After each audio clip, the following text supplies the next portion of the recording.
the Lord of Lava also crave the Sovereign's blood? Fool! The tyrant's remains will only bring doom! Their brutal dominion, our warriors were corrupted into foul bonds of decay! Sovereign of the Abyss, Obsidia. The curse still flows within the Sovereign's blood!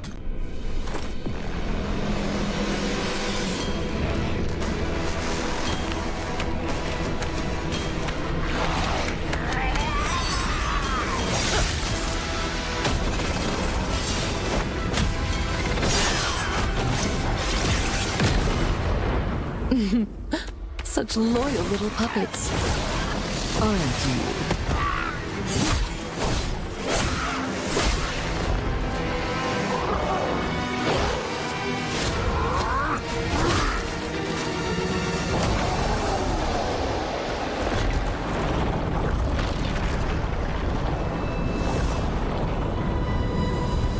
You are merely a puppet, no different from my spawns.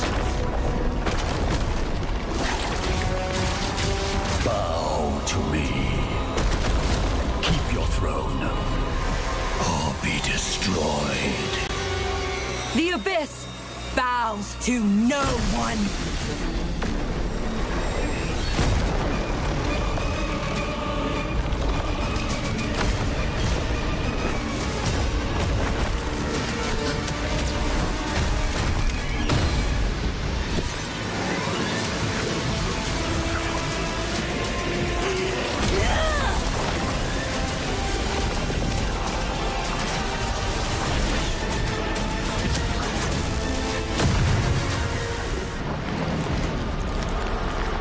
For the Abyss!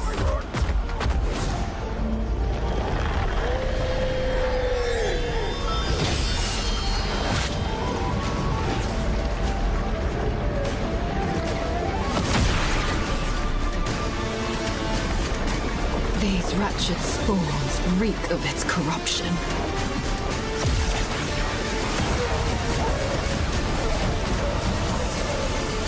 Your sovereign has a god to kill.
Desperation.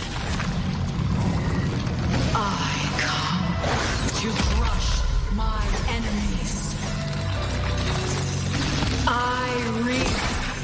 The strong rise. The weak crumble. My will is absolute. The abyss shall kneel.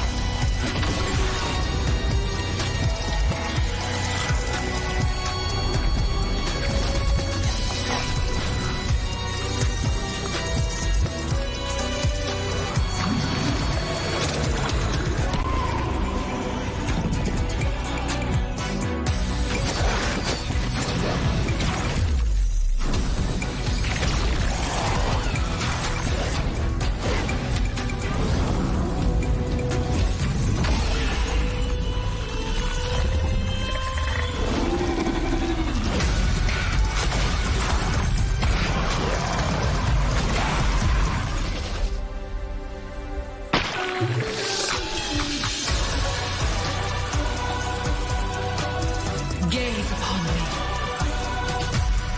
Become me.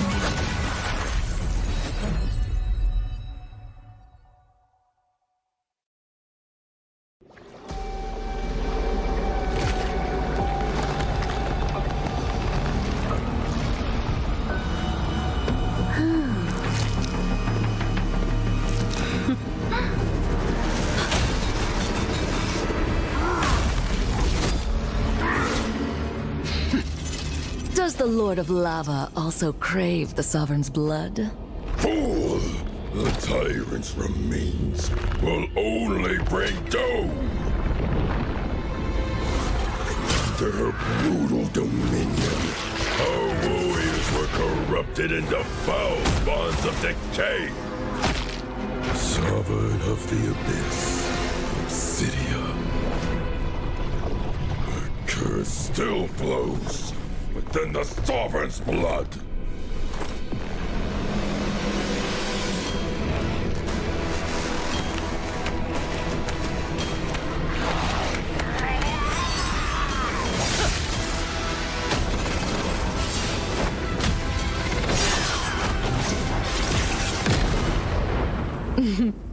Such loyal little puppets, aren't you?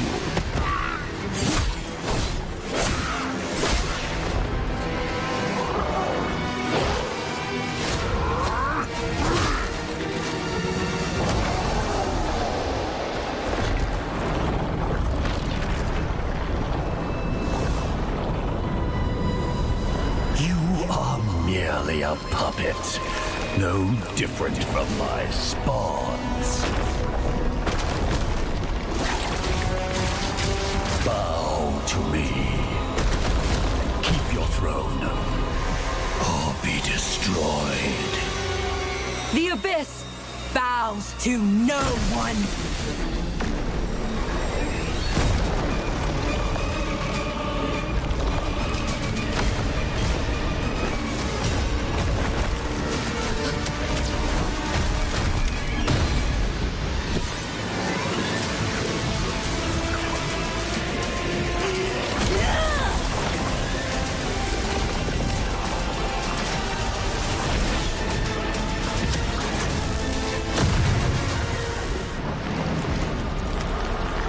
For the Abyss!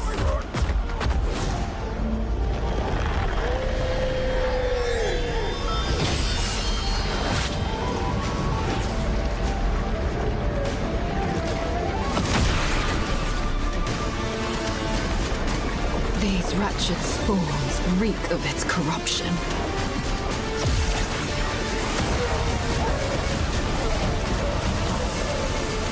Your sovereign has a god to kill.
see desperation.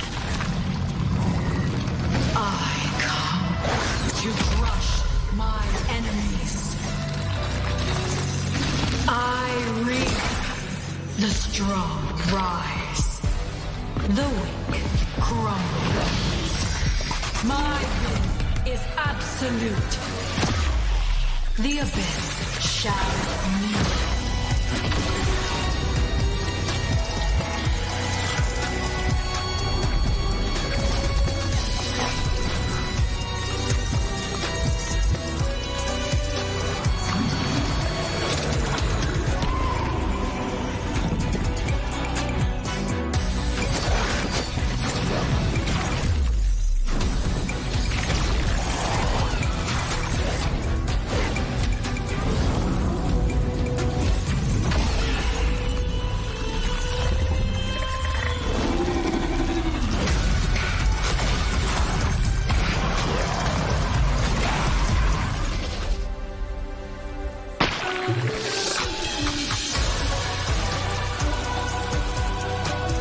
Gaze upon me.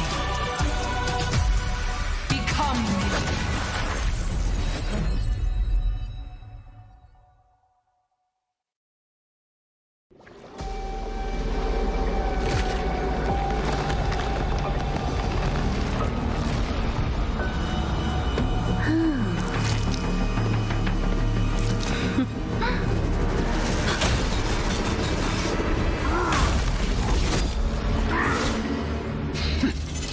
Does the Lord of Lava also crave the Sovereign's blood? Fool! The tyrant's remains will only bring doom! Their brutal dominion, our warriors were corrupted into foul bonds of decay. Sovereign of the Abyss, Obsidia. The curse still flows within the Sovereign's blood.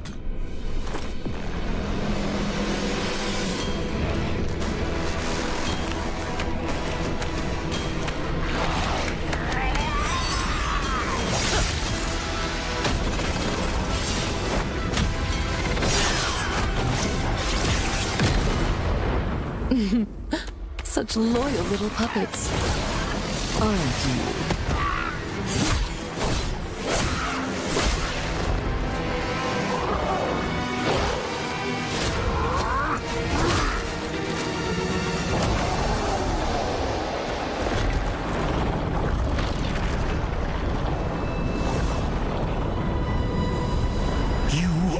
Merely a puppet, no different from my spawns.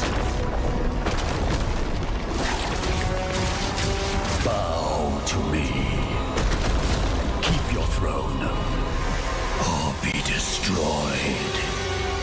The abyss bows to no one.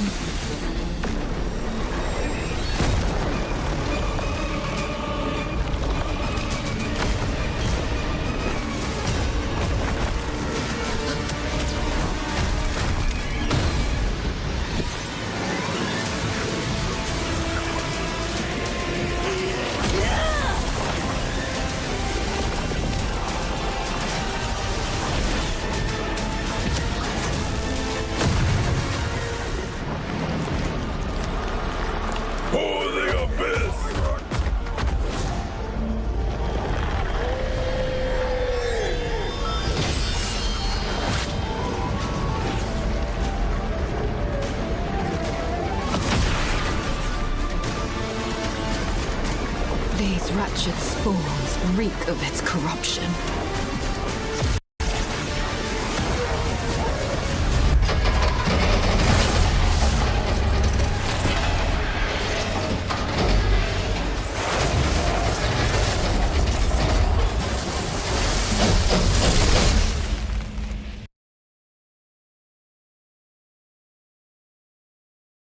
MENA Season 8 for Mobile Legends!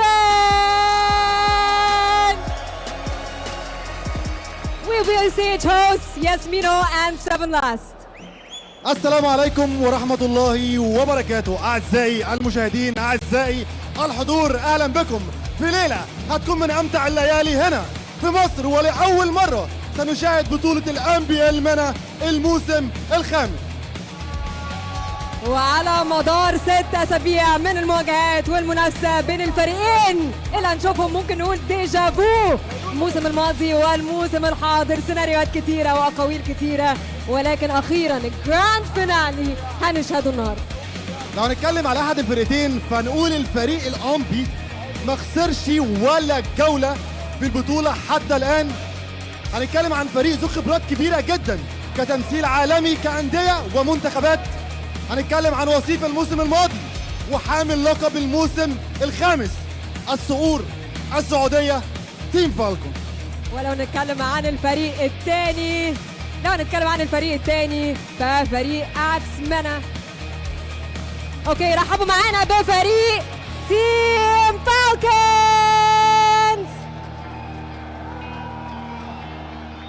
سانو، ترول، كابن، بويت وسانجي. طبعا وما ننساش ان احنا هنرحب بفريق العملاق شارك كتير جدا معانا في المواسم، كمان قدر ان هو يحقق الصعب، يعني حقق نظريه تبدا بالممكن حتى تصنع المستحيل. قدروا ابطال الموسم الماضي اكس منا.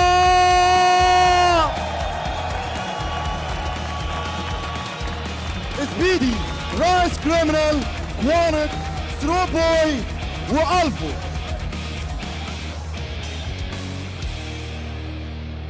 قبل ما الفرقتين يتجهوا للباتل ستيشنز ويورونا نهائي العمر والتاريخ، لازم تصاريح، لازم بيف.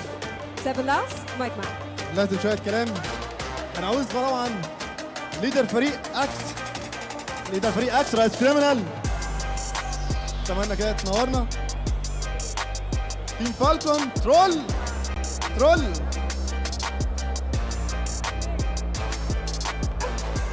ايه الاخبار؟ زي الفل. طيب، رايس كريمنال حصل عين في بيه الموسم الماضي.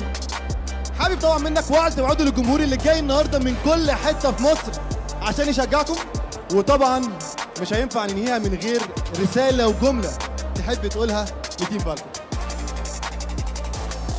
ان شاء الله يا جماعه نرفع راسكم وهنمتعكم زي ما احنا وعدناكم دايما ان احنا دايما نمتعكم، وما تنسوش دايما تدعمونا وتقفوا في ظهرنا. وشكرا لكم كلكم،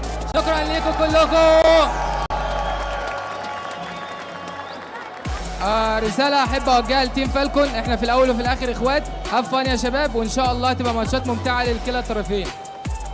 اوكي طيب، ترول التوفيق للتيمين وان شاء الله الاحسن يفوز.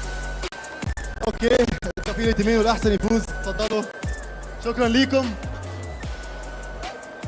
Now you can head to your battle stations. One more time, give it up for X MENA Team Falcons.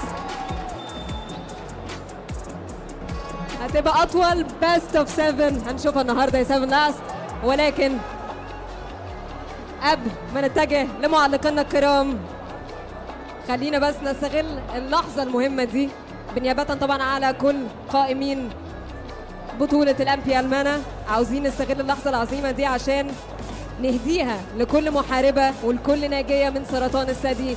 انتوا أبطال وملهمات الملايين، السيدات اللي بيمروا بنفس الرحلة. طبعا مش عايزين نطول عليكم اكتر من كده، عايزين نبدا المتعه، نبدا الحماس، نبدا التشجيع بتاع اليوم النهارده. فهننتقل طبعا لمعلقينا الاعزاء اللي هيزودوا لنا اليوم بالمتعه، يونس وياسو. بس هنشوف فيديو سريع ونروح لهم.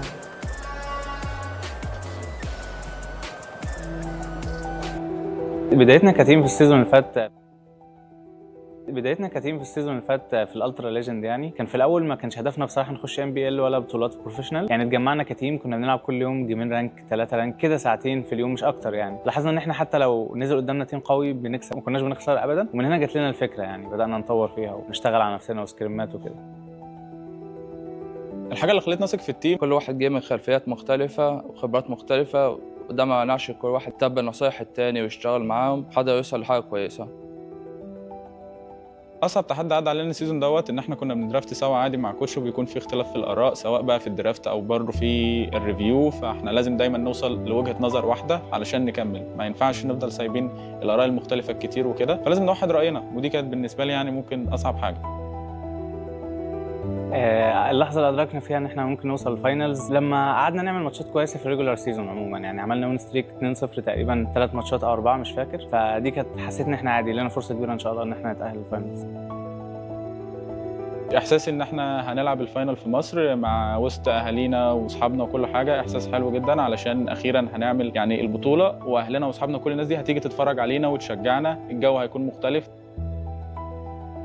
كلمة أقولها لفريقي دايما خليكم مؤمنين بقدر ربنا، سواء كسبنا أو خسرنا كده كده هيكون كل خير، وإن شاء الله نفضل أقوياء مع بعض، وإن شاء الله نفضل ندعم بعض ونترست بعض، وهنوصل لهدفنا إن شاء الله.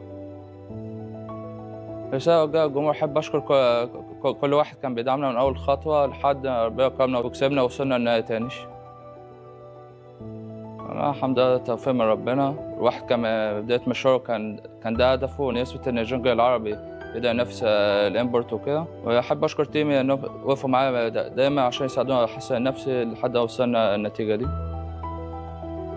ان شاء الله زي ما عملنا في تويستد هنعمل في تيم فالكونز، والسيزون ده هيخلص زي السيزون اللي فات. رسالة تيم فالكون طلع احسن ما عندكم شباب، بس برضه بتاعتنا. رحلة الفريق بدأت من أول السنة دي. جبنا اللعيبة دي وجبنا كان الحاجة المتبقية لهم هو الجونجلر بويد محترف في ريجن تانية وجبناه. وبدأت الرحلة من أول السنة دي، لعبنا بتاع 4 بطولات تقريبا، خدنا مركز تاني في البطولات الMPL الأخيرة، وبطولة الMPL دي إن شاء الله أول بإذن الله. يعني بصراحة الثقة اللي بينا من سنين، يعني ما يمديك تبني ثقة من سنة أو سنة ونص. نحن نعرف بعض من قبل أن نكون إي سبورت، حتى كنا لاعبين أماتشر، فمع الوقت تبني ثقة. أصعب التحديات اللي واجهتنا كفريق فالكونز إن إحنا بنتحدى نفسنا، بنلاقي نفسنا غلطنا في أول جيم، أول أسبوع، ثاني أسبوع، ثالث أسبوع، لغاية ما خلصنا البلاي أوفس. بنتحدى نفسنا، بنشوف فين غلطاتنا، فين غلطنا. يعني مش ضدنا هم اللي بيفوزوا علينا، بالعكس إحنا بنخسر نفسنا. بنحاول إن إحنا ما نخسرش نفسنا عشان نعرف نفوز على ضدنا بكل سهولة. بعد كل اللي مرينا بيه انا والفريق بتاعي، وصلنا للحظه دي ان احنا ان شاء الله باذن الله مش هنفرط في الكاس زي المره اللي قبلها. غالبا حسين راح نوصل بالفاينل، وباذن الله راح نفوز بعد ما فزنا على التوب تيمز. اللعب في مصر وسط اهلي وناس طبعا بيعني لي حاجات كتير، ان شاء الله باذن الله في جمهور كبير هيبقى بدعمنا. ان شاء الله باذن الله في جمهور كتير هيجي عشان كاكاشي وعشان تيم فالكونز، وعشان برضو اللعيبه دي ليها جمهور في مصر، اللعيبه بتاعتنا. صراحه احنا مستنيين من زمان ان النهائي يكون هنا في مصر، او بين اخواتنا واهالينا واصحابنا. رساله الفريق ان شاء الله هتختموا البطوله دي واحنا عملنا رقم تاريخي باذن الله، ان احنا ما خسرناش ولا ماتش طول البطوله ولا سيريس، خسرنا 4 ماتشات بس. ان شاء الله مش هنخسر تاني خالص حتى في الفاينل. هيبقى في ليكوا جمهور في مصر، جمهور فالكونز جمهور كبير في مصر، جمهور فالكونز كتير جدا في مصر، اهالينا كلها في مصر، واهالي مصر هي اهاليكم. رسالة الجمهور بإذن الله راح نحقق البطولة، وأي أحد راح يشجع فالكون أو راح يحضر مباراة بإذن الله ما راح نخيب الظن. بقول لهم ان مش هتواجهوا خصم سهل باذن الله. الفاينل ده مستحيل يبقى زي الفاينل اللي قبله.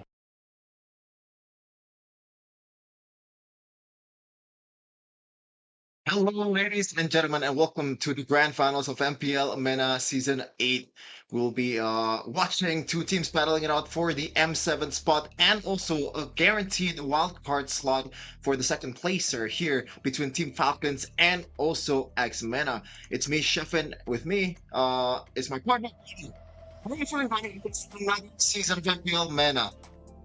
Man, you know, I'm so excited, Sheffin, and yeah, thank you so much for the opportunity. But yeah, 2 teams left here in MPL MENA, and we will see them the final time for season 8. And let's see, you mentioned it, 1 spot for that M7 slot and 1 slot for that wild card. May the best team win. And of course, I'm excited, and I'm sure you are excited. And guys, we are here for a best of 7.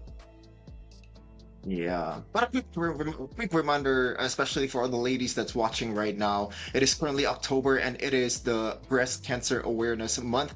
For all of you guys out there, it's not always early, it's not too early to check if anything is wrong with your body, obviously you guys know it the best, even though we're guys here, but we just want to spread the awareness out there to all of the ladies to be able to check up on your maybe friends out there, like check up if they're okay or not in that in that department, because it's always important to spot this kind of things very early, Gani.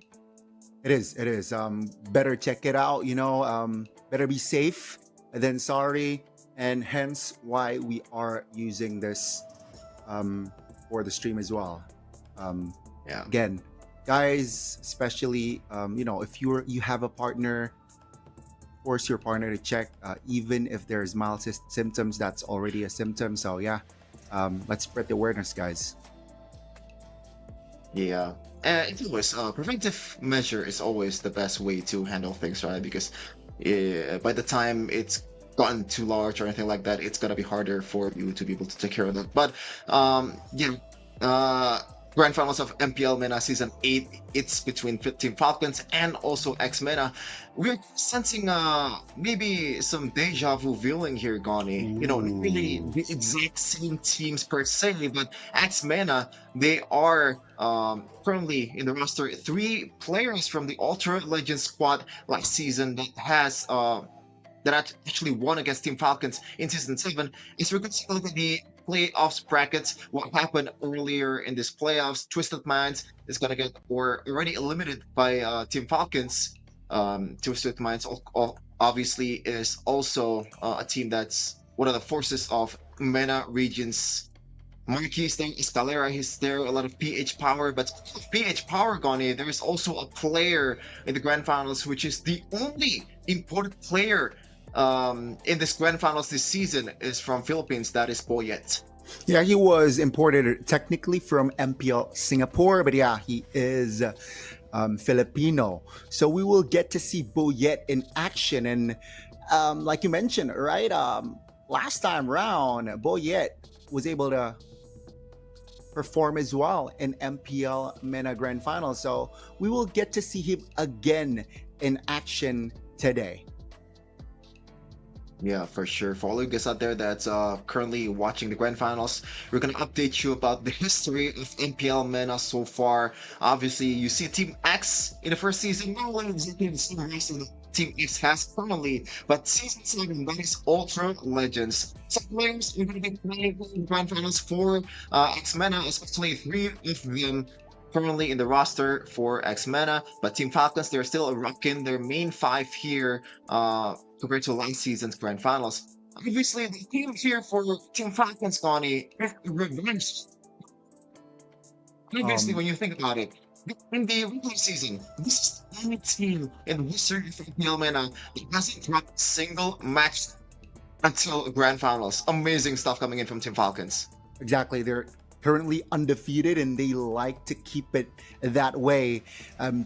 Hopefully after the Grand Finals as well, right? Again, MENA, you mentioned about the players. A lot of players were in the Grand Finals last season, but before we talk about that more, let's talk about the prize pool here, because the first winner will get 30 big G's. That's 30 grands, 30 USD, 30,000 big bucks, Chefin.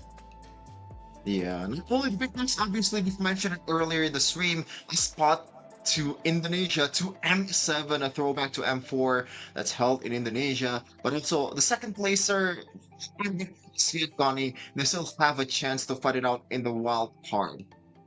And you can see the finals MVP, right? An additional 13,000 USD to his name as well, and a couple of diamonds there. So again, let's see who will take the finals MVP later on. But hey, I don't mind getting another 13,000 USD. That's a lot of money. Yeah, for sure. Hopefully it adds more fuel to the fire that some of these players already have. But speaking of fire, Gani, Team Falcons so far in the regular season, they're lacking in fire compared to what happened in last season. Not necessarily the firepower in the Land of Dawn, but the fire in the interviews, in outside of the game stuff. right now they're a bit more, I guess, like patient, a bit more low key this season because what happened last season when they were usually a bit dominating in the regular season, but unfortunately they have to fall against Ultra Legends, which I mentioned it earlier. 3 of their players will be playing here in the grand finals, so it's gonna be completely rocked.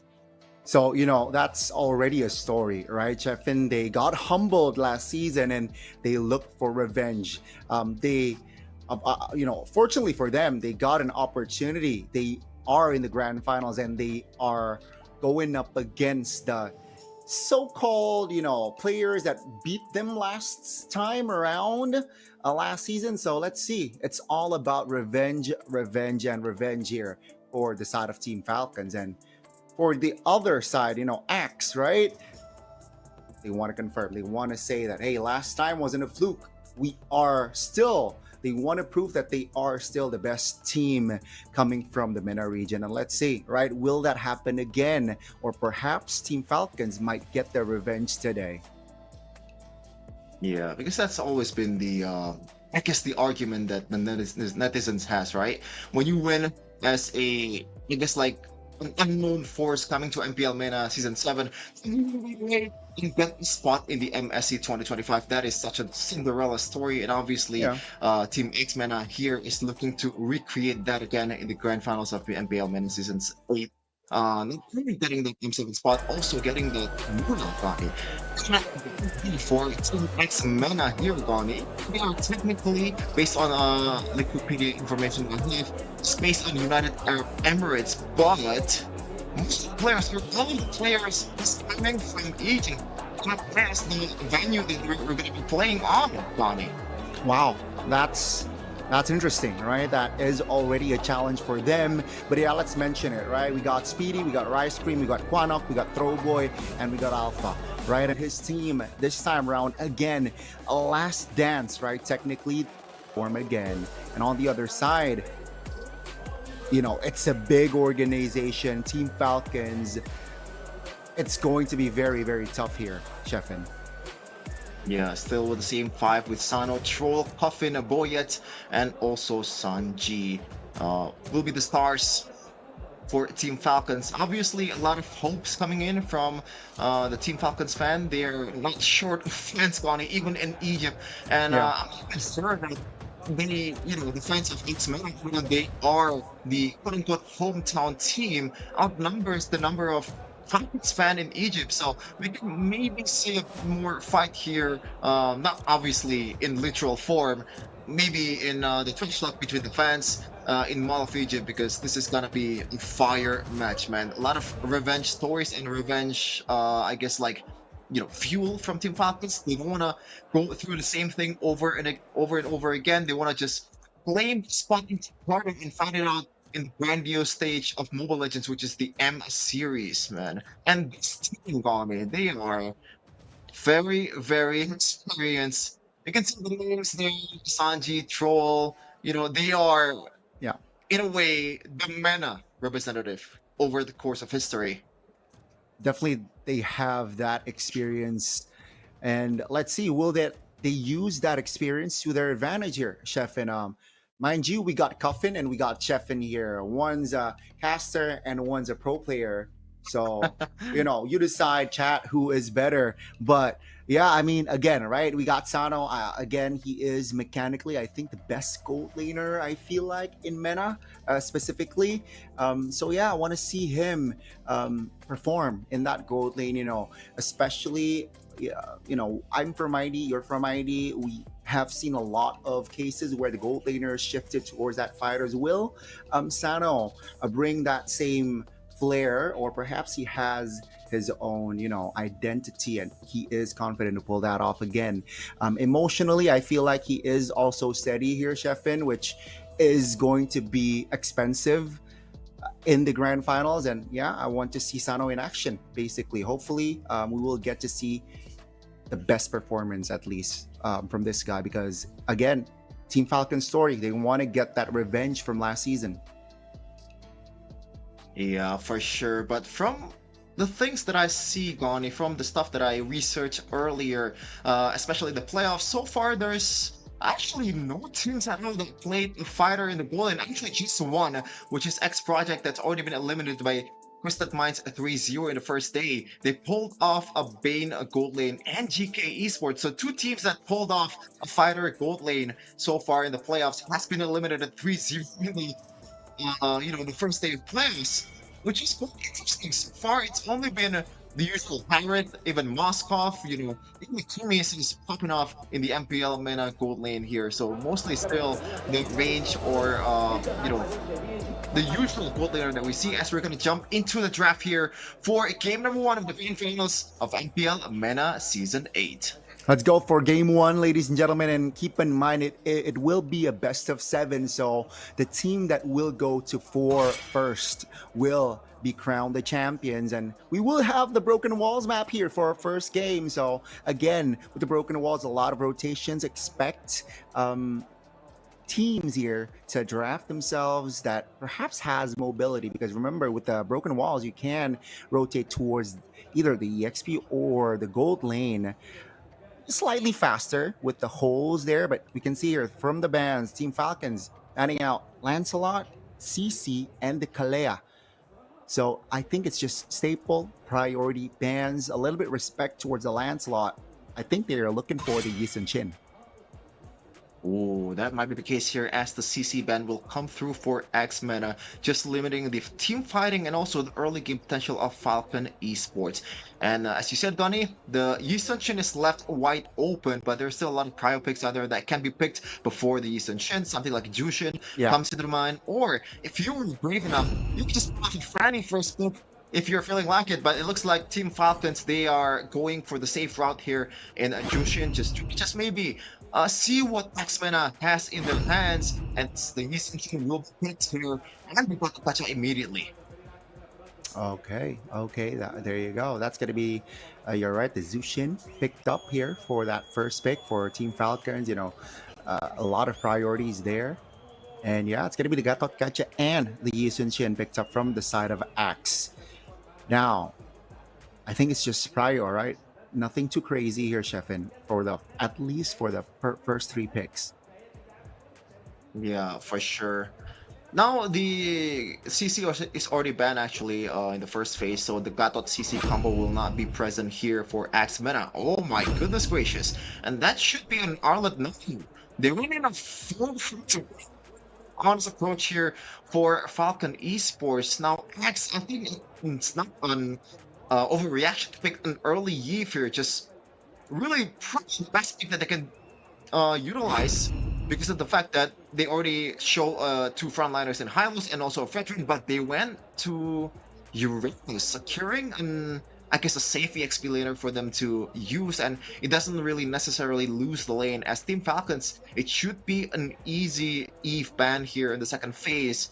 X MENA really utilizing, remember they're still saving the gold lane flex potential here in the second phase, Connie, although, as I said earlier, it's not been used in the playoffs at all.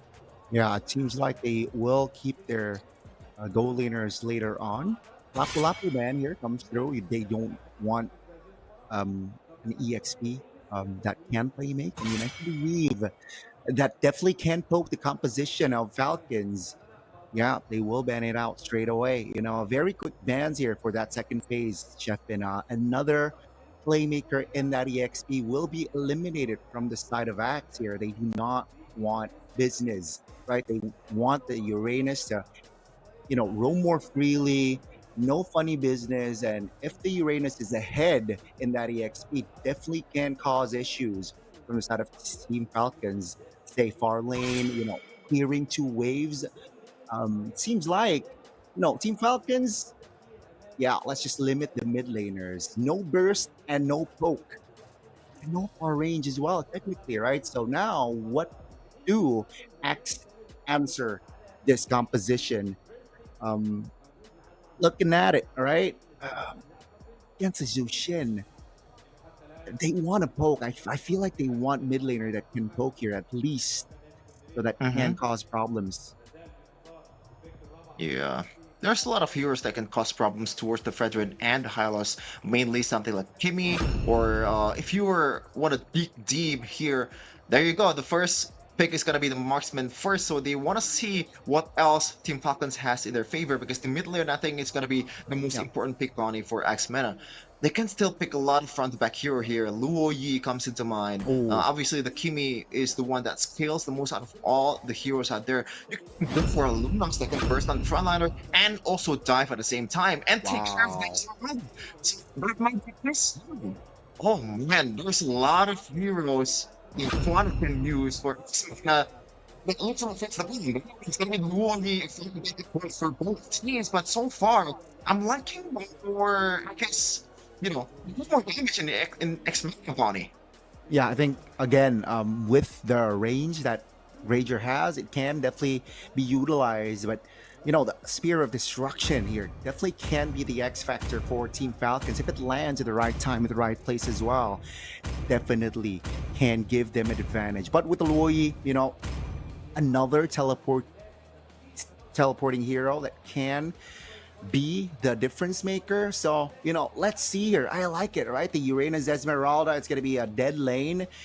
If they play it right, it's just going to be both EXP just clearing each other, perhaps waiting for a potential gank. But early game, we will get to see more focus on that jungle, mid, and gold lane. So, yeah, this will be the 10 heroes that will be deployed for Game 1 of the Grand Finals of MENA. Yeah. A lot of things at stake here in this Grand Finals of Season 8. Obviously, two teams that technically have met last season in Season 7. They're going to try to battle it out again in Season 8 here. MPL MENA Season 8 Grand Finals is underway in the Land of Dawn. 10 rounds from the spot in Jakarta in M7 in this best of 7. Here we go. As actually, we might have a pause here to fix things up. Oh no! Let's go. Game 1. Get ready. Will it be the revenge of the Falcons, or will X-MENA prove to us, prove to the world that they are a team to beat in the MENA region? Round 1. Ring the bells. Ding, ding, ding. Yeah, so we're gonna take a look here in the mid lane. Normally, when you pick something like a Jushin and also Hylos at the same time, you instantly win the mid trio. But the Luo game and Gatapacha is also a force to reckon in the early game, as they're gonna fight it out in the Lethal Wonder here. EXP laners already rotated temp.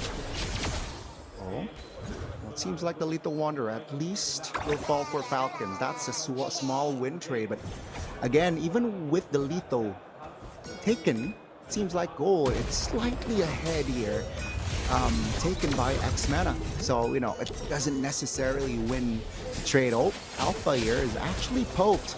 Sanji with the utilization of that Esmeralda very, very well. Yeah, he's still fine though, because it's a Uranus at the end of the day, so he's gonna heal up to full HP in no time. And this is how Boyet and the overall Team Falcons has to play. They have to dominate the early game with the super early game centric that they drafted. Even though Sano technically has the far lane pressure with the Moskov, as you mentioned in the draft, Connie, that Luo Yi will become a problem here early. Uh-oh, Troll will be poked here. Not taken down though.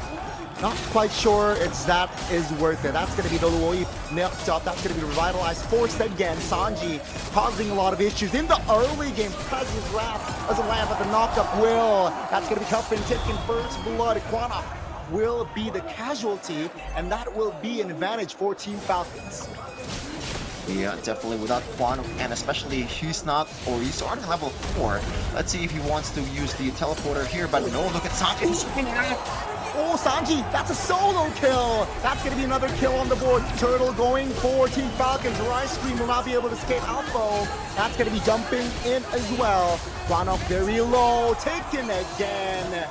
Twice already, Quanok taken down. That's going to be, again, Falcons just leading the gold. Turtle for them as well.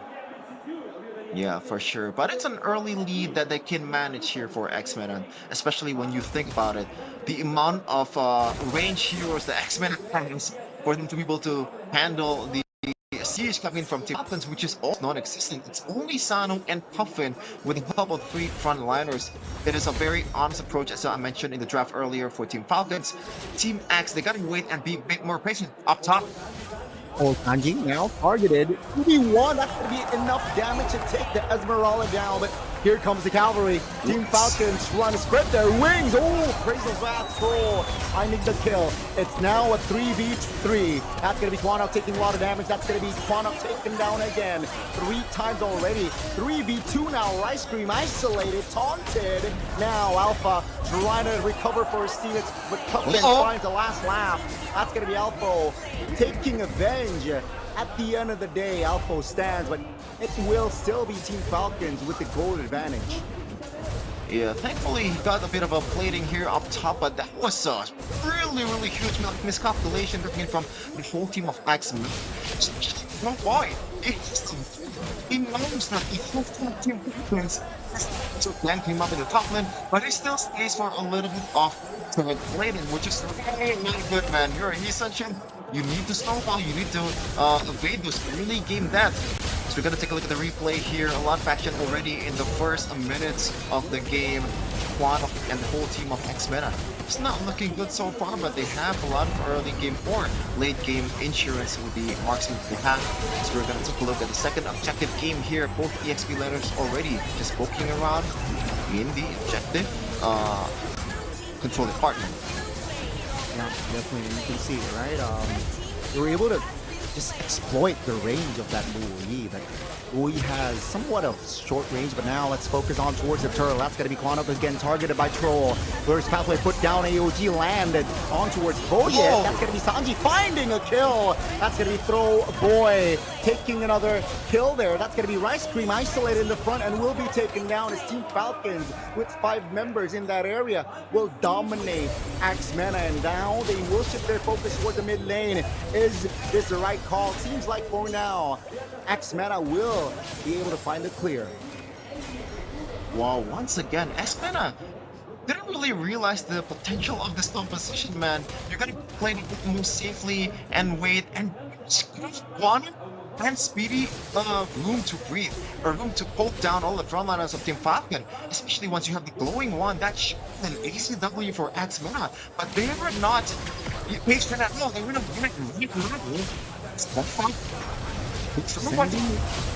sending Shin towards the top lane for Esmeralda. I'm not sure that's worth it at this stage. You know, again, Shin just needs to focus on farm, and to kill an Esmeralda, I don't think that's an easy task. So yeah, that 2v1, you know, will not come to fruition.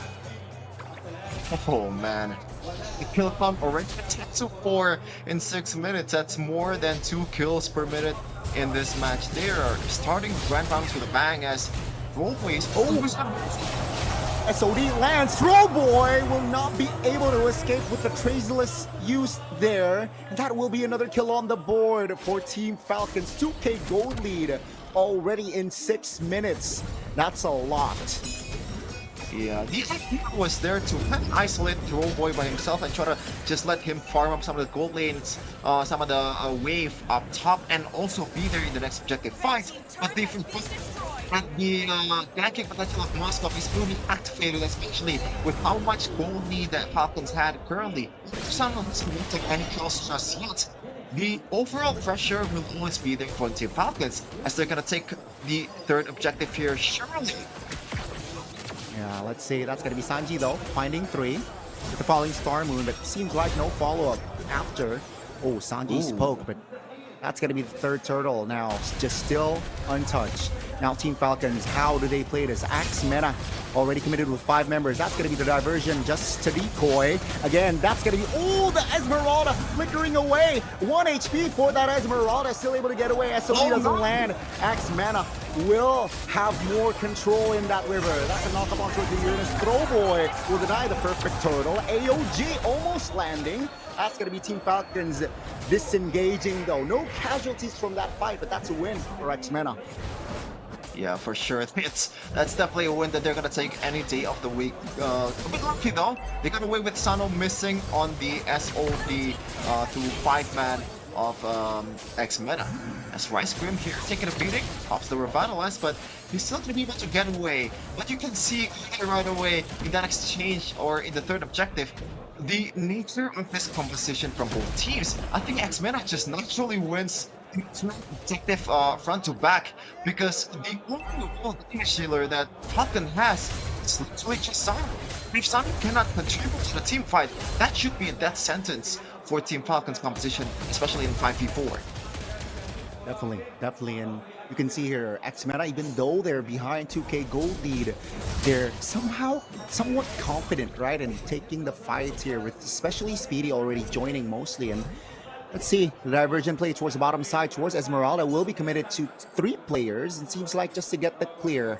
Yi Sun-shin will be isolated towards the top, just to split and farm as well. But yeah, so far, so good. But again, they're still behind on goal. Top lane, though, will this be a solo? Boyet coming in just to provide the cover. Traceless use. Oh my goodness. A little bit too soon there, and the Yi Sun-shin will go down. Boy, it's scattered team fight here. X-MENA still wants to take a bit of a Team Falcon's HP, even though they are down to 4 men. Boyet pulling the trigger, but it looks like it's just gonna be like that for Team Falcons. They're gonna hold on to the 2-kill gold lead that they have. Team X-MENA, they're gonna be a bit more patient, man. Oh boy, you just throw his life around like that. Already 5 deaths already. He's to yeah, this is a lot of action indeed here, Chefin, and you can see here, right? The Moscow already sent top, you know, hoping if the SOD lands, that's gonna be it's gonna cause problems for X-MENA. And now Mountain Shocker used on towards the Hylos. Not sure if that's effective. That's gonna be a big info. Oh, towards the back, that's gonna be Sanji jumping in, trying to provide a distraction. Oh, Alpha will have the flicker, and Sanji survives as well. It's still a 5v5, but Moskov is still pushing top. Yeah, Team Falcons, they can also be patient here, just forcing some forced errors coming in from Team X-MENA, especially with the fact that Sano will be on top most of the time. They're still looking for the spike push, and it looks like X-MENA, they want to take the Lord, even though Sano is just wrecking up on the turret damage. Look at that. In the mid lane, no actions just yet. X-MENA, they're worried here. They're saving on me. Yeah, 4 items already for that Moskov. Sanji jumping in, finding 2. That's going to be Troll with the Glorious Pathway. AOG finds Sanji. That's going to be Speedy. Adding the Sky Piercer stack on towards a kill. Oh, boy, yeah. Good ball, one up as well. That's going to be the Lord, though, for Throwboy. Really? Troll even popped the Revitalize, but will fall. It's a 3-4-1, and they got the Lord. X-MENA find some breathing space in life. Oh, man. Team Falcons, they went in for the Hail Mary there. Not really necessary Hail Mary though, because they're still up in gold, but the fact that they still contested the Lord, even though they know that Sano will just try to get the turret, is quite interesting. They want to get 2 things at the same time, but it ended up only working with the surefire win here in Sano's split push, because we're going to take a look at the replay here. A bit scattered for Team Falcons, and in a way, they're forcing this character because how much front to position X-MENA has with the Yi, with the Granger that already stacked up on the penetration with the Malefic War. It's gonna get harder for them to be able to play this long late game fights. Let's look at this. Swing anyway. Oh, they want to fight here. Glorious Pathway committed. That's going to be a knock up on towards the Uranus ult. In the back, that's going to be 3 members. Stunned, but the burst is enough to take the Esmeralda down. Speedy finds another stack here. That's going to be the inner turret in the mid. It's falling. Non Shocker committed. Now they want to move towards the bottom side. That's going to be, oh, Sano, very low. That's going to be Troll taken down. The turret should be the main focus. Find it. That's going to be the base turret. Falling. X-MENA here recovering. Is this an overextension? Sano looking for the play, but X-MENA was too quick with it. Yeah, but X-MENA, they haven't used the Lord just yet, and now it's gonna crash down towards the top lane. This is now gonna be the first Lord fighting, and it's not going to be Let's say that's going to be 3-4-5, 3P5. The lore now in the top corner taken down. Take a look at Sanji finding a kill again. He is able to at least relieve off pressure while the rest of Team Falcons cleared the Lord. Now with 2 base turrets down though, it is X-MENA still heavily with their winning condition. Oh my goodness. Oh goodness gracious. Team Falcons, man. Now it's just a game of how Sano can be activated. Thankfully, they do have a bit of a front-to-back composition, mechanics they can pull off here, especially with the Malefic gun secured by Sano.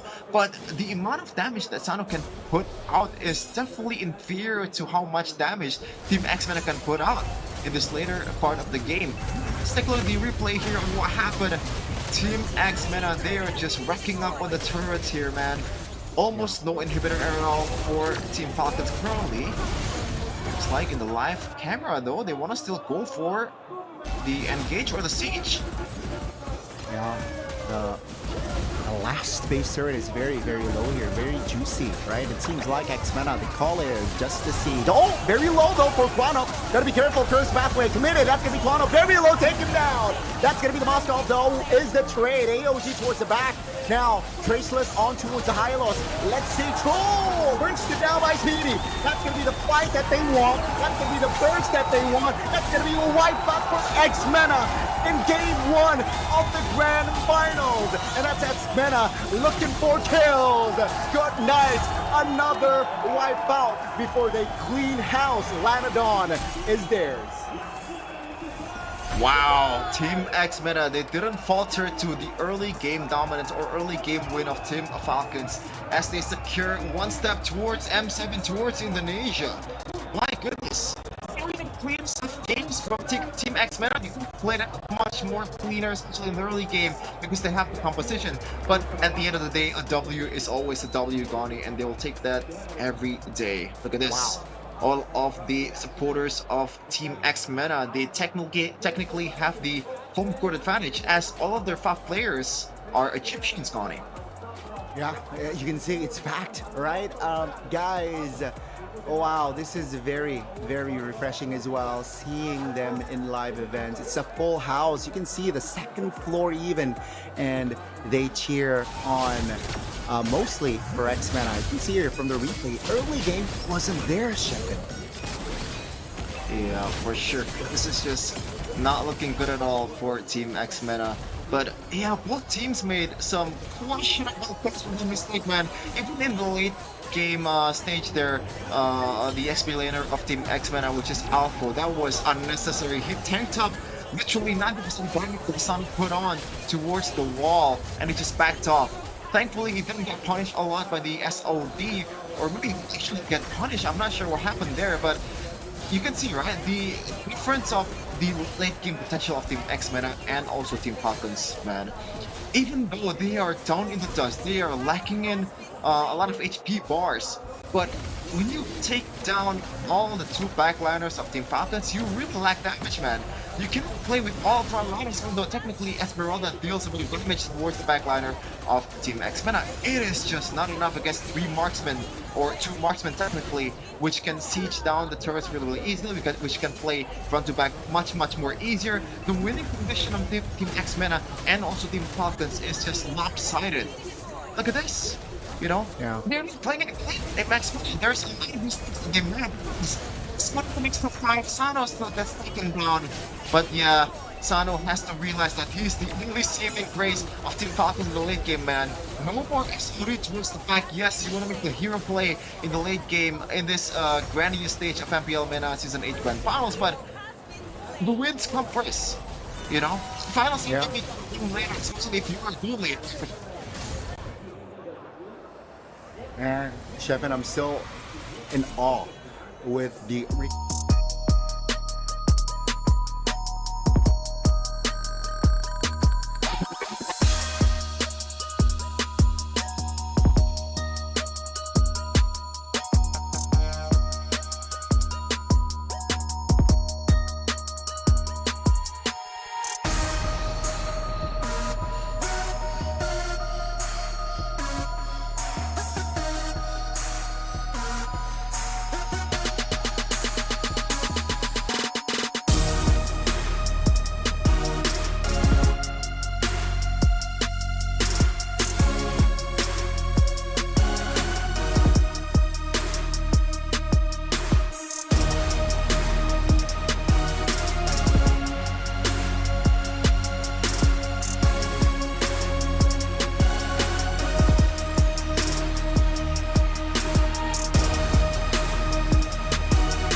questionable. The team Smell, you know, not really using the Lord beautifully either. Team Falcons, they're already drowned before the Lord even hits. You know, the inhibitor is already falling down, the chips are already falling down before the Lord gets into the inhibitor in the top lane. That is just not Mobile Legends so far from Team Falcons, man.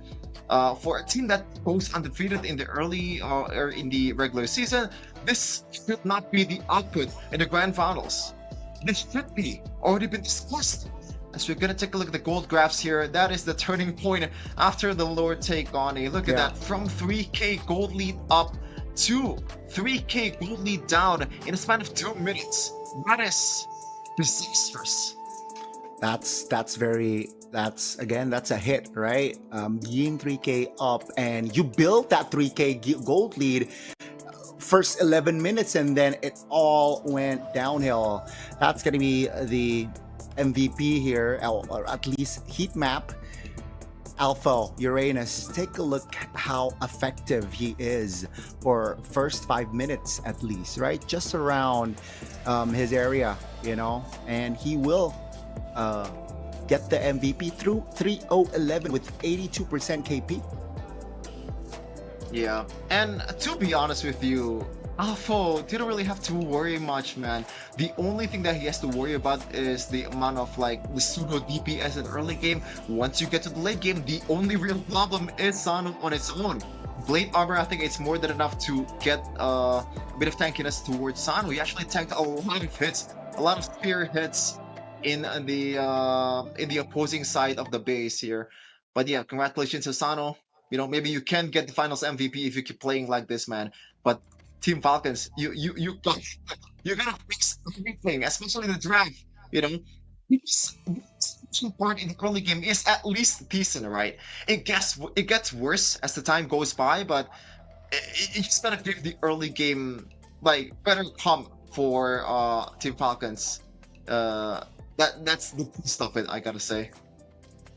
It was really, I feel like it's unfortunate, right, for Team Falcons especially, because they played that early game towards the mid even very, very well, I gotta say. Sure, there were minor mistakes along the way, but after that Lord fight, it was just all downhill. And again, what surprises me was the switch. I feel like after that Lord take, or after Boyette was taken down and Throwboy was able to get the Lord, they were in lock-in mode, Chef, and nothing is going to stop them. And after that point, you know, calls, you know, decision making, whether it being team based or individual based, it was very on point for the side of X-MENA. That's why Team Falcons wasn't able to recover from that, I guess, mistake or miscommunication after that Lord fight. You know, it was hard because they were so on point after that point, you know, from the side of X-MENA, with the calls, with the engages as well. They were ready when Moscow was in the back, you know, SOD. They were able to neutralize that in no time, and that really was the turning point for X-MENA. Again, well-deserved win, you know, very, very, I guess they know their winning conditions, right? Speedy got the Sky Piercer after what, 20 stacks, you know, 2 kills. He was ready, you know, to get more, and he was able to deliver. That's why X-MENA, wow. I now, you know, with this sort of quality, I can't wait for a 4-3 series, Chefin. Oh, that might actually be possible, Goni, especially if Team Falcons drafted a better composition. But yeah, it's got to start with that, then also knowing the composition's potential. Because both teams, I feel like they made a lot of errors in the early game and in the late game. Even X-MENA, when they're trying to siege down with the Lord, there's a lot of like questionable movement that they made, a lot of like unnecessary movements that they made to just to, you know, channel the aura maybe and try to just show some dominance towards Team Falcons. But it's the grand finals, man. I don't think that's the right place to show off. A win is over anything else. You gotta play it safe. You gotta play it just literally the only thing that matters is a W. But yeah, oh man, I'd say this is pretty much our expertise, right, Gani? 17 and 16 in a span of like under 15 minutes, which is 2 kills per minute average. More than that, actually. This is kind of in line with how MPL Indonesia fight, even though it's somehow a bit more scattered, a bit more miscommunicated, I gotta say, for MPL MENA. So for their potential in the global stage, I feel like there's still a lot of work to do here. But still, first game, maybe there's still a big chance, even though they were so familiar in this stage for quite a while. MENA, obviously, 3 of their players were playing in the grand finals in season 7. Team Falcons main roster has been the main roster of MENA for so long. So yeah, I'm not sure. Maybe the revenge arc that they put on their brain is a bit too. They're thinking about it too much. Is what I'm trying to say. I'm not sure what the problem is for both teams. Ooh, let's see. It's still early on though, right? From the series, I'm curious, Chefin, how Team Falcons, at least for this grand finals, how will they recover? Will it be the drafts? Will they change their sides here for the upcoming game? If do they prefer the red side here? Perhaps they want that 2 picks. And hey, Chefin, that was the first game, and both teams bring the heat. Yeah. Oh man, I kind of feel bad for Team Falcons after what they did in the regular season in a way, because they've been super focused, right? They're not really throwing some mean quotes here and there. They're just play it safe, pretty much like on Indonesia in the previous seasons, right? In the regular season, they're just gonna say, "Oh yeah, it's just lucky. Oh, good game, well played." They're playing it safe, and their eyes is on the prize here in the grand finals, but unfortunately not the greatest of starts. But the quality or the sign of a quality of an elite team, Gane, is that reset button. Is how they recover from this kind of situation, even though they made like a lot of humongous amount of mistakes from both teams. They need to somehow figure it out in the locker room, and pretty much that's the only thing that they gotta do. Even the coaches, it's not just about the players. Maybe just also have some jitters there, because like even for MENA, I think they won the draft by quite a lot. The Eve pick should be automatic in the third red, but maybe I'm wrong, because the Uranus ended up being the MVP. Should have been playing a decent game on the Uranus. But yeah, on to game number 2.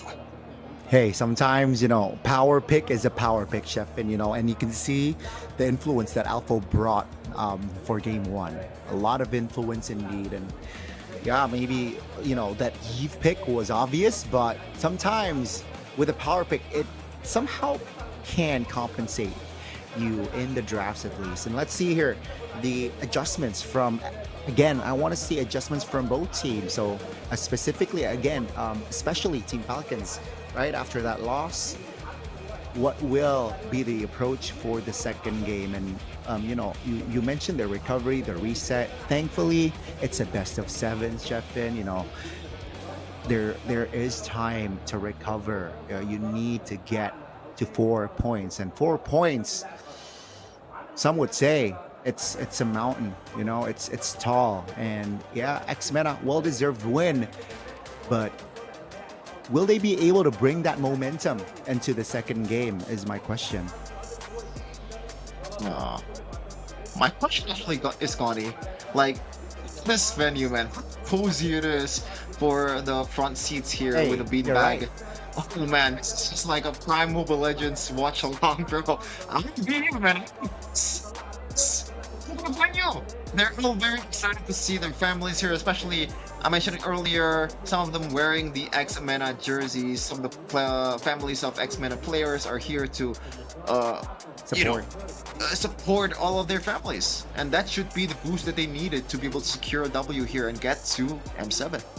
Thing is, not just families. Take a look at level 2 as well, Chefin, right? It's there are a lot of people there watching and supporting and giving love towards Mobile Legends. And yeah, I mean, wow, it's amazing to see. So let's see, MENA, the pressure, will they be able to perform under pressure? Are you the type of guy, Chefin, that is able to perform under pressure? Oh, I'm not sure, man. I feel like I think this is a lot of a thing that a lot of Mobile Legends fan didn't really consider. They expect a player to come into the stage having the same mindset, having the same skill as they displayed in scrims. It's not as easy as that, man. Like, there's a lot of pressure from the fans, from even fans that's in the venue, the fans all around the world, the fans in your DMs just hating on you. It could be a lot of things that goes into their mind, but hopefully it's not gonna affect their gameplay by much, because we do see it in the MPL idea, right? In this week, or in this day particularly, Ron, I've heard a lot of good things for him at the scrims. He has been dominating the opposing junglers, one of the even top elite teams, and PH fall towards Bigatron by fatality in scrims with Ron in the jungler. But the output is not always the same on stage, because it's a whole different type of ball game, you know? Definitely. And yeah, unfortunate for if we want to, you know, venture towards Ron a bit, but yeah, 09 not really good, you know, type of performance. But hey, let's see, right? You can see your fans just chilling, just giving support as well, and they are definitely waiting here for the draft's second game. Again, I think Throwboy, you know, the Yisun Shin, very need to shout him out as well. Game one, a lot of pressure was given towards Throwboy, especially in the early game, but somehow, you know, he was able to stay composed during clutch moments. He was clutch that game, and man, Chefin, Yisun Shin is still a very prio pick, I feel like. Yeah, even though the CC got banned, even though Yisun Shin kind of lost, especially in the MENA region, the flex potential towards the gold lane is not really used by much. On its own, Yisun Shin is just, I gotta say, one of one compared to the other junglers out there.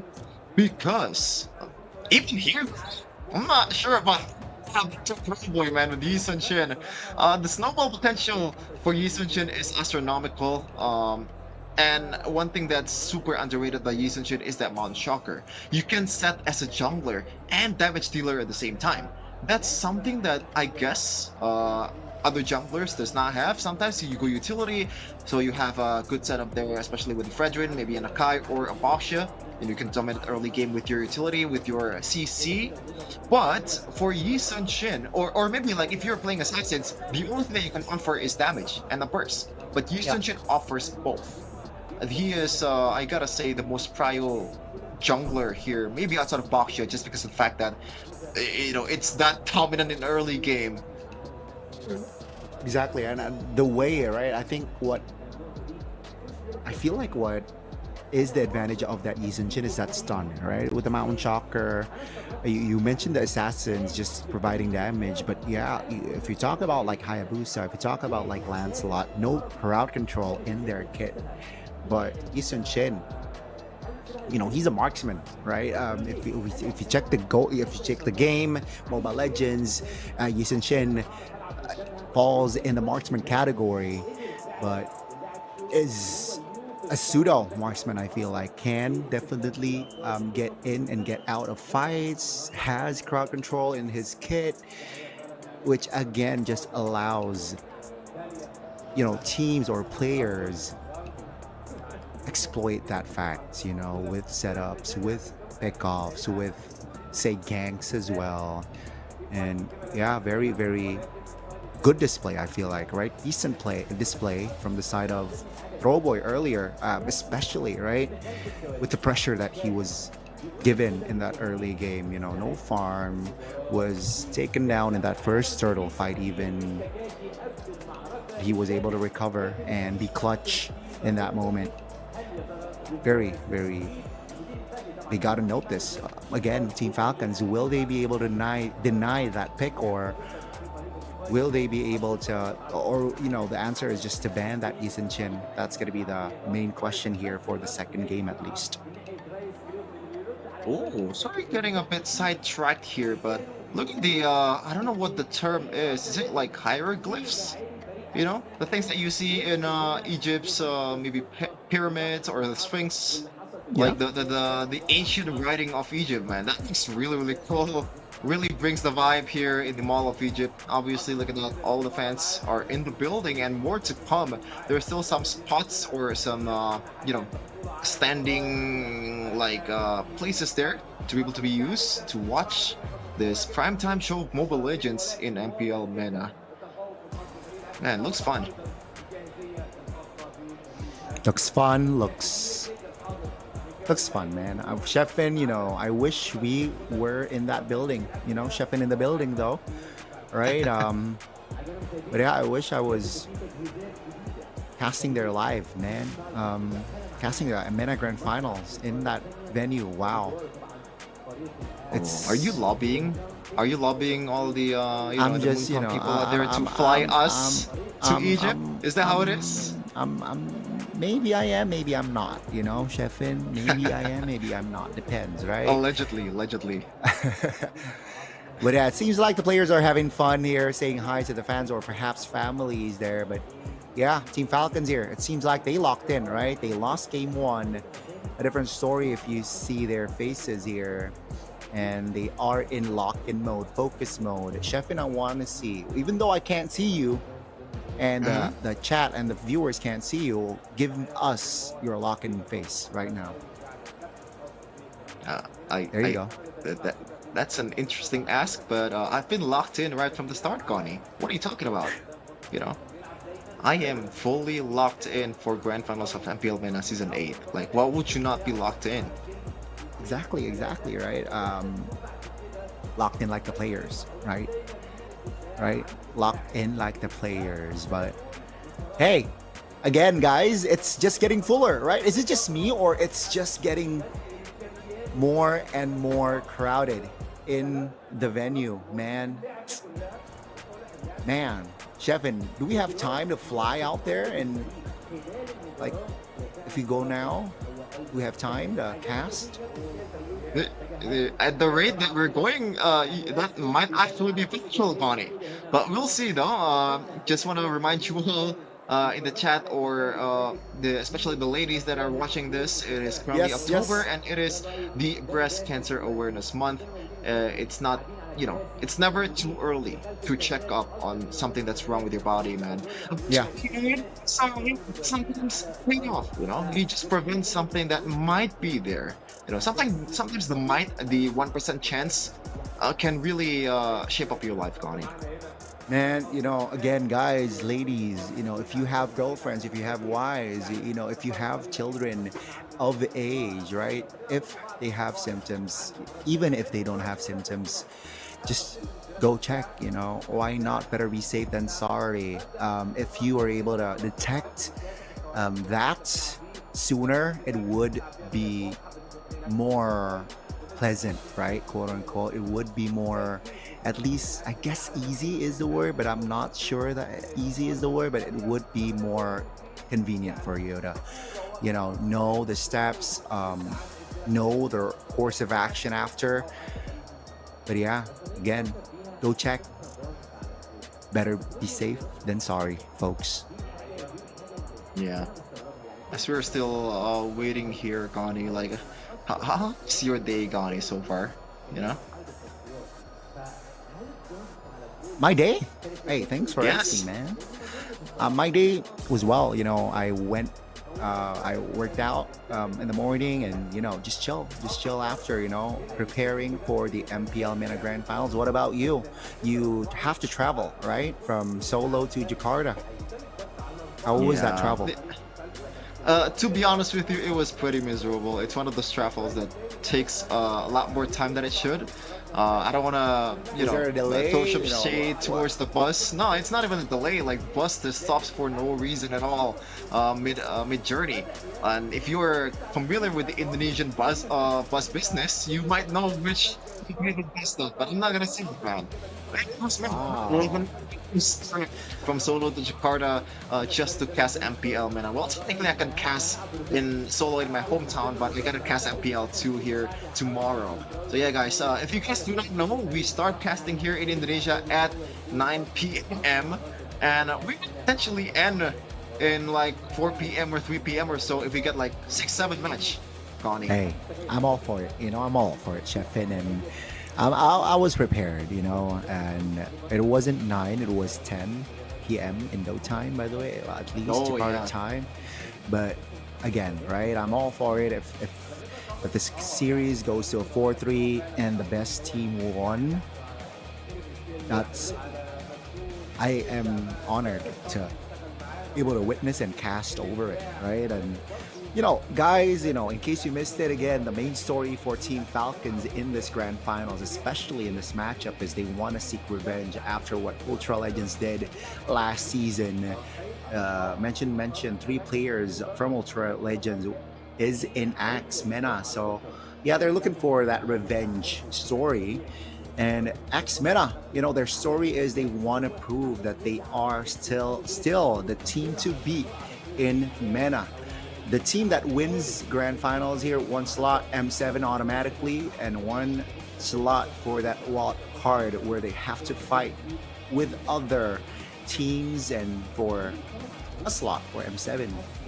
And yeah, Team Falcons right now, they're down 0-1, which is interesting because if we talk about game 1, in case you missed it, folks, in case you just tuned in, early game it was for Team Falcons. They got the lead almost 3K at one point, and not almost, right? Over 3K at one point, and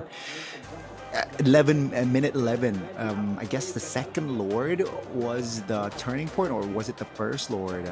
I think it was 11 minutes. It was the first Lord even, right? So again, it was the first Lord where MENA got the momentum. After that, they were able to stay clean with it. The Moscow wasn't able to provide the influence or the impact needed after minute 11, and unfortunately, different story if we're talking about the Granger. Speedy was very, very composed, was very, very steady and reliable after minute 11 at least. The impact was very evident, and MENA was able to close the game just below 15 minutes. Man, the drafts was, you mentioned it, Chefin, was perhaps questionable at one point with the Eve Open, but they were, regardless, right? They were able to capitalize the Uranus to its utmost potential. 0 kills for Alpha. 0 deaths for Alpha, rather.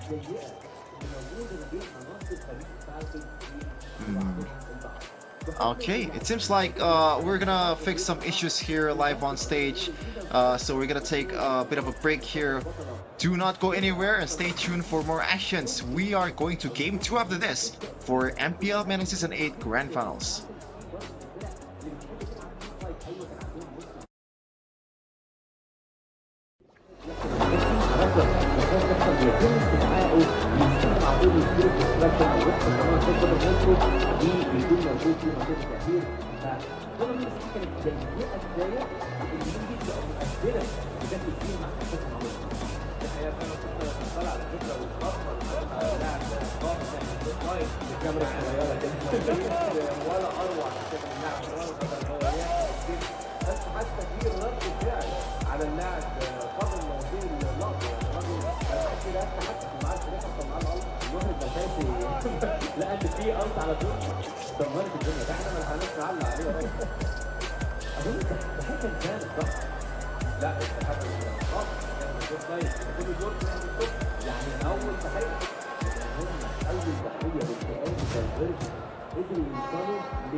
لاعب يقدر ان هو يوصل له، محتاج خبره كبيره جدا، محتاج براكتس طويل جدا عشان توصل لمرحله ان انت تقدر تجد الحلول في الجزء من الثانيه من المباراه.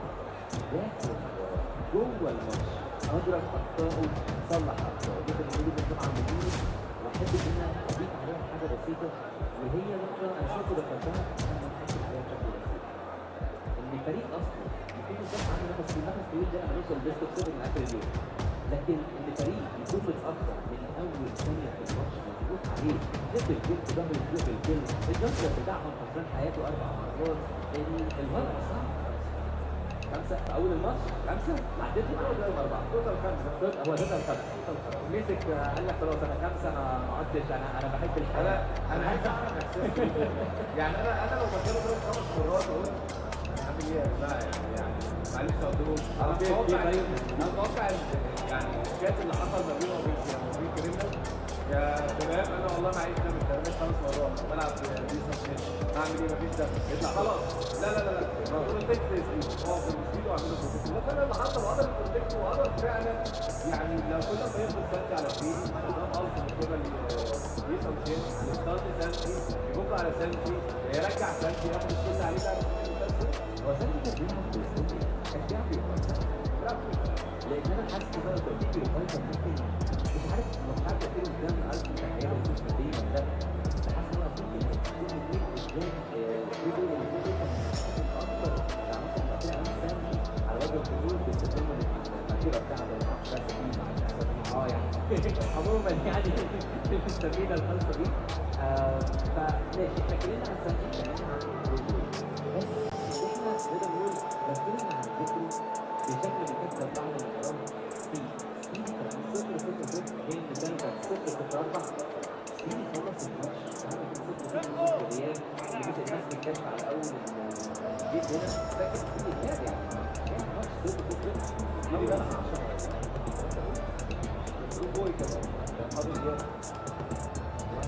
بس سيدي سجل حضور بيثبت يعني سجل حضور قوي 10 بالله ما اعرفش جابوا ايه اكتر من كده. انت اصلا لسه محافظ على التيم كويس، قدرت انت تفضل مع التيم ال 10 كده، حسيت ان هو مطبق يعني حصل دبل كيل يعني زحمه حصل كويس وفي 10 كيلات اتكلمت في التيم مع 3 اسيست، انا ما اعرفش دي انا اخر حاجه افتكرها دي دبل كيل في 3 كيلات تانيين خدوا امتى فين ازاي قادر استوعب لما انت قلت لي 10 كيلو سبيدي فده كده مع 10% ده لا سبيدي 10% ده مشكله لكن مش جريج ده مش في البوينت تمام. بصراحه انا عايز اقول طبعا من بكل الحب والتقدير طبعا ليه اللاعب فيه بكل مشجعيه، هو لاعب مخضرم اللي بيثبت نفسه على مدار مواسم سابقه، لكن الوحوش الناهمه نقدر نقول او المتغيبه على مدار المواسم القريبه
Welcome back to MPL MENA Season 8 Grand Finals here with Shefin and Connie, and we are going to the draft picks right away, Connie. Look at this.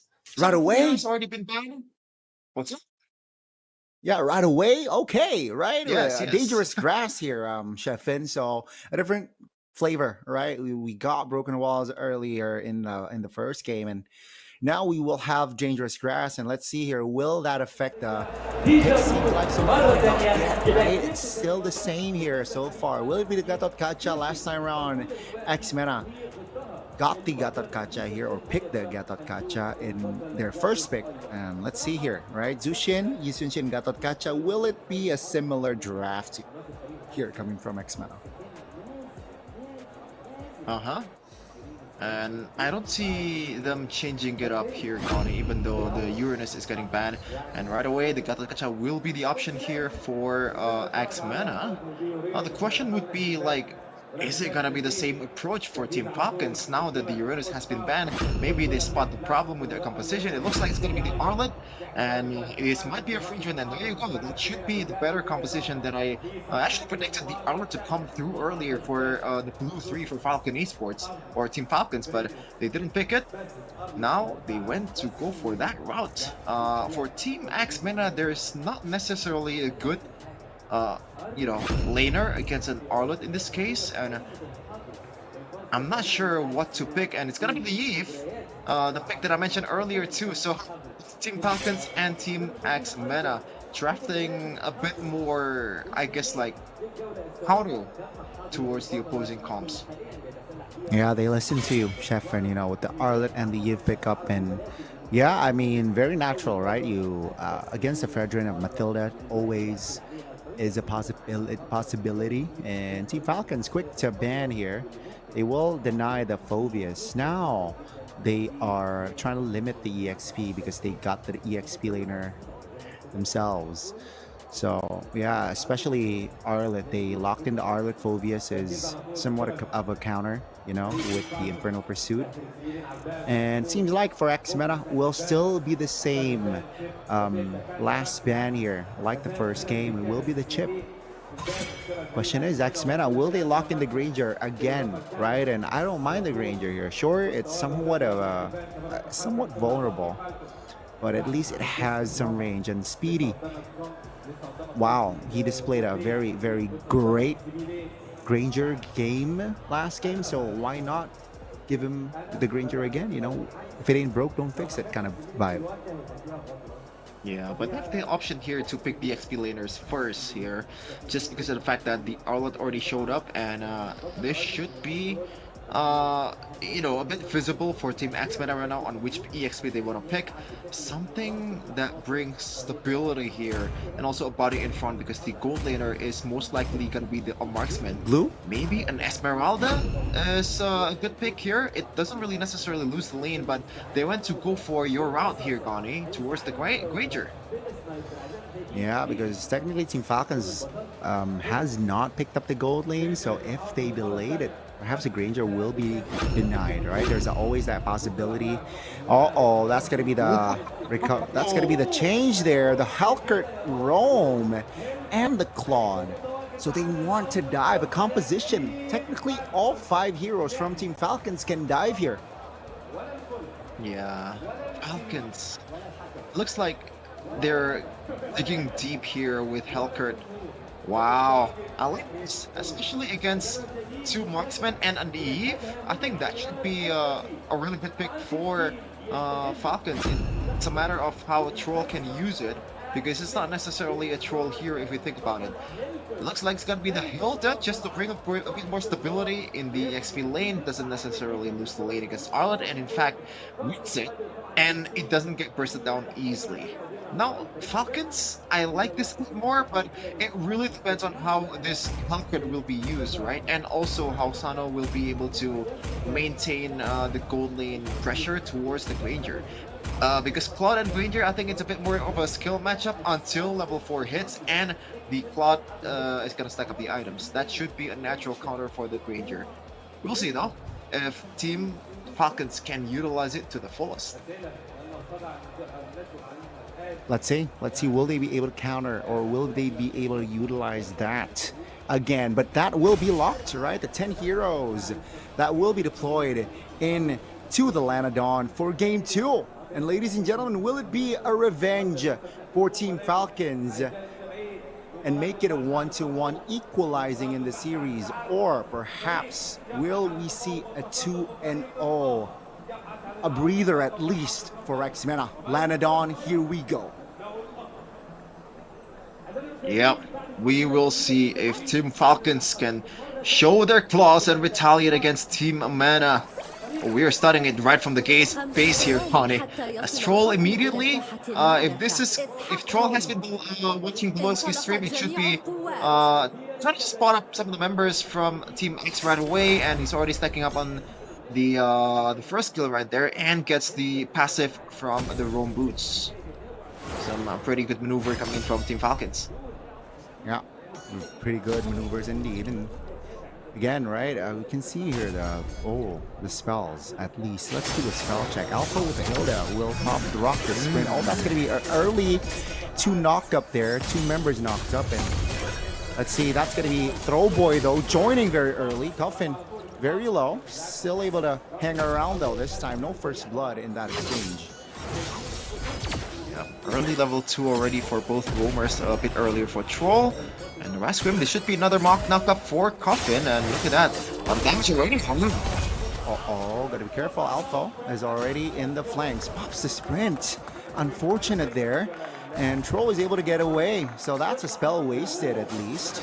That's info. That's gonna be Troll trying to deal damage at least. Alpha trying to be a nuisance. Uh-oh, Troll will not be able to escape this time, and that will be a quick punish from X-MENA here below 2 minutes.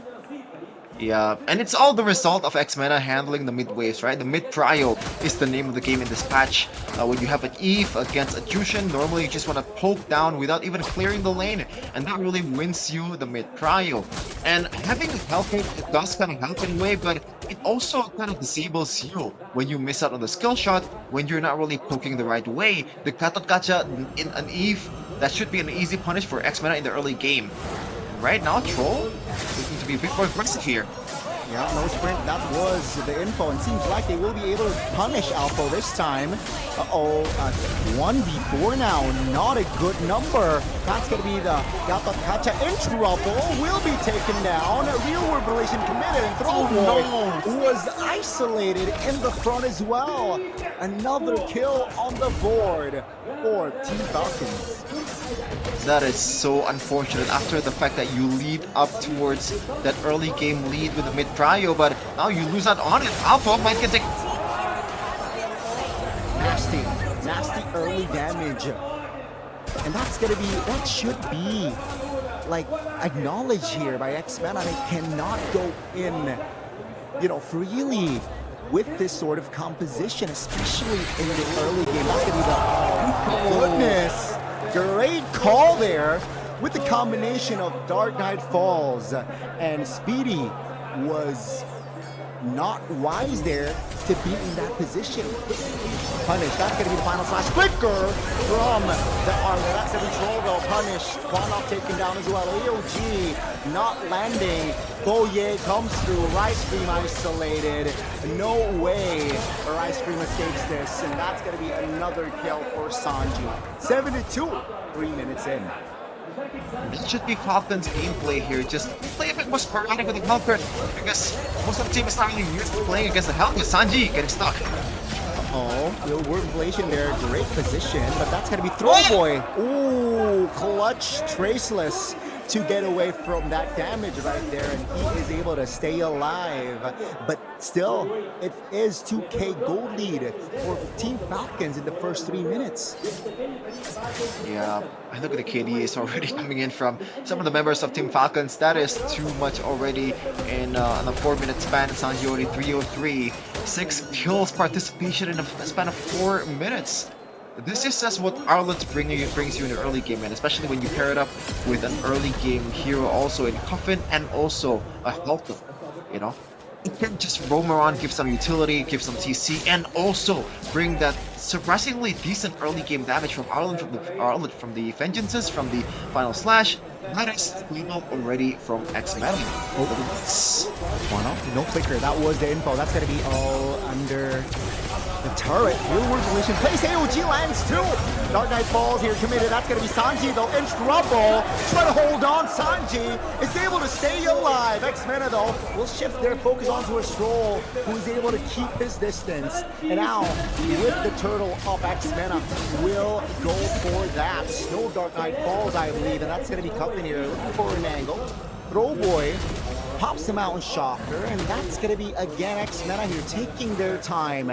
They want to clear the mid first. Mountain Shocker not landing. That's fortunate for Team Falcons. They go in again. Team Falcons look for an angle. Final slash. Troll jumps in. That's the damage coming through with the Blazing Duet as well. Rice Cream taken down. Throwboy could hold on, but that's 1, 2, 3, and soon to be 4 members off the board.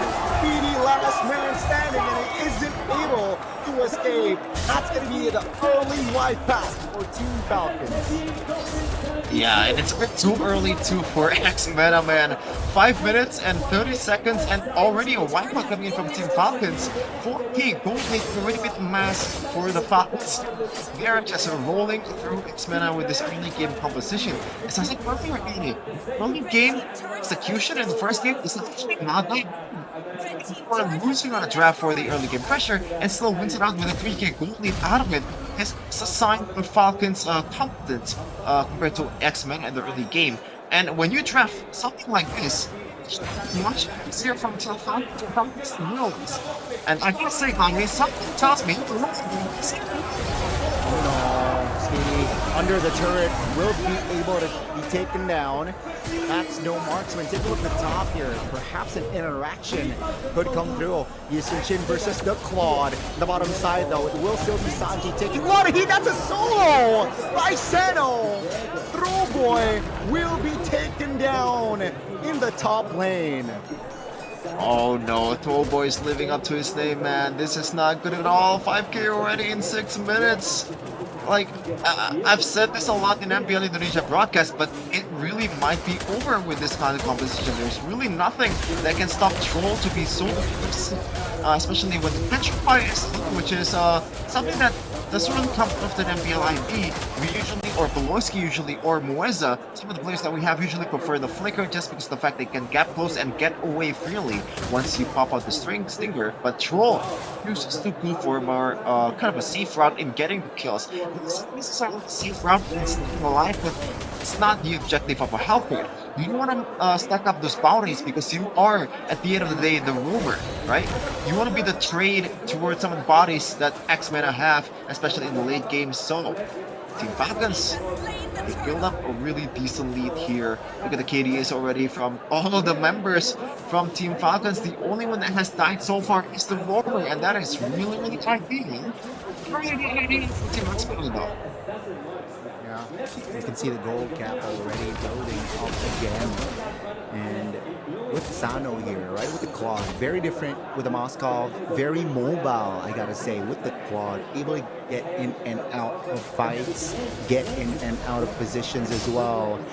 So, yeah, again, Team Falcons looking very scary here in the second game, and it does feel like it's gonna be a 1-1 series here on the board soon if Team Falcons doesn't make a mistake or a huge blunder. Should be theirs, but let's see here. X-MENA, their winning condition is right now it's just turtle, right? Get as many as farm as possible, especially towards Speedy. And I guess now Kwana, right? Throwboy is just pushing here. Oh no! You might see a 2v1 here. Seems like Troll will not jump. Oh, there you go. That's a Dark Knight Fall. Traceless pop. The cavalry jumps in! And now you see Throwboy and now you don't. That's going to be Alpha next on the chopping block and will not be able to survive. Troll picks up another kill. My goodness. Team Falcons on point here. 9 minutes in. But Team X-MENA, they're not really on point, Bonnie. You give on the blueprint. All they have to do is turtle in the face because of the fact that they have a lot of brave clear here. But by the way, Grizzly. But again, Kwana very low, taken down. Surely that's going to be the damage coming through from Speedy. Not enough. Rice Beam sandbagging. Final slash. Oh, very slick from Sanji. He's able to get away from that fight and will pick up another structure in the top lane. Team Falcons again, very different here if we compare it to game 1. They dominate game 2. Take a look at the gold lead and the minutes, right? it's catching up. Yeah, not looking good at all for X-MENA right now. Thankfully, as you mentioned earlier, Goni, they're they're probably not that bad. With the fact that they have an Eve, they have two marksmen that's just gonna scale up to the late game. They also have a lot of detonatas that they can use to clear out the wave. But how long can you hold on when Team Falcons is the one on the driving seat here? There's also some pretty, underrated sieging potential here. Although it's not really technically a full, a direct siege maneuver. The Dark Knight Falls can be utilized to pretty much zone X-Men away, even though they don't really have a lot of information on where the Team Falcons team members are. So Team Falcons, they have a lot of room for error, especially the fact that Troll does not have the bounty, as I mentioned earlier. As they're gonna take their time here and try to get the mid turret, just slowly but steady. Slowly but surely, the Lord is marching top, and it does seem like they just want to trigger that holy shield here. They will get it. No further action here from side of Team Falcons. Very diligent. And X-MENA here, it seems like they want to defend. A real world completion committed. AOG lands on towards two members, but the damage isn't there, and Rice Cream will be punished. 5v4 now. They will siege the top. That's going to be the Zushin jumping towards the back. Cuffman will be punished alongside the Feredrin, but they got the base turret. That's going to be Troll taken down. Throwboy will be off the board as well, but Team Falcon stands with 3. Meanwhile, Speedy will defend all alone, but seems like with no minion waves coming, Team Falcons will just munch on the jungles of X-MENA. Yeah, it's a bounty taken from Coffin, but it is very much worth it at the end of the day. Top lane turret gets taken down, and inhibitors is always very much value. Look at this. Even though they got quote-unquote good punish with the AOG towards 2, but they don't really have the vision to work with. So a lot of members of X-MENA is very much hesitant to follow up the calls coming from the God of Klaja and Sano with a good punish towards the backliner of Team X-MENA. This Claude is working out quite well for Sano himself. So far, no deaths at all, and he's rocking the sprint, so he can get away quite easily from some of the damage that Team X-MENA is going to put out onto him. Now it's a matter of how can you maintain the lead, right? You have this much gold lead, that should be a nail in the coffin towards X-MENA, but we've seen a lot of breakdowns in MPL Indonesia. Hopefully Team Falcons will not do the same. Very steady here for Sano. You mentioned that he is still deathless, and yeah, very clean and very bold as well, the way he plays his Claude, right? If he sees an angle, he goes for it. And that's what you love to see. If you play Claude, you want to get that play, you want to get that angle. It seems like the call is X-MENA will concede the Lord here. They will just have to be satisfied in taking a structure bottom side. And Team Falcons, they can't afford to lose a structure or two. So yeah, so far so good. Though keep in mind here, right? After this lower take, perhaps the gold gap is perhaps going to be double digit or in the tens of thousands. So got to be careful there. Enough damage profile definitely for Team Falcons to end the game and make it a 1-1. Yeah, honestly, if they don't end it in this point, I would be very surprised. Troll though, looking for the Petrify play, but I don't think he has enough damage to burst down even the backliners of X-MENA at this point. They're gonna play it a bit safely here, but a bit too safe. They're not really utilizing the opportunity. Managed to use the wave to their favor, and now Team Falcons, they have to make an opportunity of their own. Let's see, Dark Knight Falls, jumping, that's gonna be Quanok down! No high ground defense, and that's gonna be collapse of the century. Sano finds a blazing duet play. That's gonna be Speedy again, last man standing, but take a look at the main base. Team Falcons showing their heart here in the second game and make it a series to 1-1. Wow. Great display, great determination, and well-deserved win. Now that's what I want to see from a team that hasn't dropped a match this season. Of course, there's still a lot of things to fix, but you can see some of the signs of discipline that they have. One of them is one of the moment was when Troll has this opportunity Yeah. to punish the Yi Sun Shin in the top lane, but he waited. You know, even though Yi Sun Shin already or Throwboy already popped the Traceless, he still didn't want to go for the Petrify combo, but knowing the fact that his teammates were already on the way, he wants to make sure that they get the kill, even getting two in the process with the Hilda as well. You know, there's a lot of signs of them being super patient about their approach, even in the siege potential as well. You know, they didn't really panic in the fact that they didn't use or they didn't utilize the load properly. It kind of lulls you to sleep towards X meta, and they managed to spot one little mistake coming in from the Eve, and that's an easy punish for the Hellcurt if the Eve is not really in a full HP. Wow, great Yeah. match coming in from Team Falcons, and hopefully they will be able to carry that momentum onward because, you know, this is, as I said earlier, like I was wondering how did this team go undefeated in the regular season and in the playoffs when they were playing like this in the first game, but this is my guy. Yeah, I think they, again, I think they turned it up a notch, right? With that Hellcurt pick, it allows a lot of map control to be theirs, and they showed that during fights, during all, they were able to capitalize on that Dark Knight Falls most of the time. And here I feel like where, you know, they really got the control. They were able to find the fight, they were able to get the turtle, and it's just done and dusted here. It's a wipeout. After this, X Meta were in the back foot, and I feel like no chance after that fight were given to recover from, you know, that mistake or that punish from the side of Team Falcons. Yeah, for sure.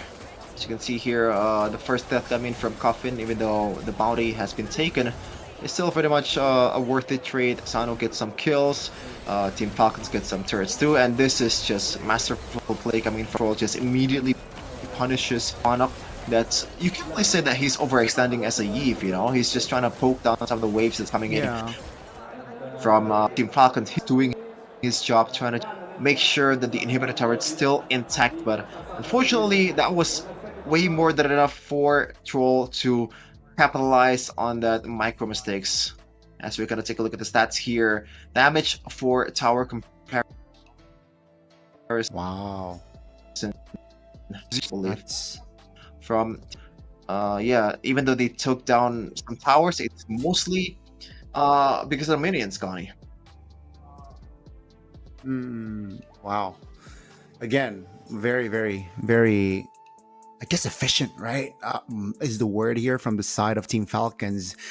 Very efficient. And again, the Zushin even built the Skypiercer because he knows that, Coffin knows that, I'm ahead, you know, why not add a little more sauce to my build? And that's going to be the Skypiercer on the board, 8 kills on towards his name as well.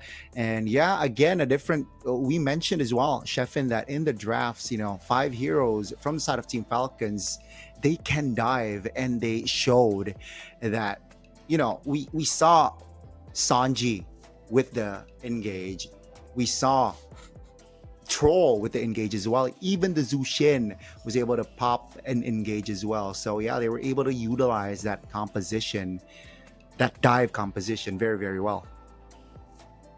Yeah, congratulations to Team Falcons overall. That was Congrats, man. kind of expected with the way they drafted. And something tells me, Gane, you know, a certain hero will get banned here in the third game just because of the fact that it changes the whole dynamic of the map. You know, the bush checks, the bush owning. When you have a Hellcurt in your team, that's already been snowballing and have a lot of map pressure. It is a surefire way to own the map. But MVP of the game is going to be Coffin, the mid laner of Team Falcons. Overall, a pretty, you know, I guess standard and also safe game coming from Coffin. Only one death so far, and that was a trade towards the inhibitor turret. It's very much worth it at the end of the day. He's already stacking up a lot of Skypiercer stacks as well, and That's why Jushin has been very prio in this meta. Just brings you stability in the mid lane and gives you mid prio. Even though Milford is not really the best hero out there to in terms of especially the sustain and also the level 1 damage to secure the mid prio, but when you have a Jushin that can pretty much zone people away, even technically you are on the losing lane against a Eve, it is still worth it to pick it, you know? Yeah, again, they got compensation, right? But with the Fredrin pick, I think it allows the Helkert pick to shine as well. And again, props to Zushin here. First 5 minutes rotation. Wow. Everywhere, technically, right? Of course, apart even the jungles, right? Take a look at that red buff invade.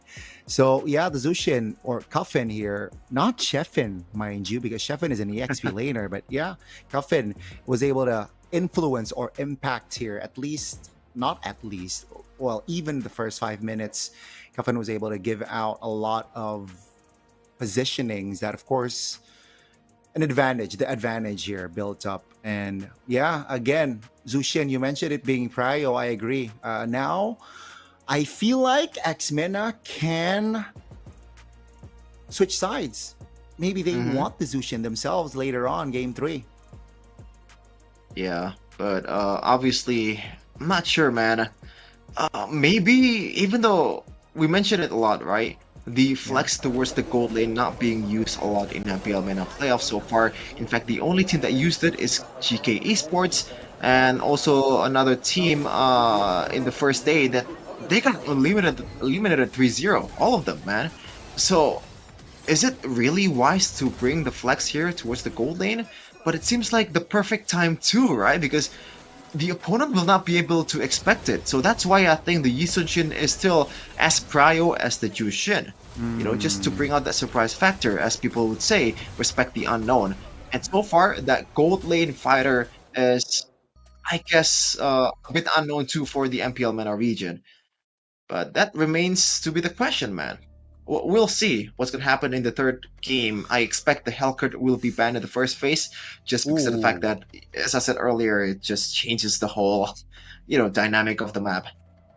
Definitely a big or a chunk of that influence, that impact was because of the Hellcurt, right? The tempo, the Dark Knight Falls, if the Yi Sun-shin pops the Mountain Shocker and then followed up by the Dark Knight Falls, it's just neutralizes the map, the vision is no more. And with the composition, like we mentioned already, with the dive comp, a lot of avenues from the side of Team Falcons to engage a fight.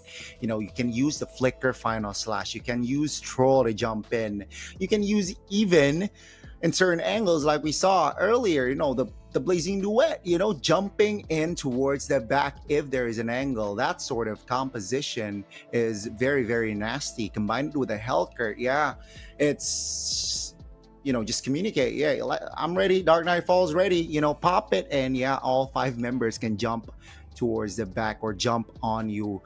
We saw that from Troll. In that last push, finding Kwanok, an important figure during the defense, no Yves, and yeah, it's just GG. And if they're able to go for that same approach, game 3, Team Falcons maybe might have the advantage on a 2-1. So it's their job, X-MENA, to deny this sort of composition from Team Falcons, man. Yeah, maybe I thought initially the Eve was a good pick just because of the fact that I didn't really expect the Hellcurt. And to be honest, for X-MENA, I don't really blame them either to not expect the Hellcurt, because so far in the playoffs, this has been actually the first Hellcurt game in the MPL MENA Season 8 playoffs. So it really just bring this kind of curveball onto you. Wow. So maybe X-MENA, this is not in their game plan. This is not in their scouting report towards Falcon Esports. There's a reason why Falcon Esports or Team Falcons, they are the number 1 in standings in the regular season, and also hasn't dropped a match at all this season 8. And that's one of them is having this deep of a bag. Troll all of a sudden pulling out the Hellcurt, not really going for the usual roamer standard picks like Kacha or those safe picks like Grok or Hylos. This kind of picks are needed when you're trying to play at the most elite level, Gani, and when you're trying to secure the high level matches. Definitely. And let's see, right? Again, a potential pick. Again, if you want to talk about Rome, Kalea was banned for 2 games. Perhaps if they want to ban the Hellcurt, maybe that allows Kalea to be open later on. But let's see, it has been game 1, game 2 at least. Blue side for Team Falcons, red side for MPL MENA. Will that change here in game 3? Perhaps, right? Perhaps they see the Zushin especially getting MVP in that second game. Perhaps they want to utilize that Zushin. And you mentioned the Yusunshin. Maybe they ban the Yusunshin to get the Zushin maybe later on. A lot of avenues definitely for that third game. But hey, I want to see it later on, game 3, Sheffin. Yeah, I gotta say, for Team Falcons, I don't think they're worried about Throwboy's Yusunshin.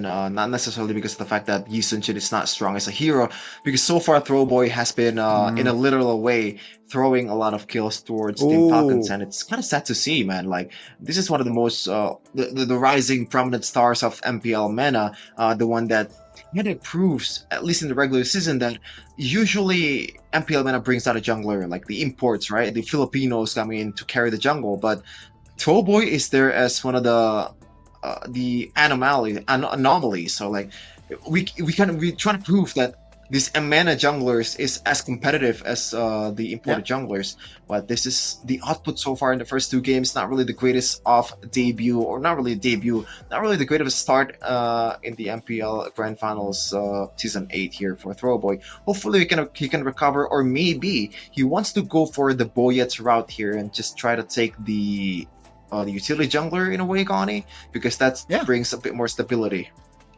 So hey, Sheffin, before we jump into the third game, let's take a short break, right? Game 1, game 2, it's all even Stevens here for Team Falcons and MPL MENA. Stay tuned. Let's take a short break.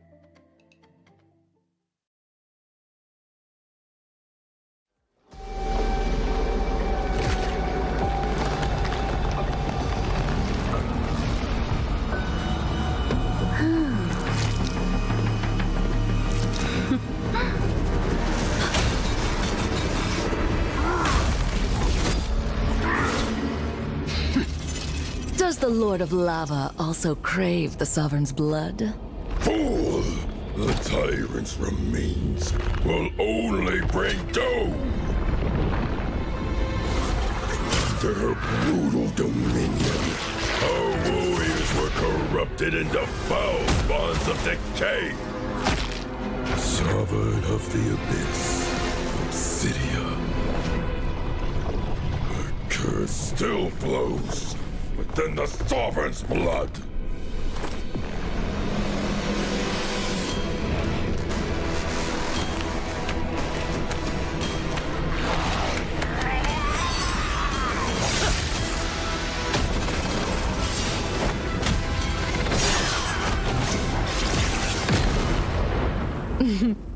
Such loyal little puppets, aren't you?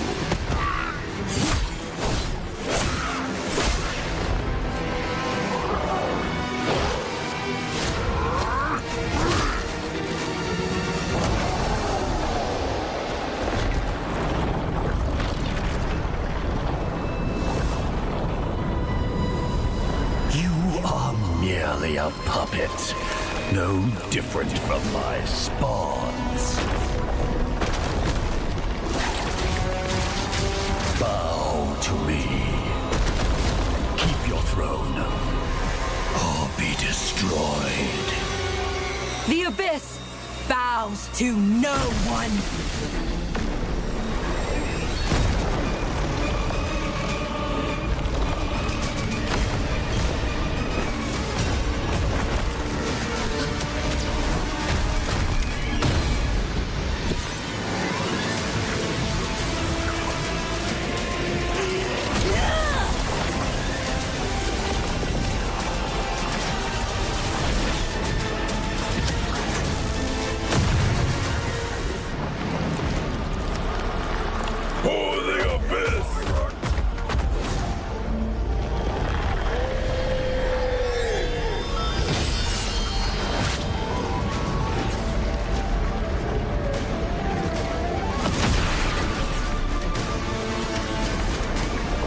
Its wretched spores reek of its corruption.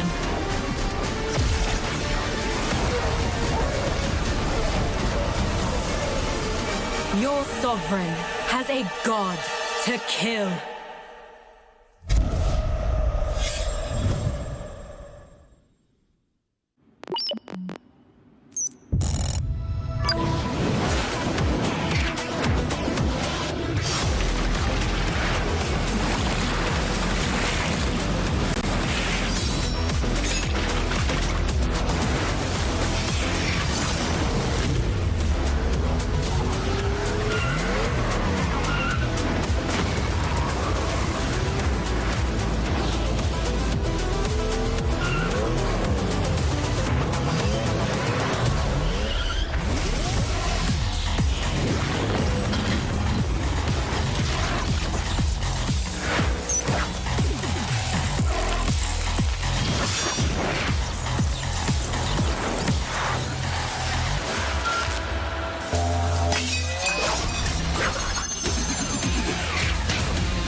see desperation.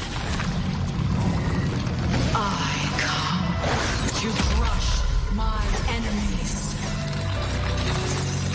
I reap. The strong rise. The weak crumble. My will is absolute. The abyss shall kneel.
Lord of Lava also crave the Sovereign's blood?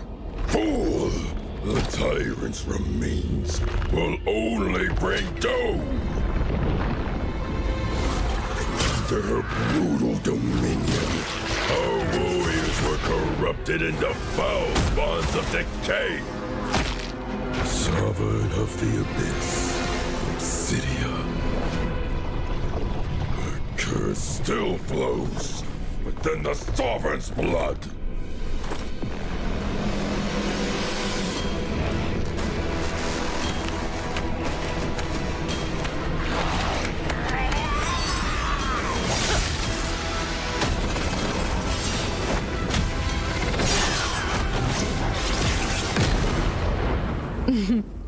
Such loyal little puppets, aren't you?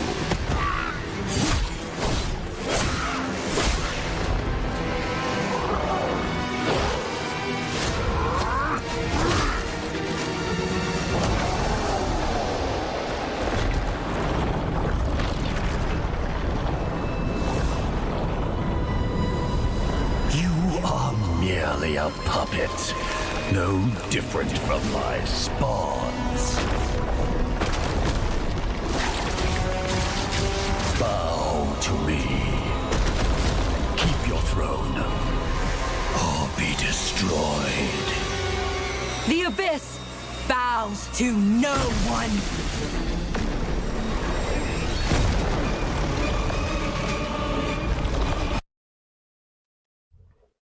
Welcome back to MPL MENA Season 8 Grand Finals here with me, Shefin, and also Gani. We've been through 2 games so far, and the score is 1-1. It's all equal here to the decider on who's going to M7 right away and who is going to represent MENA in the wildcard of M7, Gani. Yeah, I mean, guys, game 1, it was MENA who got the dub, but Team Falcons, game 2 was... wow, dominating.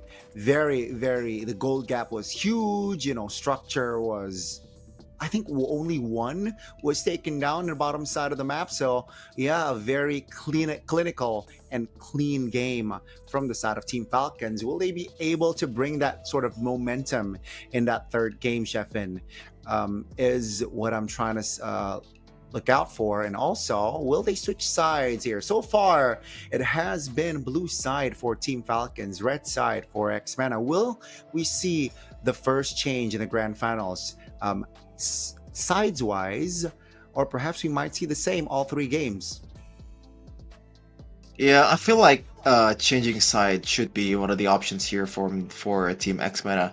But considering what happened in the first 2 games, I feel like the initial plan was to stay on the red side, right? They want to be a bit more reactive rather than be active to decide what's going to happen in the Land of Dawn.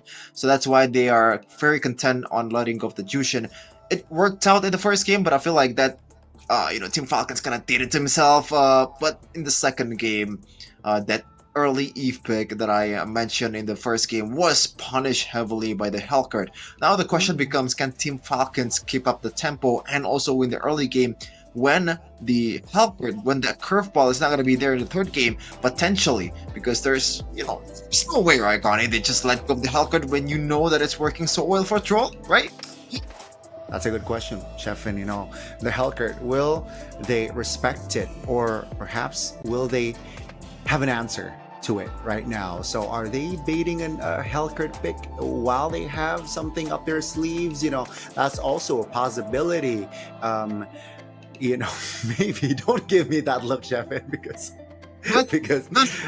okay, because I thought you gave me a look, but yeah, there's a possibility slightly, perhaps MENA has something up their sleeves. But hey, Team Falcons, that Hellcurt pick was, I feel like you mentioned the curveball. I think that was a difference maker there. I think that pick shook them a little, made them a little bit unstable, right? During fights, making calls, because there's always that thought, right? Dark Night Falls coming around and perhaps bite you in the face, and we saw that second game where that Dark Night Falls was almost and always able to be capitalized from the side of Team Falcons, right?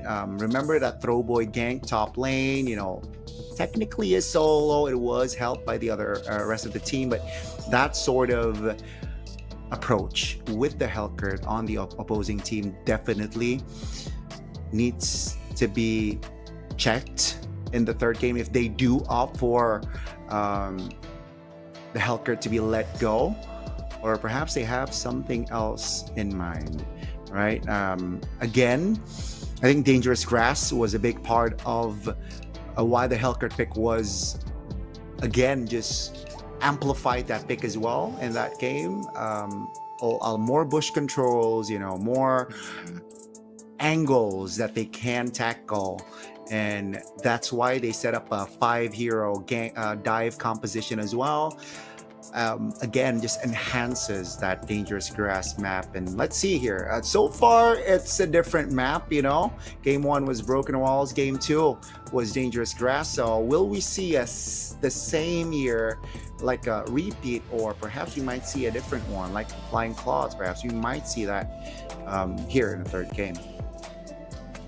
Yeah, just more, I guess, like varieties that we need to see in this grand finals here. Best of 7, so it's gonna be pretty interesting.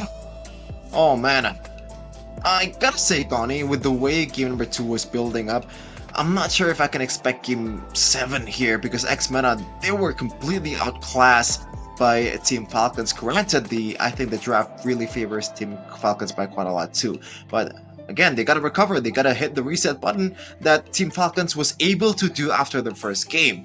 That first game was a complete mess up from Team Falcons. They were reading the early game.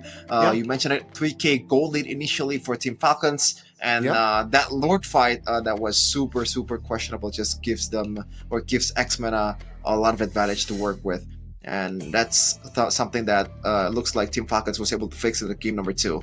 And I kind of expect them to keep up the momentum here, even though without the Hellcurt pick, it would be just slightly more difficult here, because MENA, they haven't been executing the game plan quite well, even though the odds are in their favor. Throwboy, I'm looking at you, man. You gotta lock in a little bit, especially when you're using the Eastern Chin, man. No more just traceless towards the front and getting yourself killed. You gotta, just gauge your potential in the early game. Not much items that you can work with, and also just gauge how you use the Mon Chakra, because so far, usually the Mon Chakra has been used towards the frontliners, right, Gani? And it didn't really ended up getting a kill. Just sometimes the best adjustment out there is not really the in-game adjustment. It's just lock in, be more focused. They definitely got to lock in, and of course both, right? Team Falcons, their job is not done here. They just equalize, it's not like they won the grand finals just yet as well. So both teams, I gotta say, need to lock in and step in as well, because MENA are no pushovers. They were technically Ultra Legends were able to create an upset last season. So if Team Falcons underestimates, perhaps gets a little bit too complacent here, they definitely can be punished. So now, you mentioned Throwboy here, especially that second game here that Yushin wasn't able to, I guess, shine, right? In the first game, arguably, the first 10 minutes was a little bit tough for Throwboy. But after 11 minutes, right, he was able to provide the damage. He was able to provide the engage or slash the Mountain Shockers very well. But game 2, it wasn't the case. It was Throwboy just struggling to farm, struggling to find their retributions earlier on, struggling to just do the job description, for junglers. So again, a lot of adjustments needs to be made here for Throwboy. Will he rock the Yushin Shin again for game 3? That's a little bit, that's still up in the air. Or maybe, if they do switch sides, if they do end up switching sides, that Yushin Shin will be taken for Boyet. So we might see that happening as well, But hey, the third game is in front of us. any other expectations from you, Mr. Sheffine? Oh, I gotta say, if they do switch sides, I do expect Boyet to step away from the Fredred because it's kind of weird, Gani, the fact that you have this import from Philippines, from MPL Singapore, has an actual, super competitive experience there in MPL Singapore, but you only placed him on towards the Fredred, which is, it's not bad by any means, but sometimes when you bring in a player that's a bit more special than the others, you wanna utilize them to be the one that carries the game. But it looks like Boyet go for the more standard route here, trusting his teammates. And to be fair, it kind of worked out in the first 2 games. Not really the first game, but in the second game, it worked out perfectly. Especially with the fact that Troll was able to dominate the jungles or the bushes of X-MENA with the Hellcurt, man. Oh man, I'm super pumped about the 3rd game here. I feel like there's a lot of changes that can be made for both teams. At this point, like, is it gonna be like, because so far it's a Jushin towards the Fredred, right? That's been the recipe for Team Falcons, which is kind of weird. I'm gonna look at the track record here from Team Falcons on what they drafted. It looks like Jushin is definitely the main weapon of Team Falcons, but so far Boyet has been playing mostly the assassins in the upper bracket finals. The Yisun Shin comes through, the Joy comes through, Hayabusa, even the upper bracket semifinals. There's to be fair, actually there's 2 utility junglers that's been used. It's Baksha and also Rakai, but Fredrin, like, this is a debut pick for him in the playoffs, which is quite surprising too, Sometimes you pull off this strategy that's super unbeatable in the playoffs and you keep using it. Sometimes you just save it until the end, until the real game that matters a lot is right in front of your face. And this is the grand finals, the Hellcurt coming through, the Fredreds coming through for Boyet, and it worked out for Team Falcons. And that's the thing, right? I think Team Falcons, they have prepared a lot of scenarios here, especially or specifically for the grand finals, right?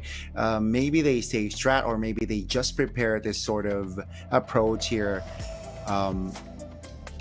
Just for grand finals, just to throw the opposing teams, no matter what, off, and seems like X-MENA was the receiving end of that Hellcurt. Now, again, it's still up in the air, Sheffin.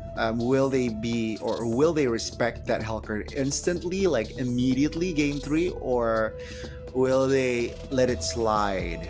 And perhaps they have something up their sleeves, and you know what? I think we can still beat the Hellcurt, but with a different composition, not that composition earlier. There's always that possibility.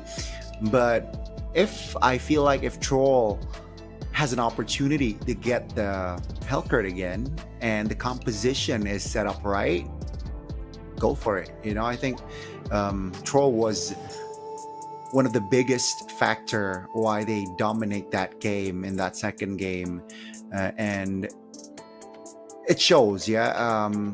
It's for you guys as well, who's watching.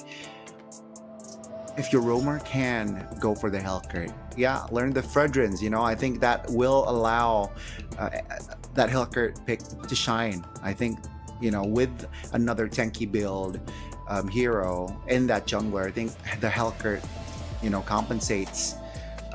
There's compensation if you pick up the Hellcurt, and you saw what Troll did in that game.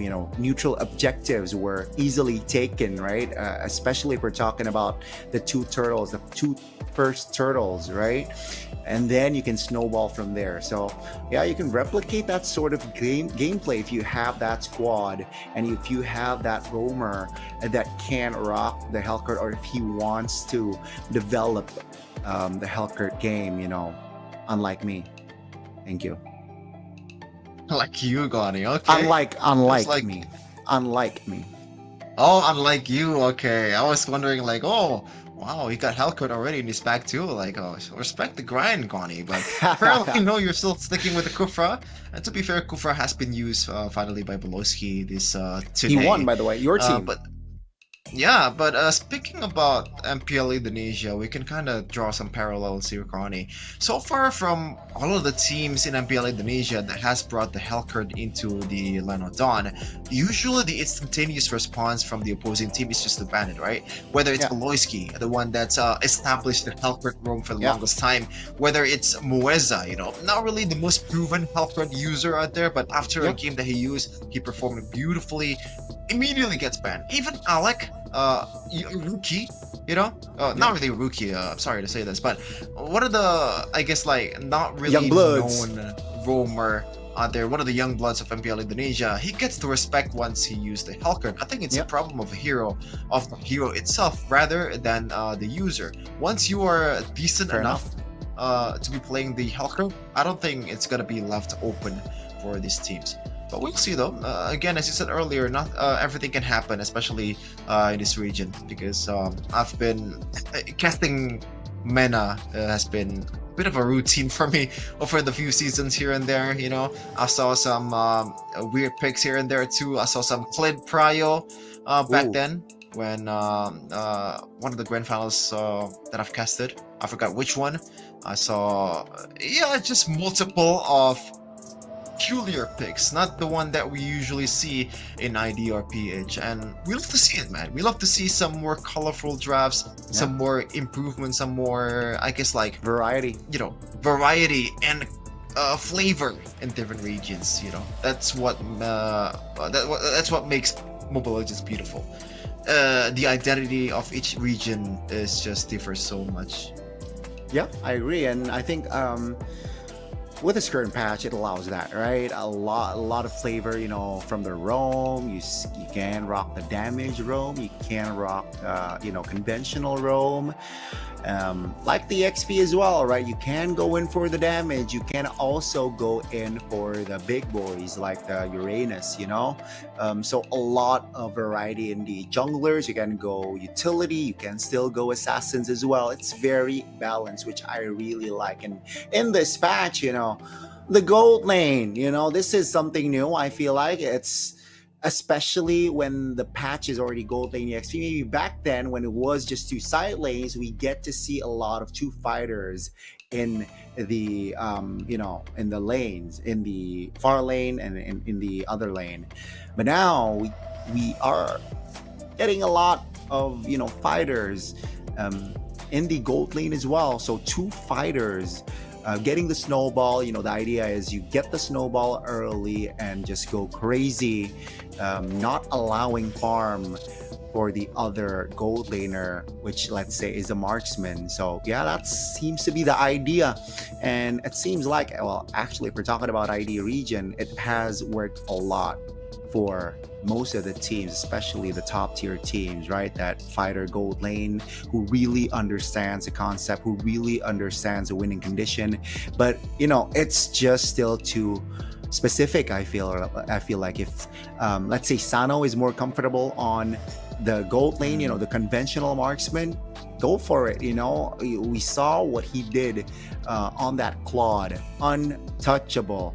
And the mechanics is definitely still there. He is just super sharp.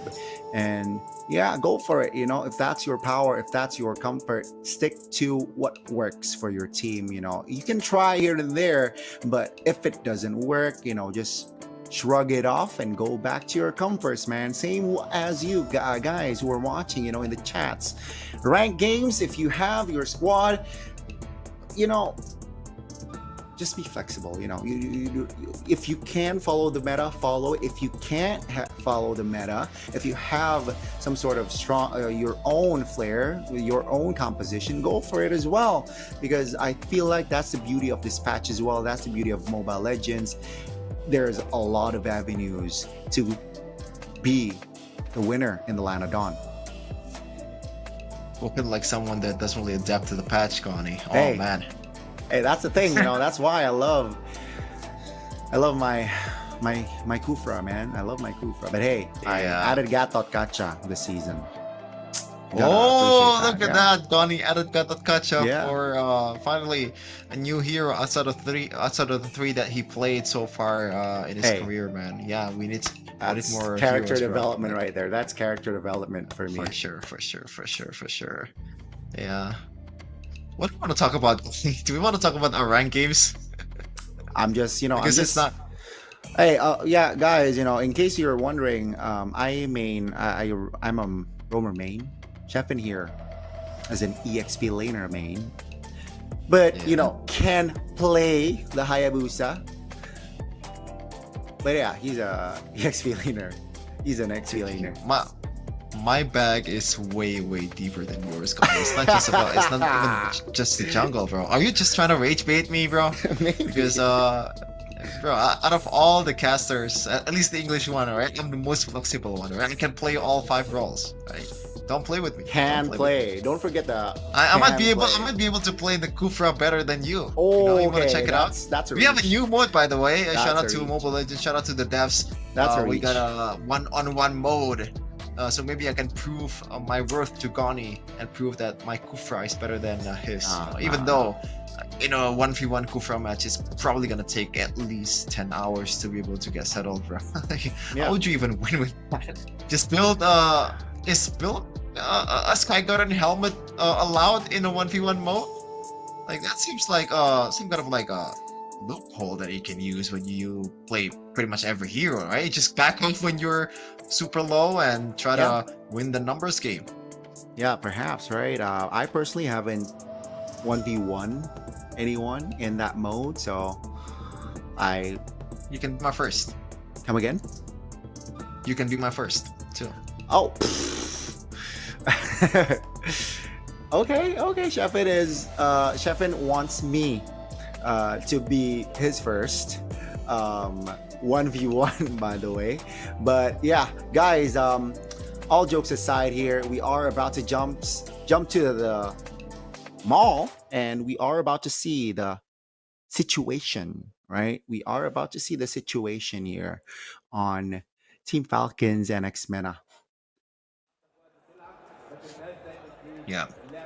We're gonna draft we're gonna jump into the draft in a second here, guys. Be patient and just enjoy the vibes here, just like all these viewers in the Mall of Egypt. We mentioned it earlier. All the MENA players are Egyptian, so they got the technically home court advantage, but also Team Falcons is probably one of the biggest orgs in the world, not just in MENA. So they're not short of the support of the fans here, even in Egypt, even in the opposing crowd country. You know, we're still setting up the drafts, and hopefully we can get it on in a second. But yeah, there you go, right on cue. The Angela button right over here for MENA as we're gonna decide the map here. Which one are we going to play in? It seems like it is going to be Drum roll.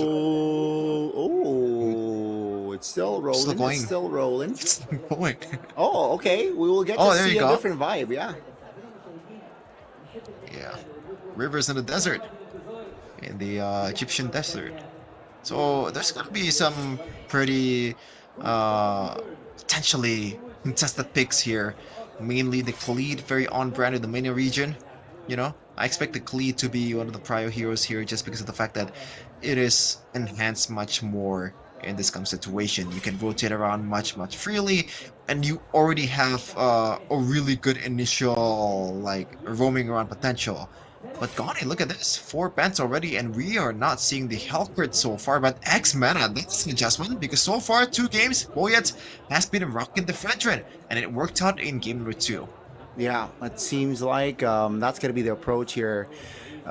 Yeah, you know, like I think Troll was able to use the Hellcurt because of that Fredrin jungler, right? So now MENA is asking a question, you know, if say I take out the utility and I take myself a utility jungler in that Baxia, I don't think you're going to be bold enough to take the Hellcurt. But let's see, right? Team Falcons though, CC Yisun Chin question mark. Are we going to see that side here from Team Falcons? Honestly, Yi Sun-shin can still be, picked in the red 3 just because of the fact that Baxia will most likely go into the jungle unless Team X-Mena wants to flex it towards the roaming area, which is, I think, is a bit more inferior to the Baxia jungle just because of the fact that the utility is really not much. You have to really rely on your shield unity, and the second skill that you're supposed to spam towards the jungle becomes much less useful. Now, Team Falcons, they went to go for the early Farsa here, expecting a solid backliner coming in from X-Meta, but they went to go for the the Lapu Lapu, and also the Eastern Shinto. It's going to be the roaming Baxia. Now, Team Falcons, what do they want to respond here with? Huh. Wow, Interesting. yeah, it seems like they will flex that Baksha instantly, right? Because Team Falcons did not pick up the Yisunshin themselves, so acts like, okay, let's just flex it, let's just take it. The question is, you mentioned the Baksha in the roam being more inferior. Will that be a problem here for X-Mena? Joy is definitely a good shout here. Seems like it's still a viable option. Is Boyet comfortable enough though, especially in this current patch, right? It does seem like they will lock in the Akai. So yeah, it seems like he you mentioned Akai being in the hero pool here. We're talking about playoffs. It seems like he will rock it again. Akai good for turtle takes or neutral objective takes. So let's see, will they be able to capitalize on the heavy spin for neutral objective takes? But oh man, it's a bit too straightforward in a way for the Kaido. Good ban, by the way, coming in from X-Men, just erasing that potential only vengeance combo with the heavy spin from Boyet. But so far, Boyet 3 games and 3 utility junglers. This is pretty interesting. As I said earlier, you usually want to put those carry heroes towards your imports, but it looks like Falcon, they brought in Boyet to bring us stability with the utility junglers. No. Falcon Esports or Team Falcons, they are focusing towards more of a mid lane ban here, knowing that the Farsa has already been locked in, and there's not much range heroes that Team X is left with here to deal with some of the heroes from Team Falcons. And by the way, to not rule out a flex towards the gold laner, because even though it is an apply in the jungle, because you have this range in the Feather Extract from the Farsa, I think it's still on the table. But I do still expect the CC to go to the XP lane just because of the fact that it is a winning lane against the Lapu Lapu, but they went to go for the one that already works, Connie, for the longest time for Team Falcons. It is going to be the Granger and the gold lane for Sano. So yeah, this is the recipe that they use to get the spotless streak so far in Season 8. Yeah, playing with range, right? With the Farsa and the Granger, you have a healthy physical damage dealer and a burst magic damage dealer. Keep in mind, the Helcurt is definitely a shout as well, but now with the Sicilian and the Alice, I don't think that Helcurt is a good pick here. A lot of tanky units from the side of X-Mena. So now, with this, right,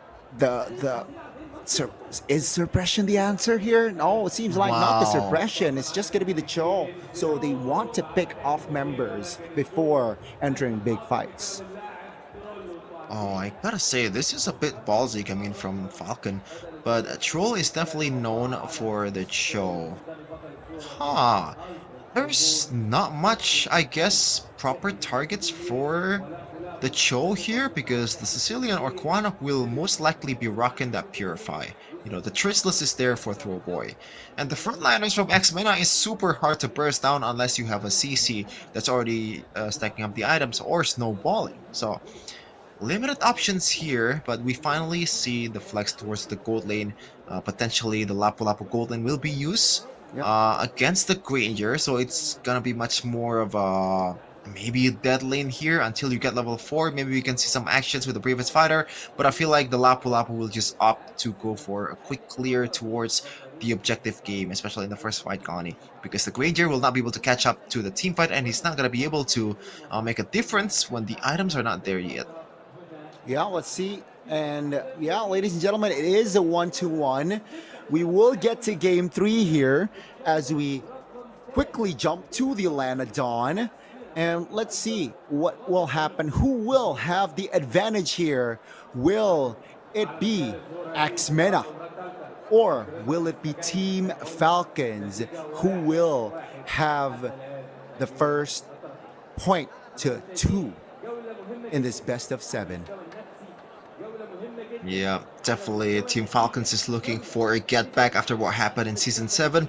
Not technically the same team here in MENA. It was Ultra Legends, but the core members are still there with Rice Cream, Throwboy, and alike. Should be a pretty a good game here coming in game number 3, as we have an issue that we need to fix before we go to game number 3. So be patient, guys, for a better game to watch, because we value sportsmanship, we value fairness to all the players that are playing in the grand finals here. Yeah, again, ladies and gentlemen, we are, they are dealing with that issue, but hey, let's talk about the compositions again. It was the Granger and Farsa. You mentioned it being the formula of Team Falcons, getting a lot of dubs, getting a lot of wins with this composition. And you mentioned, Boyet with the Akai is quite strong as well, very prominent Akai player. So is this just comforts here? Is this just a comfort composition from side of Team Falcons, you think? Might be. That is my question also. Well, yet so far, he's been pretty active in the utility department. He pulled off the Akai once against Team Occupy, I believe, in the second game.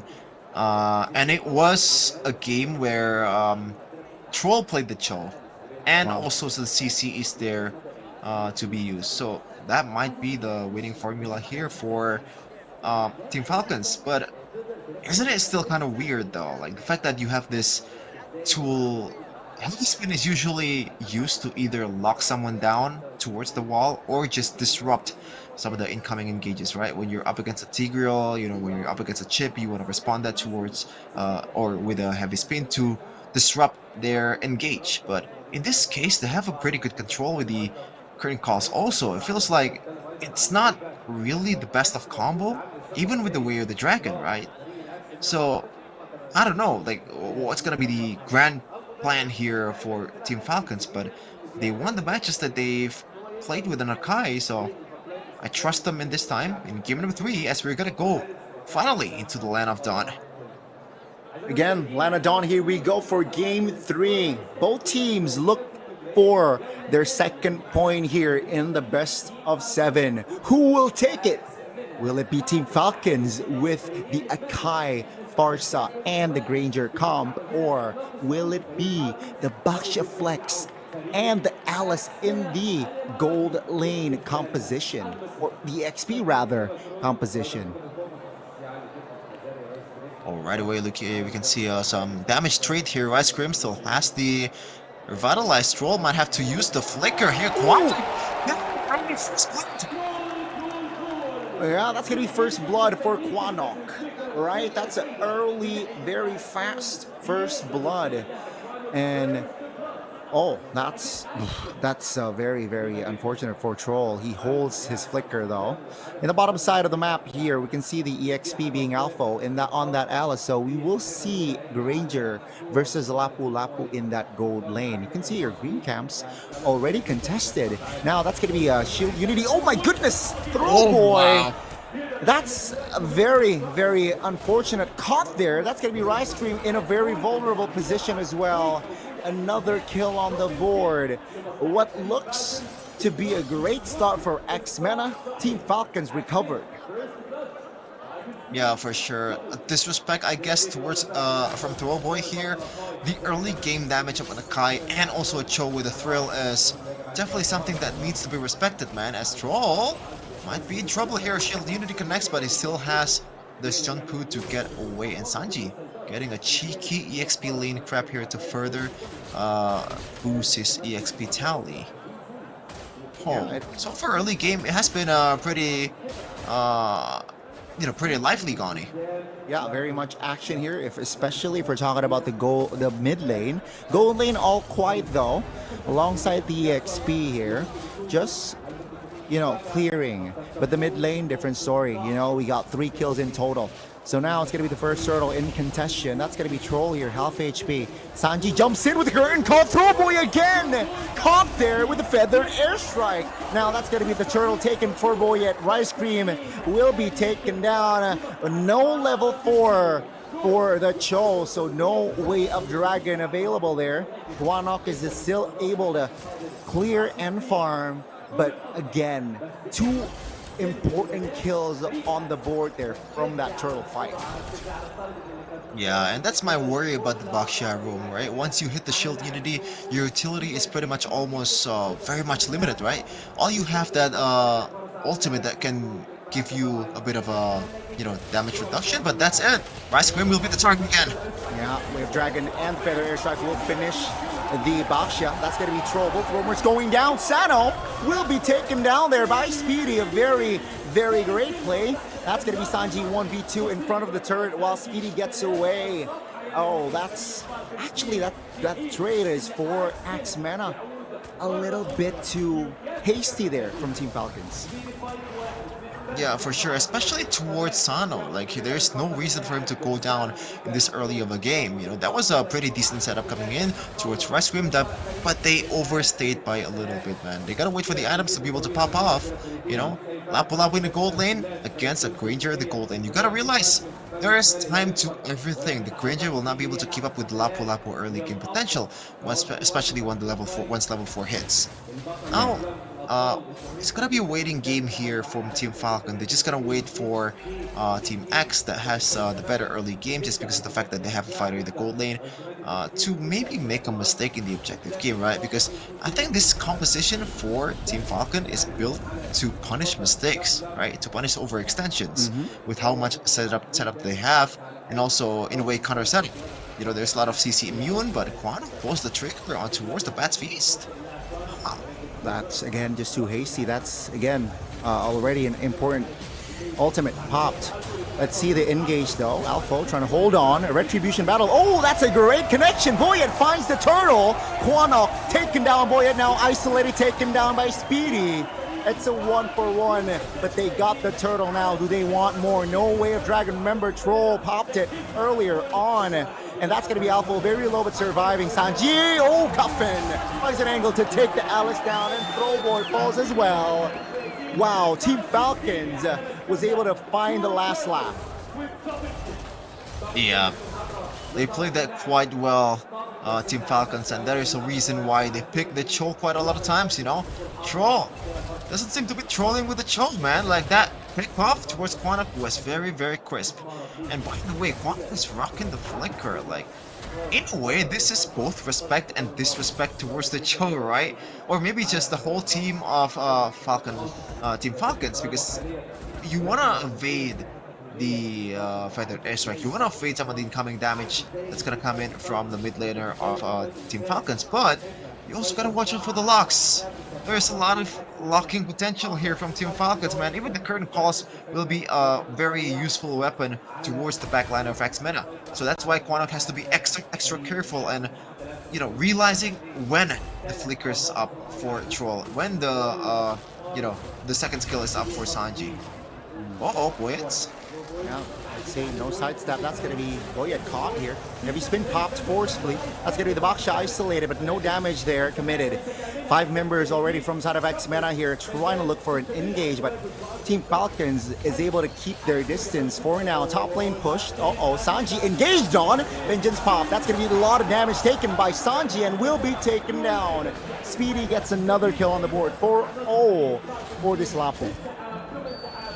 Yeah, but honestly, I think the trade is, well, good for Team Falcons. Uh-oh. Dragon stun, cancel. Troll will not be able to escape that time. That's going to be the Sanguine Claws canceling the Feather Airstrike. Alpha was in a very peculiar position and will be punished. It's a 1-for-1 roam for EXP from that interaction while the turtle is up. Let's see, Retribution is online for both junglers. Boyet, heavy spin, will pop it. That's going to be Throwboy this time, connecting with that Retribution. Sanji! Uh-oh, that's a lot of damage here. Ice Cream is able to find the connection, but Cuffin is able to flicker out of danger. Feather Airstrike committed! Speedy! Overextension there, and will be punished. Axe overstayed.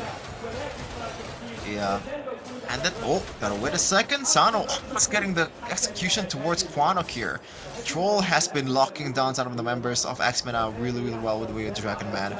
But yeah, back to the point earlier that I was gonna mention. I think Team Falcons initially won the trade when Sano was just farming up a storm in the top lane and also getting the turret as well, while also denying the minions towards Speedy. And Speedy getting 4 kills in early game is not really Lapu, yes, you want to snowball, but maybe getting the kills is not something that you want to do, you know? That is for gold laners, but Boyet getting engaged on. Heavy spin. Okay. Will be able to stay away from that fight, but yeah, you're right. Just give the skills to Throwboy, man. Even Alpha, you know? Give some love towards them. Now, they want a siege here in the mid lane. Is this the right call? Oh, Alpha finding one in the back. That's going to be Sano in trouble, but take a look at Throwboy. Throwboy again, taken down. That's going to be Quanok here being targeted. Will be taken down by Troll. That's a big 3-man knockup. That's going to be Falcons with the green light. They want this engage. It will not be able to find a connection just yet, though, and will hover around and be patient. At the end of the day, it's a 1-for-2 in favor of Team Falcons. Now they have the idea, they have the momentum here. It seems like they will take their time. Yeah, it's not looking good at all for Team X-MENA here. They do have the late game insurance in Sicilian, but I feel like it's gonna be they gotta wait for quite a long time to be able to use that to their advantage, man. Yes, the Bat's Feast and also the Sanguine Claws, so those are gonna hit like a truck later on once you get the penetration items, but you gotta stack up the stacks first. But Troll though, going on through Speedy.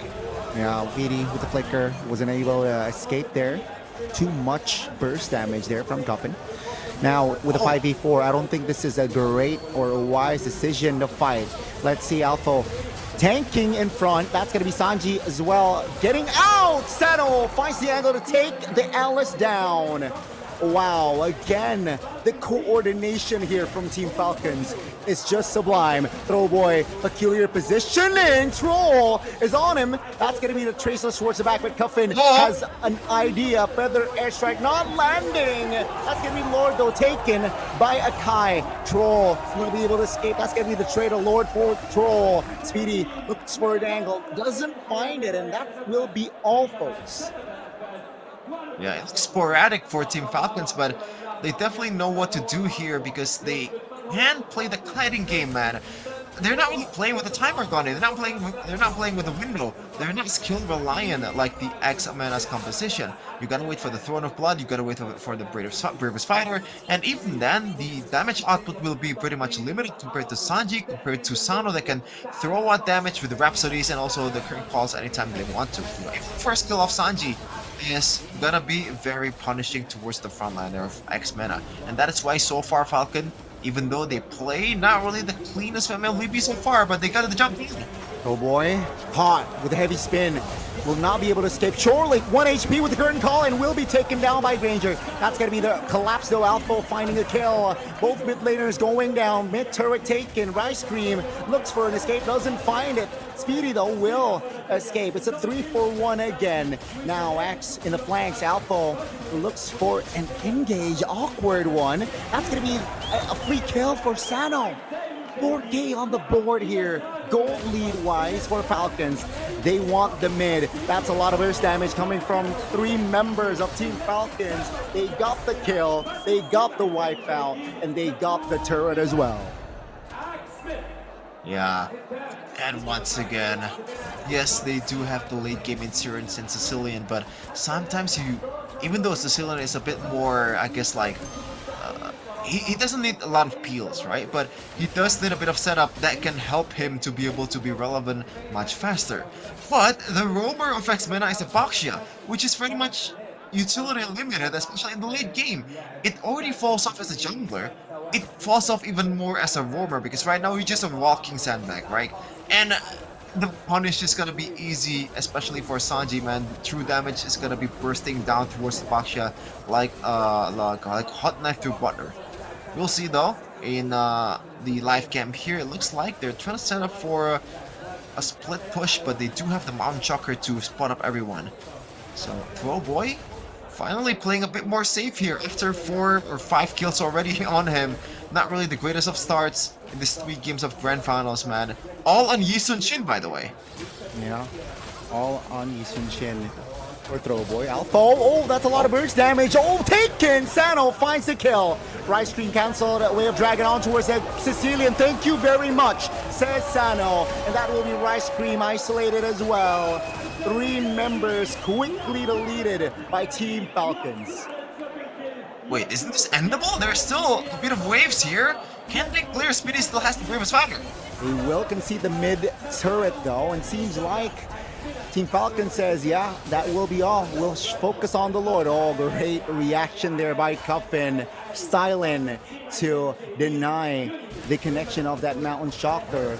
And now with 5 members practically up, it will be a free Lord for Team Falcons. Yeah, and this should be an easy one coming in from Team Falcons here. A lot of siege potential with the Granger and also the Farsa. It definitely outweighs the amount of damage that Quanok can output, especially with the fact that he already died 5 times so far. And you don't want to do that as a mid laner. Troll has been struggling Quanok so far. You gotta target his back, this Sicilian man, and the fact that he's rocking the flicker will not help him much too. We'll see. Falcon knocking on the doorstep. Yeah, that's gonna be the quick engage. That's gonna be Quanok down. The Lord is still up. Alpha off the board as well. The win is definitely within their sights. Now that's gonna be Speedy flickering towards the back, but that's not enough. Ladies and gentlemen, it is going to be another wipeout before Team Falcons soars again in Game 3 to claim the first team to get to 2 points. Gotta be completely honest, man. It's a difference in quality. I gotta say, right from the get-go, even in the drafts. It feels like when you pick a Sicilian, you're just really banking on that late game potential, but again, on the other side, you also have a late game in Team Falcons. You have a Granger, you have a Farsa, which scales much faster than a Sicilian. It is just non-viable strategy, especially in a Grand Finals like this. Oh, goodness gracious. And yeah, I can see why they are getting worried there. Some of the members of Team X-Mena, even though they have a lot of support coming in from their families. So far, not really the greatest of performance. Team Falcons, they definitely hit the reset button in the first game, man. I was wondering, like, what the hell? You know, why is this team so good in the regular season and also hasn't dropped a match so far? You know, in game number 1, it feels like it's just a fluke.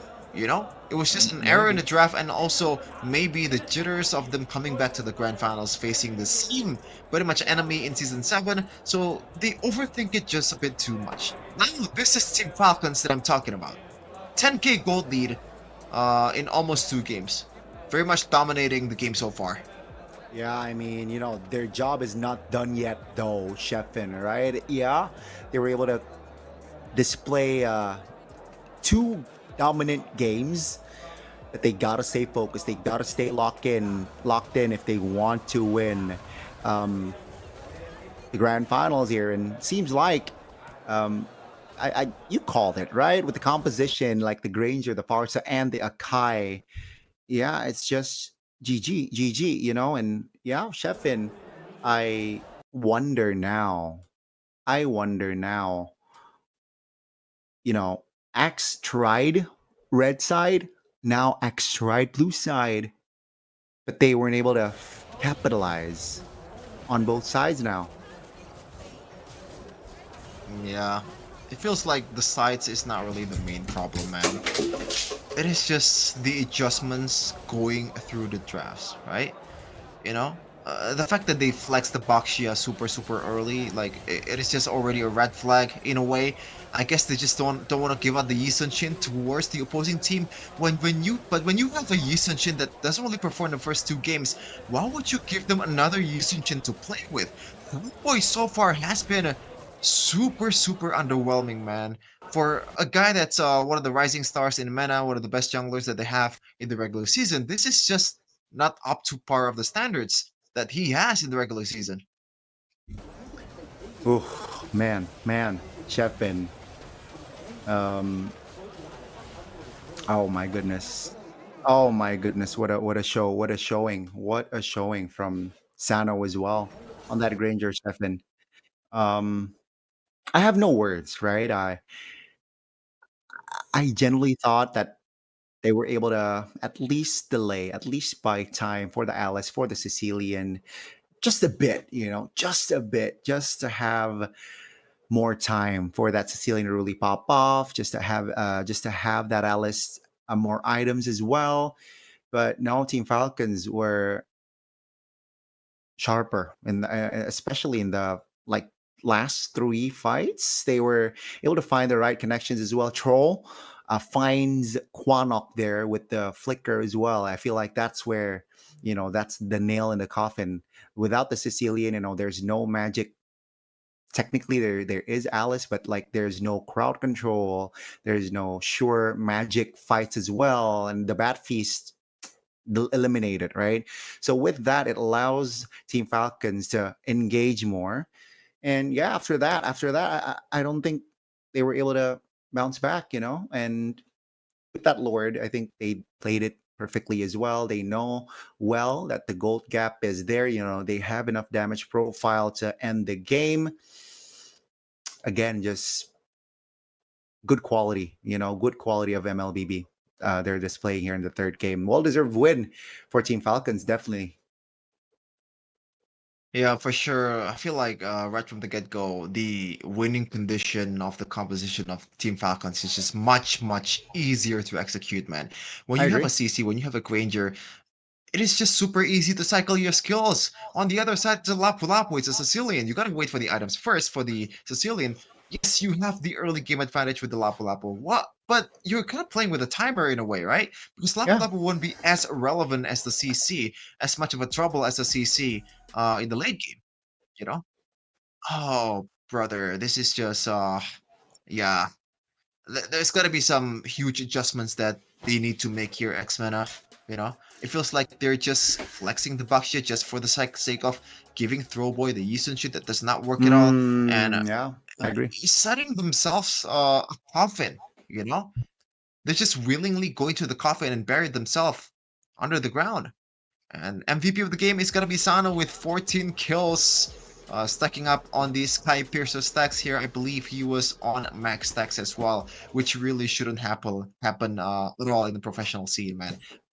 Wow. Yeah, this is just for sure complete domination. Yeah, beat down, you can say there, in the second and the third.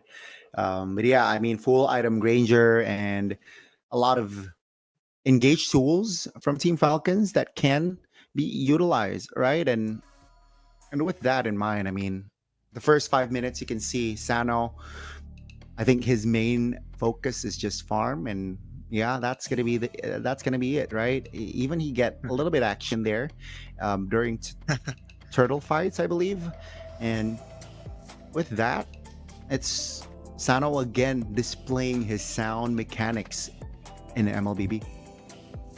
Yeah. Well, we get some scouting report on Sano. Apparently, he's comfortably the best gold lane in MENA, I believe, from what Yasu said.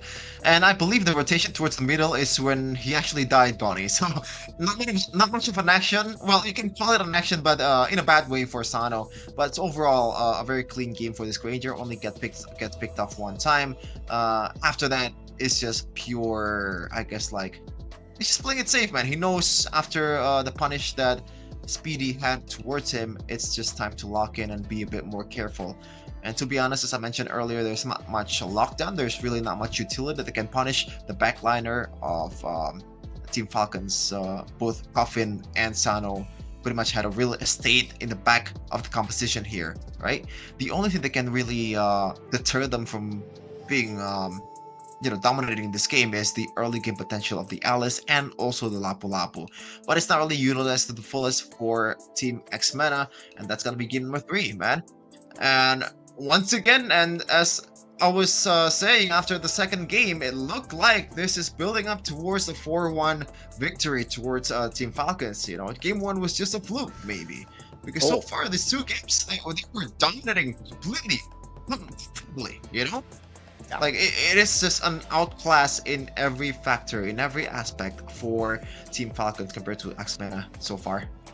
I mean, based on the last 2 games, yeah, I agree. I think it's, I think there's a gap, between the 2 teams. But, if they get a little bit too complacent here and there, if they get a little bit too overconfident, overextending, let's say, and fighting when it is unnecessary in later stages, perhaps we might see Axe bouncing back, and that is what happened in game 1. 11 minutes in, they were able to get the lead. They were able to establish a very healthy lead, Team Falcons, but after one fight, they were scattered.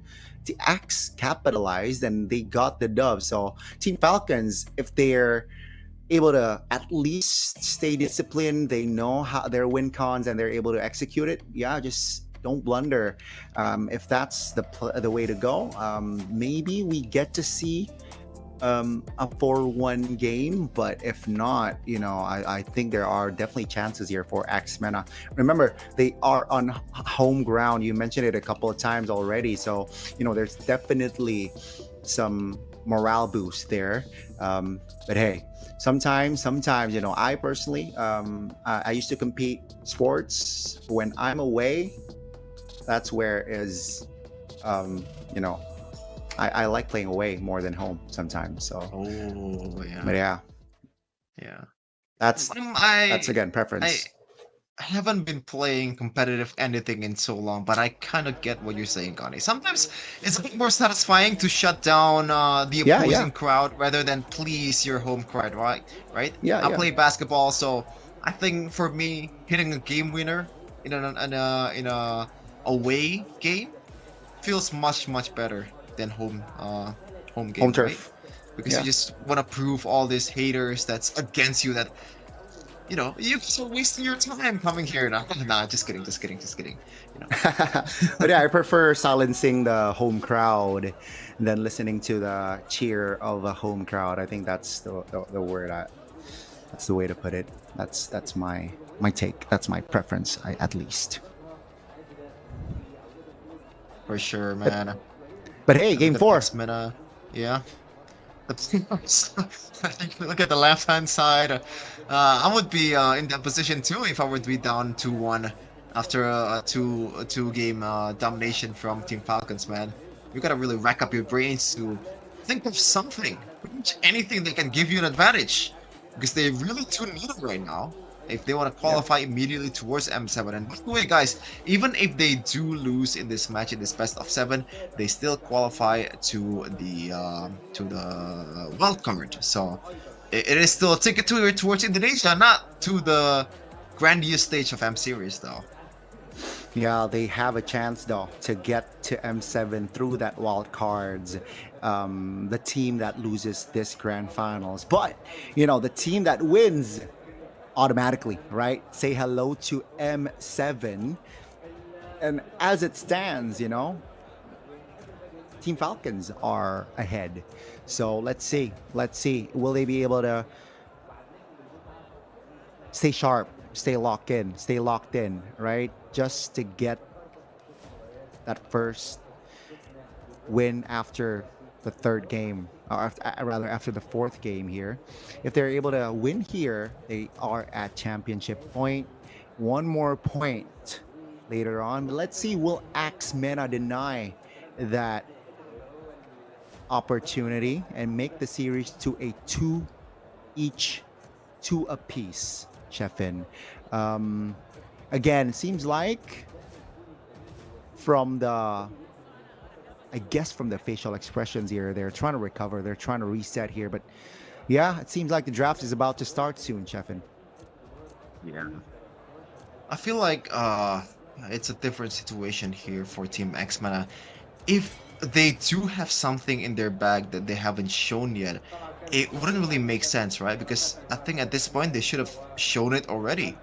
They're down 2-1 in the grand finals of MPL MENA Season 8, you know? Like, it makes your life a bit more easier if you win this one. You don't have to qualify through the wild card to get to the M7. And you get more money, by the way. 30,000 grand or 30 grand for you if you win MPL MENA Season 8. Second placer will get 13k, I believe. And finals MVP gets some bonus as well in diamonds and also, you know, real money as well. So they're not gonna turn down that offer, right? Because it's double the money, even almost triple, by the way, if you combine with the finals MVP price. We'll see though. Exactly. Still with the same expression from X-MENA player, man. They are thinking super, super hard right now. It feels like they are at the end of the tunnel and there is no light that's coming to greet them. I mean, they still have an opportunity, Sheffin, you know?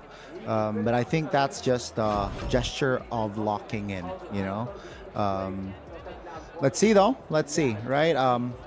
The drafts. Let's talk about the drafts here. One went down, at least for that third game. No Hellkurt was banned, no Hellkurt was picked. But the Baksha flex from the side of X-MENA. We mentioned it being too greedy, we feel, right? So if they do stay on blue side, if they want to pick the Baksha, just put it on jungle. I think that should be the ideal route here for Team X-MENA, man. But again, I'm super worried about the draft for X-MENA, man. The fact that Boyet so far in these 3 games has been rocking the utility, and they are fine and dandy, man. There's really not much, I guess, like, contest, not much competition going on against from X-MENA. With this kind of picks, it's worrying, you know, because he hasn't even shown you 50% of his bags, and you already down by this much. Yes, a game number 1 win sounds quite nice, but it really just feels like a fluke at this point. Just Team Falcons not really drafting a proper composition around the Fredrin, you know. It's just pretty much lacking in damage, and they're lacking in discipline too. Game number 2, they were definitely gaining a lot of confidence, you know. So I wonder what you know, what was the huddle look like what was the conversation, what really made them be able to hit the reset button so fastly, you know. Because after going down like that in the first game, when you throw a game, when you have a 3k gold lead in the late game, it should be hard for you to recover from that position, man. But yeah, shout out to Team Falcons, one of the best orgs in the business. And yeah, I was gonna actually see, like, how is Team Falcons PH doing in MPL PH? Team Falcons, I'm gonna look it up. They survived, man. Did they not qualify for the playoffs? They survived, bro. MPLPH. Yeah. Did they? Okay, I'm gonna look it up in a second. Yeah. They secured 6th seed. Ah. So they made it to the playoffs. Yeah. All I know from Team Falcons bloody season. Yeah, Team Falcons PH is the fact that they won a game against Aurora Gaming, because so far Aurora is a 13-1, I believe. Yep, 3. Yeah, they won against Aurora. Damn. Yeah. That is definitely achievement to be had in MPL PH, by the way. Yeah, a lot of oh yeah, it's already beginning. The dangerous grass here, the map is going to be dangerous grass, and last time round, dangerous grass, right? There's a Hellkurt surfacing. So will that happen again? It's going to be the Harith in the gold lane, though, this time. With the Granger banned out, you know, I think Sano says, okay, you ban my Granger, I will bring out the Harith. So that's double magic there with the Harith and the Farsa up, will we see the Hellcurt? That's gonna be the big question here. So yeah, they went for the Baksha, at least for now, Rome. Oh no, they with the hover with the Franco, they're going. Yeah, okay. So yeah, Baksha jungler right now. So at least it won't be a Baksha Rome, Sheffin. Mm-hmm. Yeah, it's interesting that Team Falcons did not pick the Gacha super early in this draft, by the way. I feel like the Gatot CC combo is just an automatic, almost a surefire way to lock down two members of the opposing team, and that gets you win most of the time. But looks like it's gonna be the Brody. This should be an easy Gatot Gacha, right? Because, oh, it's gonna be a glue room, looks like, from Troll. Whoa. So yeah, it's a bit straightforward.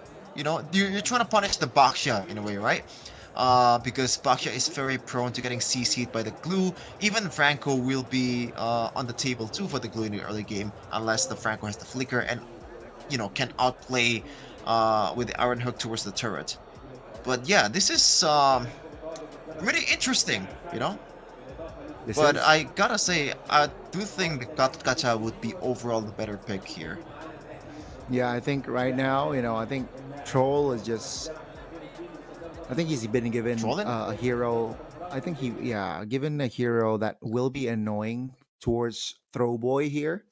And for the first time in the grand finals, Throwboy will play not the Yisun Chen, will not play the Yisun Chen here. So let's see here. Will the Baksha be able to equalize the series, or will Team Falcons stay ahead, soar again in game number 4 this time round, and potentially claiming championship points? Lanadon, here we go.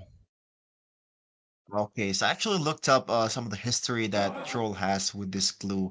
He played it against Twisted Minds, and he was up against a Baksha and also a Hylos. So a better value in that match, but it is still gonna be the a valuable pick here against the Franco and also the Baksha. We'll see if he can you know, punish those two together. He's rocking a flicker, which is the usual route. You know, if you want to be a bit more annoying, sprint might be something that you want to put on towards the glue, but it's a bit more straightforward. We'll see if it's going to work out in this match. Seems like. Oh. Okay, first minutes is up here, and well, 4 flickers from the side of MPL.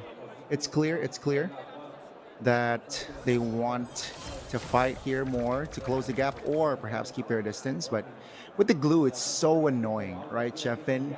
Especially if you're on a Baksha, if you're mounted and you don't have the shield unity in your hand, you're basically a goner, especially with the damage, say, Sano for full item, Coffin full item as well. So yeah, they got to, or at least Throwboy needs to be aware of that. Yeah. Thankfully, I think it is still like a Baksha, right? It's still super tanky, especially when once your ultimate is there. So Throwboy surely it's not gonna be the main target anymore from Team Falcons here. Maybe Team MPL. Oh, gotta watch out little here. Yeah, that's the engage there. Very, very intelligent pick off.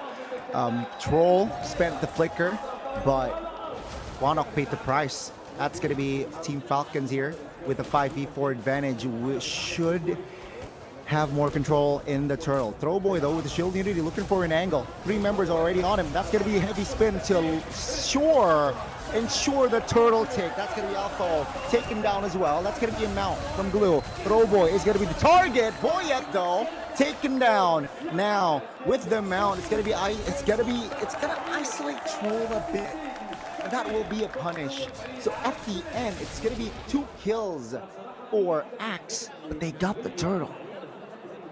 Yeah, it's a bit too greedy coming from Team Falcons, but I understand where you're coming from, right?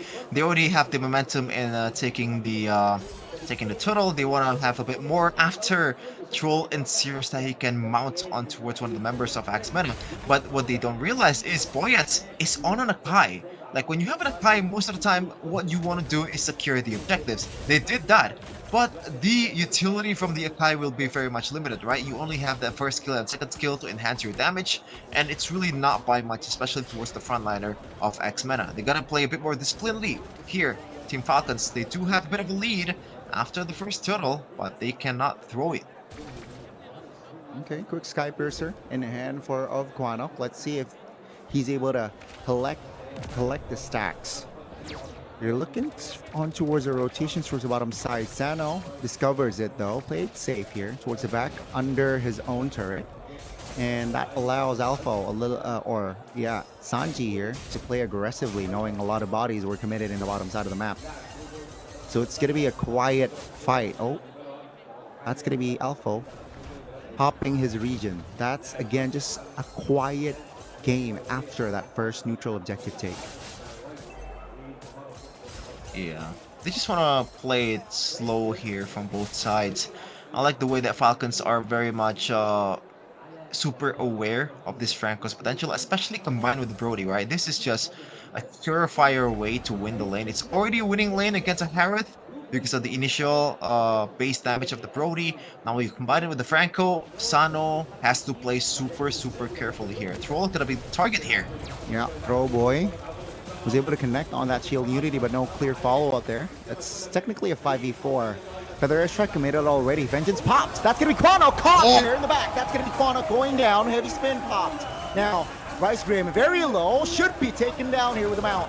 That's going to be Troll collecting a kill. Sano pops the Shaman Force, but Speedy dies elsewhere in the mid lane. 3 bodies of X-MENA on the floor. They're looking to see to the mid. That's going to be Throw Boy taken down, and that's going to be Turret falling. Turtle secure as well. Team Falcons here shifting their gears. Oh man, Troll, like, I thought his window was gone with the fact that he was pretty much steered away from X-MENA's turtle pit at the time, but he still has the flicker, and that slam pass by combo is working out quite well with the flicker so far, Gani. As we gotta take a look at the replay here, it's also set up by the curtain calls of Sanji, man. What a beautiful combo, and Boyet would follow up as well towards Rice Cream. And even Sano joined in the fight earlier too, so he is much more activated early. What's gonna happen there? Troll was taken down there. If you take a look at the PIP in the bottom side, a little bit too aggressive there, a little bit too ambitious, perhaps, from that glue. Quick to punish there from X-MENA, which allows the structure in the top side to be vulnerable, and X-MENA will claim it. So it's a trade technically. They lose the bottom structure, but they take top. Yeah, it's still an okay trade to be conceded for Team Falcons here. As once again, this is a Lapu, so it's gonna fall a bit towards the late game. The CC will have a lot of advantage, especially with the fact that there is technically 3 frontliners from X-MENA. That should be a way for them to punish Troll. I think there was a concealed play, but it got spotted out. Good one there coming in from X-MENA. And Team Falcons, they're still playing disciplinedly here, knowing that the Franco is still lurking in the dark as they try to just trade again. These 2 teams playing it intelligently, Gani. Yeah, it seems like Speedy is very comfortable here on this Brody so far. Taking another structure in the bottom side, so 2 tier 1s will be taken down. That's going to be a hook and the hunt connecting. 3 members is definitely too overwhelming for Sanji. Will be taken down. Boyet, though, will sidestep from that potential engage. The bottom side looking juicy. Will not commit there. It's going to be the clear here from Boyet. Turtle is up here. Seems like, yeah, X-MENA will shift their focus towards the top side of the map. Oh no! With a flicker, looking for a play, doesn't find the connection. And that will be a huge information that Troll no flicker. Yeah, for sure. Boyet has to rely on the ultimate to be able to secure this one. It looks like he doesn't want to go for that one, 7%. Yeah, Feather strike committed as well. That's going to be damage though from Troll. Oh, Troll. Very low, mounting one. That's going to be the heavy spin pinning two, including Speedy. No, Brody. That's going to be the connection on towards Alpha as well. Right stream off the board. Take a look at Throwboy. Isolated in the front. 5 members. It's definitely too much for Baksha to handle. He will take the roamer down though. But that will be a wipeout for Team Falcons. Raid 1 coming in from Team Falcons, even though they lose out on the objective, so they lose out on the potential shield 2 provided by the turtle, but they somehow, in some way, was able to win the team fight. Coffin did have to use the flicker to get away from the ultimate of the Kimi. Now Team Falcons, they have a pretty solid lead to build on, and they also have a lot of late game potential here with the Farsa and also the Harith. And you might think they're kind of lacking in physical damage, but no, Sanchi will be there as the frontliner threat here, as we're going to take a look at the replay on what really happened at the time. Alpo, I don't think he went for the best of targets, but Boyet is the one that really turns the game around in that team fight, man. 2 men a pin down, and technically 3 provided by the curtain calls as well, right? Because when you pin down one guy, you pretty much pin down the other too. Yeah, definitely. Unfortunate there for Speedy. That's a hook landing on the Panda. Oh, what? That's going to be the Hunt connecting. Oh, in the back, that's going to be the Lapu Lapu looking for an engage. Quick cover, quick peel. But take a look at the front. Rice Stream mounted. Winter Crown, Alpha top falling. Troll will be next as Quanok secures it. 1 for 1 so far. It seems like Team Falcons has had enough. Let's just go back 10 seconds on the clock for the Lord, and let's shift our focus there. Yeah, I gotta say, in a team fighting potential kind of situation, I think a trade for a Lapu for the glue is actually worth it for Team X. Obviously, economy-wise, it's not good for Team X-Men at this point, and also the fact that Team Falcons will just try to convert on towards the neutral objective here.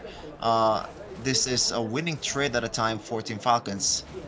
And it's gonna be Nakai and Baxia objective battle here, so Boyet will have the advantage. No the ultimate for the Bikini.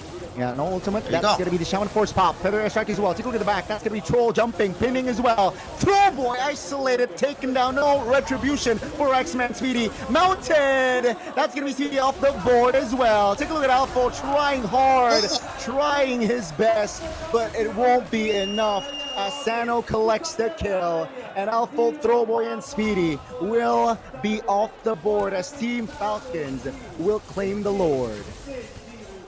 Yeah, it is just hard. Like, it's not as, you know, I guess like invincible. And you thought this combo of a Baxia and also the Franco, if you play it right, it's gonna look invincible. But Team X-MENA, they didn't really play it right, man. They gotta wait for Rice Cream to get a hook on towards pretty much anybody at this point, because they have 2 marksmen. I think they have enough damage to be able to burst down some of the frontliners of Team Falcons, even though if it's Troll. So they gotta be a bit more patient, especially with the fact that it's an Akai and a Baxia. Even though you have the advantage or you drag down the Lord onto its position, it's not gonna be beneficial for you, because most likely Boyet will use the heavy spin to get you away from the objective fights, right? So Team Falcons, great job in that exchange earlier, but Team X has to be a bit more patient and pick their targets, pick their spots correctly in this kind of team fights. You definitely have to be more wise in picking fights here. They got to deal with the lore now. Oh no! They're airstriking the bottom side. That's a little bit too premature, I feel like, but they will take the tier 2. And the mid lane is quite vulnerable as well. That's going to be the fight. That's going to be the engage. They're looking for the collapse. That's going to be Coffin off the board. No Farsa. Rice Stream flicker out. They jump in. Feather airstrike. Boyet backs away. X-MENA will find the recovery right here, right now, as Sano is vulnerable. And Quanok will secure the kill. 3 members now. 3 important members off the board. And X-MENA will take a breather. Oh, it's, I think, just pure miscommunication. They didn't really communicate properly. First of all, on the engage in the bottom lane earlier. Quanok, I believe, didn't have the flicker, so that's why Boyet pulled the trigger on towards the Kimi, you know? But, oh, actually used the flicker after the initial engage, so that was a resource burn down, right? So the main objective is just to be a bit more conservative with your resources, right? Because you already have your heavy spin popped. Sano already used his Command Force pretty much to no one. you know, and the feathered airstrike is not gonna be there. It has to be communicated, you know. You can just go in without a plan, even though you are up by 3k gold lead. The retaliation prowess is still there for X-MENA, especially with the fact they have two marksmen here that can punish you quite easily. Kimmy will skill, the Brody will skill. You gotta respect that. Definitely. And with that, right, Team Falcons cannot be too complacent. Like you mentioned, Brody and the Kimmy Wolf skill is that's a conceal. Oh, looks for an engage. That's a flicker committed. Ice Cream now. Very vulnerable target. That's going to be Rice Cream popping the winner crown. Troll, though, looking for a mount. Take a look at the back. That's going to be Sanji feeding alongside Sano Alpha in big trouble. That's going to be Troll losing immortality. But take a look at damage from Sano, who is just free hitting at this point. They will lose out on Troll, who's isolated. Oh, the hook and the flicker lands on the Lethal Wanderer. So unfortunate for Ice Cream. Yeah. And now, oh man, Team Falcons, they set that up quite decent, I gotta say, but it's not really enough. The damage coming from Team Falcons, you know, the Harith, you know, it's still a late game monster, but there's a lot of magic defense. Yeah, that's a hook landing. That's a HUD connecting as well. Now the Lord Boy is quite low though. Throw Boy applying pressure. That's going to be Quano collecting too as Throwboy collects the Lord. Take a look at the back. Alpha just buying time and will sacrifice his life. They got the Lord, and it will be a 2-for-2. So 2 times Alpha being the backbone of a team fight, even though, as I said earlier, Lapu will kind of fall off in the late game, but he plays his previous fighter perfectly in 2 team fights. In the first exchange, he was able to zone out some of the members away from Team Falcons. In the second one, it's pretty much the same, you know, most important damage dealers of Team Falcons was not able to get close just because of the fact that Alpha is there with his tankiness and also the little bit of damage that he has, which is still relevant towards the backliners of Team X. You know, they are still a target. They can be bursted down if you have the Warp Axe, if you have a bit of a extra damage with the Fury Hammer too. So now Team X has the momentum. They have a pretty good seat also. They gotta watch out here, Team Falcons, with the hooks as well. Yeah, you can see the gold gap is decreasing here for Team Falcons. Like 2-3 minutes ago, it was 3K, and now it's just 1.5. So very comebackable here. X-MENA is definitely applying more pressure with the Lord and watching the bottom side of the map. And Team Falcons, they look for the defense. Do they have great D though? Let's see. Yeah, it all starts with a D. And the hook is still on cooldown. Feathered Airstrike could even pop, but it looks like the turret will go down to the Lord. One more hit will do it, but they were able to clear that one just in time. And Team X gotta wait for another wave to take this one for themselves. They still gotta watch out for the hooks though. We'll see. Bottom side is very, very vulnerable. Mid lane is where they're looking for. Will get the clear so far here. Team Falcons will just sacrifice the bottom tier. No use in defending that one. 60 seconds on the clock here for that next Lord. Not evolved just yet though. Keep in mind on the clock here, just under 18 minutes unless they delay. And yeah, Team Falcons there. Yeah, basically, gold gap is gone. X-MENA have equalized here in the gold department. 16 minutes in though. We're in the late game, baby. Yeah, I think it all comes down to, first of all, the initial hook from Rice Cream, like how good it is, like which target does it land to. Like if they can get Coffin or Sanji, that would be probably the perfect target. I think Sanji would be a bit more valuable here than Coffin, I gotta say. You know, just because the fact that he is the sole physical damage dealer and he is also the frontliner shredder that Team Falcons, you know, the launch shredder that they have. Because Sano so far, he hasn't been using his man force to the utmost potential. Like it's been super underwhelming so far, even though he only got taken down one time. As we're gonna take a look at the items here, it's mostly gonna be full for both sides. They're still stacking up the items for some of the members, but yeah, they're still finishing the items. We'll see. Sanji early curtain pulse. Throw boy in the front. Sandbagging, feather airstrike pop. Price stream now will be eliminated, losing immortality. Heavy spin pops, winner crown just to buy time. Quanok, free hitting in the front. Not gonna be speedy though, looks for an angle. It's still a 5v5, folks, as Rice Cream looks for a recall. No, he will not commit it. He needs, one member though, that's gonna be, Throw Boy. Recalling, that's gonna be X-MENA looking for a delay. They got it, right? They have more control in the river. And X-MENA looks for the commitment. Let's see, that's gonna be enough, a lot of damage. Throw Boy, Quanok will be eliminated. Throw is surviving. That's gonna be the Lapu-Lapu off the board. Take a look at the Harris just dancing under the Lord. That's gonna be Speedy finding a kill, but the Lord goes to the Panda. That's gonna be Speedy now isolated in the front now. That's gonna be the Harris finishing him off. That's gonna be Sanji canceled, and that will be Throwboy in the front. Ladies and gentlemen, a minute ago, X-MENA was on the offense, but now Team Falcons wipes them out. That was a close one. Look at that. Already 1/4 or a quarter of HP left on the base. But Quanok will be the one that's going to be defending this lane here. Or the Lord with the whole team or 4 of Team Falcon still up. It is almost an impossible task. Or maybe it is an impossible task. But Alpha is there to help him out. Can they do it this time? Let's see. Will the 3-man defense be enough? With the Lord, evolved one, that's gonna be Feather airstrike landing hook as well. Alpha trying to buy time, but Quanok in the back will be taken down. And ladies and gentlemen, it should be done and dusted. It was a tough one, but Team Falcons are at match point. Well, that was a close one, said Team Falcons. They were flirting with the base HP. They were down actually in turrets one time. A good recovery by Team X-MENA in the late game, but in the end, Team Falcons was able to prevail thanks to their discipline. One more game!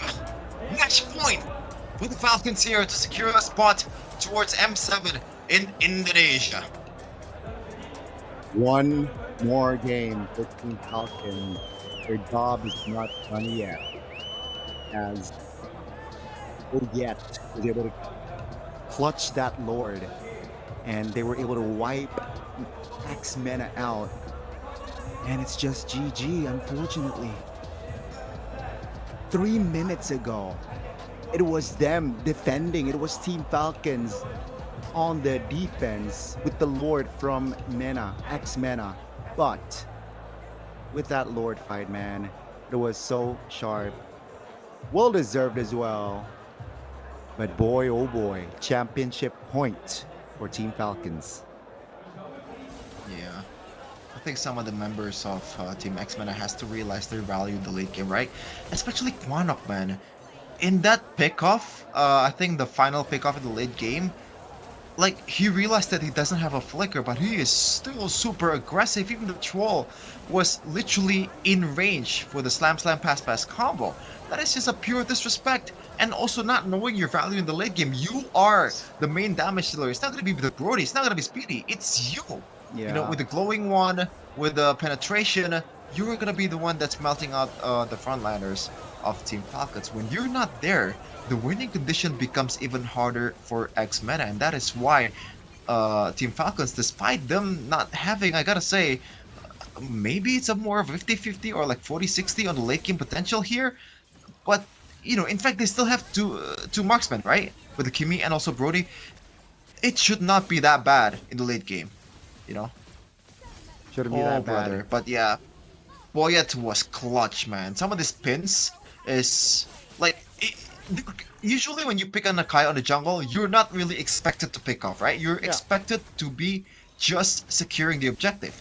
But Boyet did that perfectly, the objective game, and also a lot more in the team fight. You know, he was much more pivotal.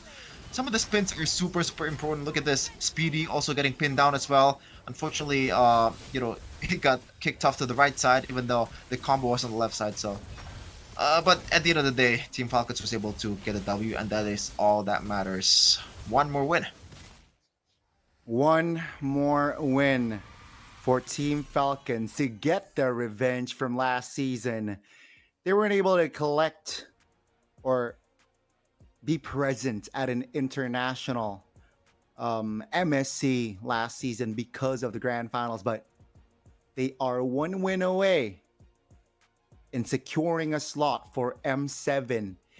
And again, just wow, this one was the longest series or the longest game we had in the series. Almost 20 minutes, Sheffin. It was so back and forth, especially after minute 12. Yeah, maybe this is the, I wouldn't say winning formula, but X-MENA, they have, surely they've noticed by now, right? When you have a late game insurance that's not really uh purely dependent on the stacks that you have, right? So Shilin, I think it's not really the greatest of heroes to pick if you want to secure the late game because you wait for too long, right? Yeah. But in this case, when you have a late game insurance, you can still fight back even though you are down by a lot in the mid game. You know, just play with the inhibitor towers that you have. Wait until the opposing team makes some mistakes, which is quite prone in the series so far, even for both teams, even for Team Falcons when they were leading in these 3 games, right? So yeah, that should be the case for Team X-MENA if they want to draft a proper composition in game number 5 here. But it takes more than that to be able to win a game against Team Falcons, right? It takes discipline. It takes a lot of just, as I said earlier, just be more careful when their resources are not there. The lack of respect just kills them, man. And Troll, shout out to him as well. He was able to kind of carry the early game to mid game as a glue. A lot of good slam pass combo that he had. But Coffin is gonna be the MVP here with a mighty fine KDA. Not really the greatest of executioner here, 4-2 and 18, but he doesn't hold that Sky Piercer, so it really doesn't matter, man. Definitely, right? With an 88% kill participation, 72,000 damage as well, given from this Farsa. Definitely allows a lot of team fights from the side of Team Falcons to be a threat here solely because of Coffin. And if you look at the items, there's penetration in that glaive, there's Genius one as well, there's magic power, and also there's some security, right, with that Bloodwing. So yeah, very well-rounded build, especially if we're talking about we reached the 19th minute mark. So yeah, you gotta be more safe. You got to have some security. And first 5 minutes rotations, I'd say pretty much standard, right? From Cuffin, just doing its job as a Farsa. Yeah, just flying around the map like the Falcon that he is. Yes, sir. Man, Coffin might be securing himself some extra moolah here after he gets the finals MVP if he's performing like this, man. Oh. Yeah, great job by Team Falcon so far. Even in the 3rd game, they were down by quite a bit after the failed engage in the mid lane, I believe. You know, as we're gonna take a look at the replay here. Alpha, shout out to him as well. Not the best early game, but he kind of redeemed himself in the mid game, man. A lot of good sets with the Bravest Fighter, with the stunts as well, being that nuisance that he is as a Lapu towards the preferred target, especially in Falcon. But amazing coming in from Team Falcons, just 1 game away to be able to be crowned the champions of MPL MENA Season 8 and also bringing the revenge, getting the get back to the old Ultra Legend squad here, which is now X-MENA. Very, very scary moment here if you're in the position of X-MENA. And well, you know, I think again, job is not done. You know, Kobe Bryant wouldn't be smiling if he's in the position of Team Falcons. But yeah, a very strong back-to-back performances from the side of Team Falcons. Very convincing wins, especially if we're talking about game 2 and 3. Game 4, it looked good for them, right? Again, early, mid, they got the control. They got a little bit too overextended there, but they got punished. So at least they got the dub, and that was, again, guys, it's a 3-1 series. Yeah, we're gonna see though if it's gonna end up in 4-1 or is it gonna prolong to game number 6 in a second, because we're gonna take a quick break here to freshen up ourselves for the upcoming matches. So stay tuned in the MPL MENA Season 8 Grand Finals.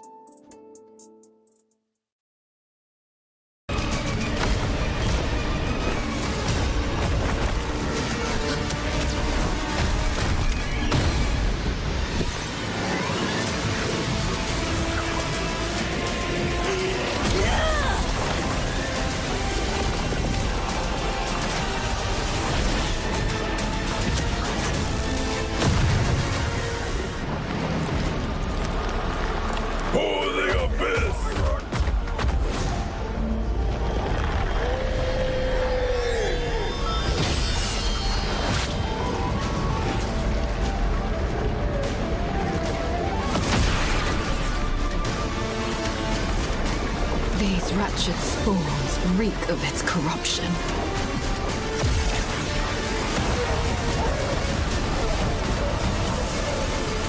Your sovereign has a god to kill.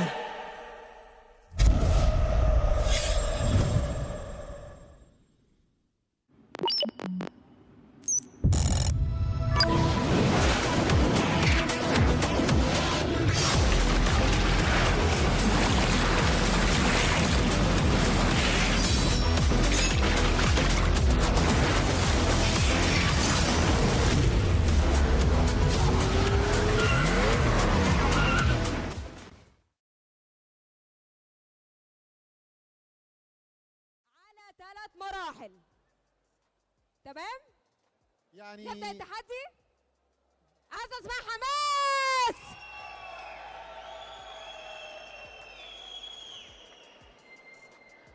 طيب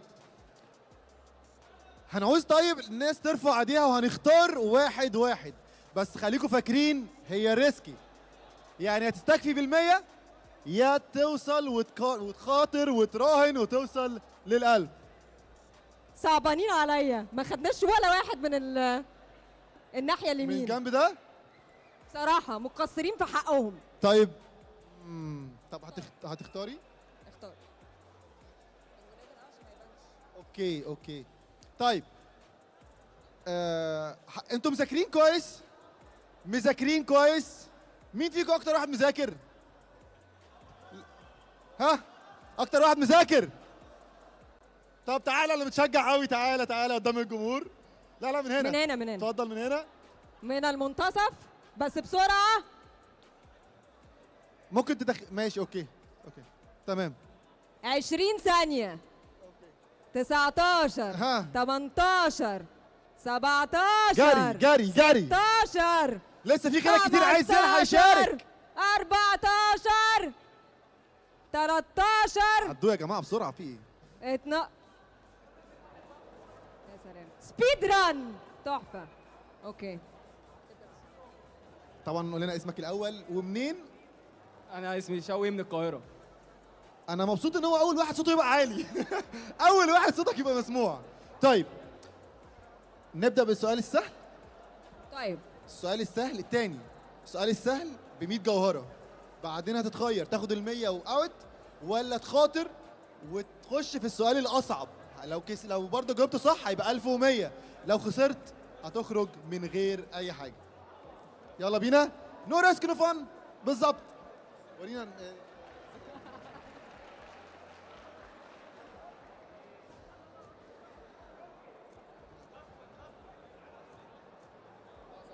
لا مفيش استعانة بصديق. طيب أول سؤال هيكون سؤال سهل. اذكر بطل عنده سكيل أو عنده باسيف أو يقدر إن هو يصحي واحد من أعضاء فريقه لو ميت. رافاييلا. طب يا جماعة شجعوا الراجل. الراجل بيكسب. ممكن تبقى أنت اللي عليك الدور. طيب عندك اوكي خش في السؤال الثاني يا ياسمين. طيب في خزنتك دلوقتي 100 جوهرة. المرحلة اللي بعدها والسؤال بيقول في الريسكي تشالنج اذكر 3 هيروز عندهم 4 سكيلات بدل 3. قد ايه الوقت؟ على طول؟ طيب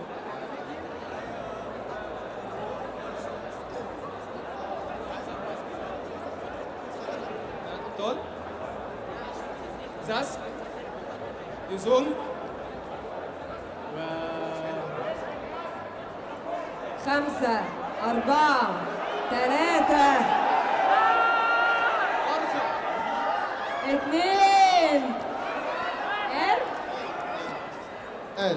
قال وبكده معاك 1100 جوهرة. حابب تجازف يبقوا 10 أضعاف يعني 11,000 ولا انتوا بتضيعوا الراجل على فكرة، الراجل كان ممكن يروح بال 1100. ها هتجازف؟ لا استنى اقول لك، انت لو جاوبت السؤال الجاي هتبقى 11,100 جوهرة. رقم مغري. نو ريسك نو فن.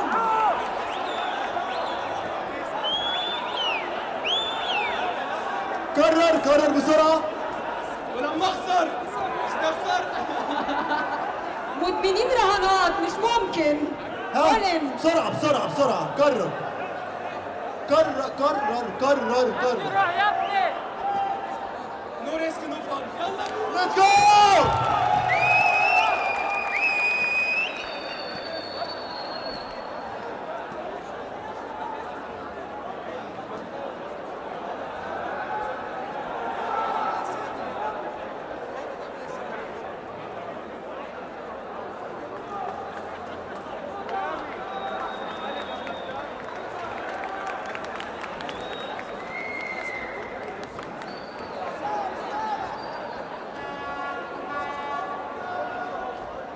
طيب احنا برضو مش يعني من هو مشارك، مش هنحاول ان احنا نورس شويه.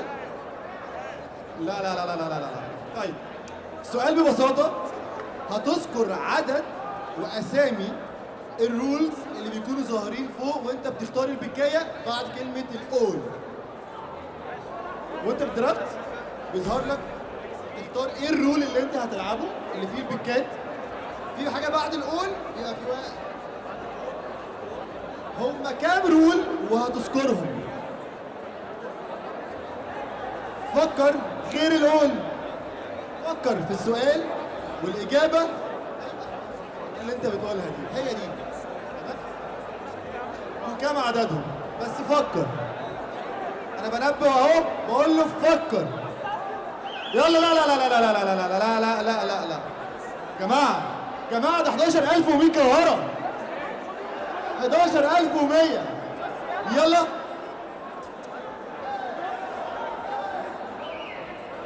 بسرعة معلش وقت. 20 ثانية. 5 هم الماركس مان 19 والاكس بي والرومر والميد لين اللي هو الميج. هم دول 5 رولات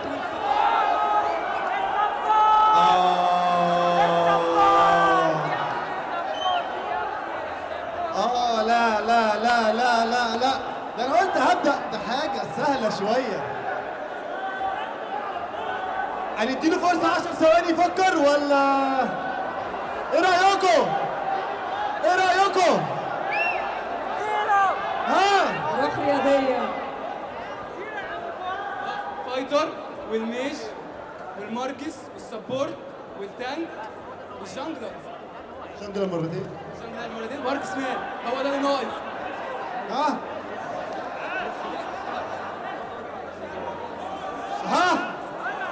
قال الستة. ألف مبروك عليك. 11,000 مبروك.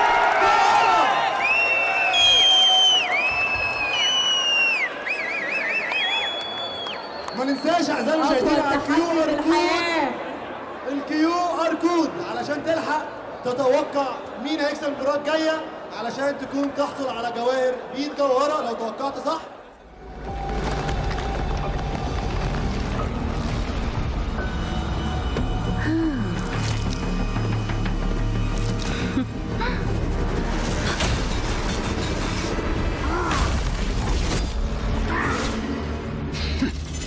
Does Does the Lord of Lava also crave the Sovereign's blood? Fool!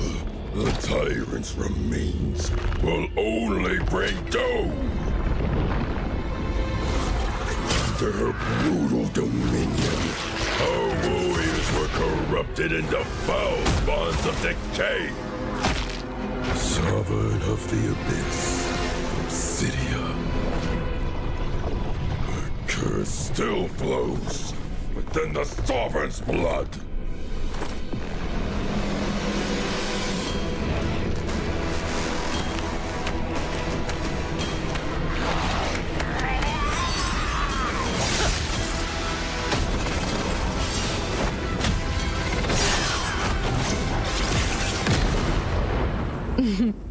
Such loyal little puppets, aren't you?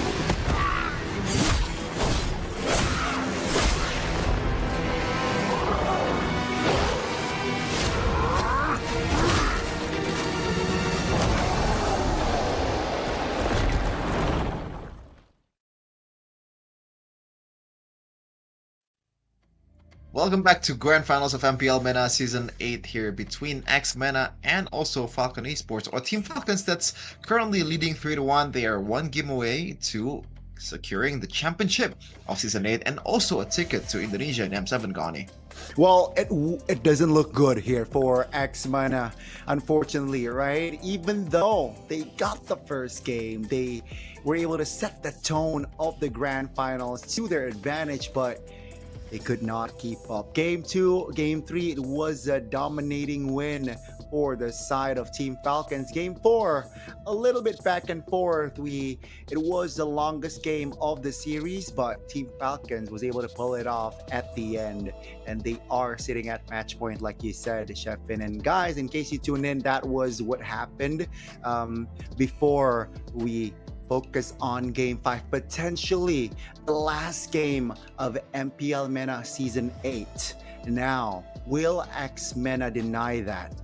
It's going to be the question here, because Team Falcons, remember their agenda, Sheffin. They want revenge. Season 7, they weren't able to pull it off. They were at the Grand Finals, but they lost against Ultra Legends, which deny their opportunity in competing MSC, but one game away for M7. Will they be able to pull it off this time? Team Falcons, they definitely took notes on what happened in Season 7, man. Not only they took notes, they definitely applied it to their heart. You know, ever since the season starts, we expect the old Team Falcons a bit more, more personalities in the interviews, a bit more fire, a bit more spice. But no, this season, the agenda is literally just to beat this team. This is going to be the end goal. This is what our eyes are setting towards to. And it's been working so far. They're up 3-1. It takes a mountain of effort to, first of all, come back from the 3-1 lead. It also takes a mountain of mistakes for you to blow a 3-1 lead. That's why it doesn't really happen that often, right? The only thing that I can think of is probably in Indonesia. It was like MDL Grand Finals. Like Geekfam was able to come back from 3-0 down. That's a bit better, I gotta say. Coming back from 3-0, like, how would you feel, Donnie, if you do that? How would I feel? I wouldn't be able to sleep. I wouldn't be able to forgive myself if I were in that position. But hey, thankfully, I'm not a pro player. So I would not be in that position anyway. But hey, let's see, right? They're locked in. They know they're one game shy in lifting the championship, but they know job is not done.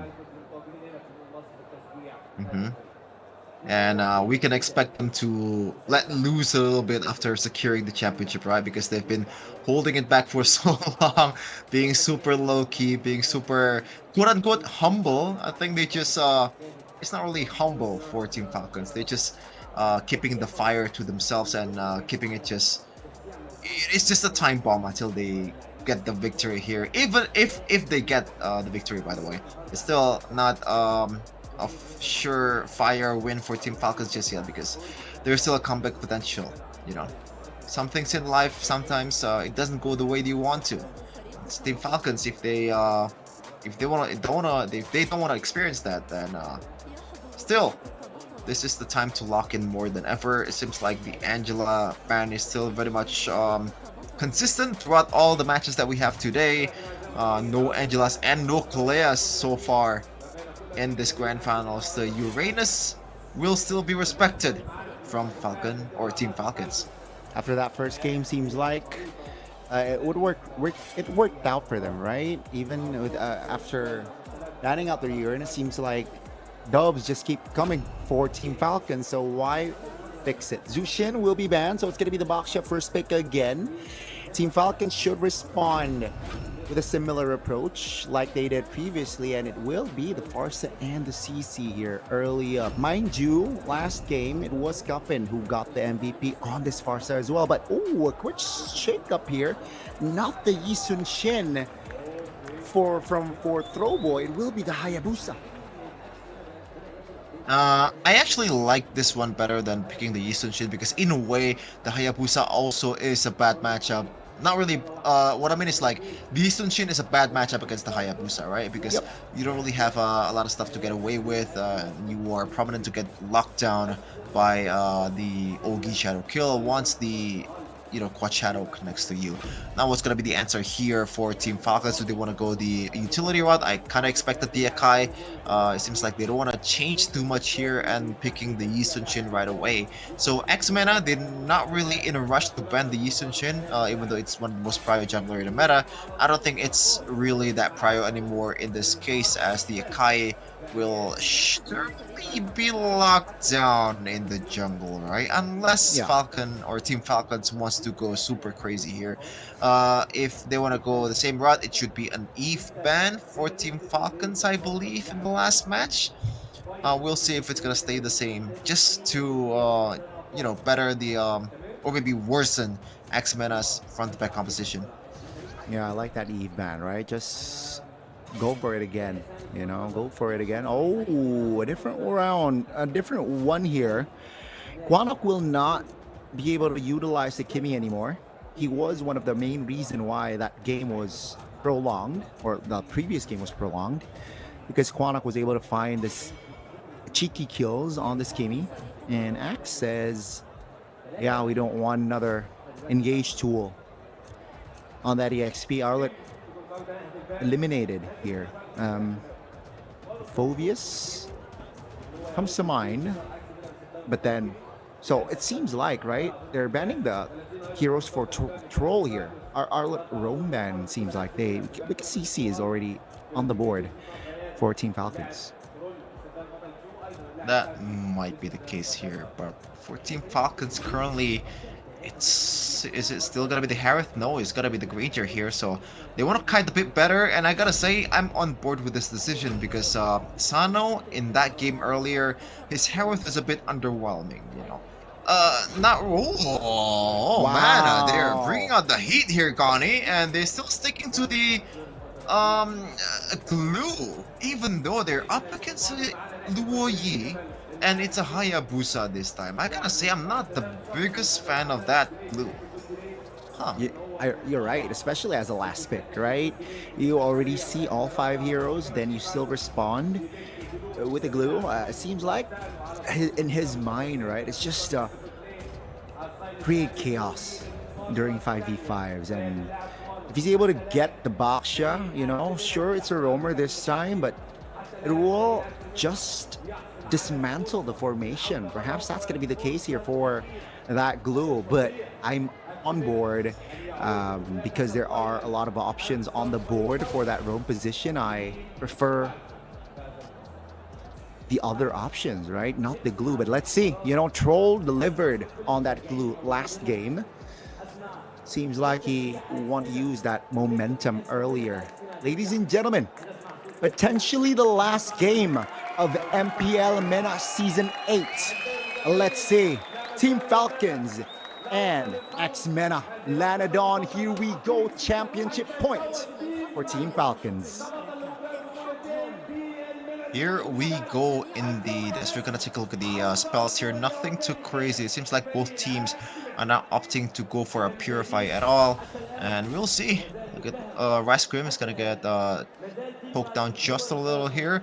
Both teams will surely pay a bit of respect here towards the front or back potential of both teams in the mid lane. Some good damage towards Rice Cream already, and he's gonna be forced to pop the early heal. And this should be a winning lane for Sanji, man.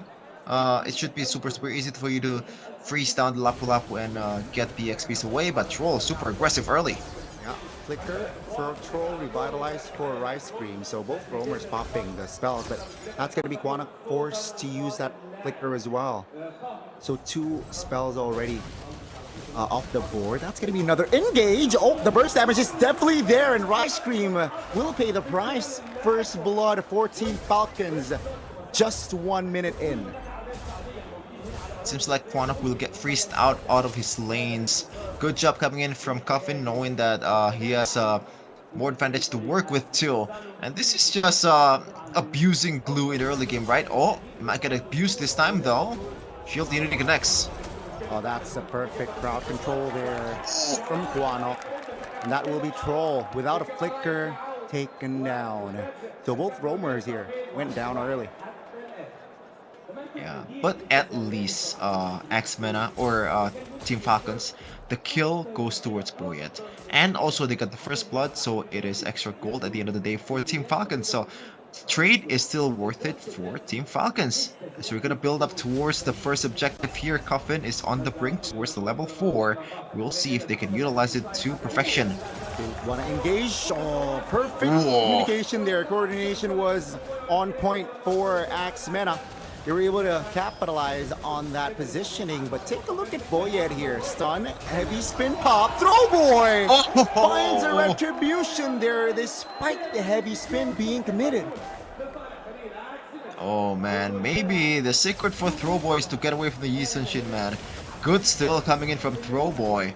And now Team or MENA, they are in the lead economically. Diversion towards the bottom lane. No conversion just yet. Conversion just yet, you're right, but oh, okay. Rice Cream will take the full crab if my eyes does not deceive me. But yeah, 3 minutes in here, just the 3 kills here between them.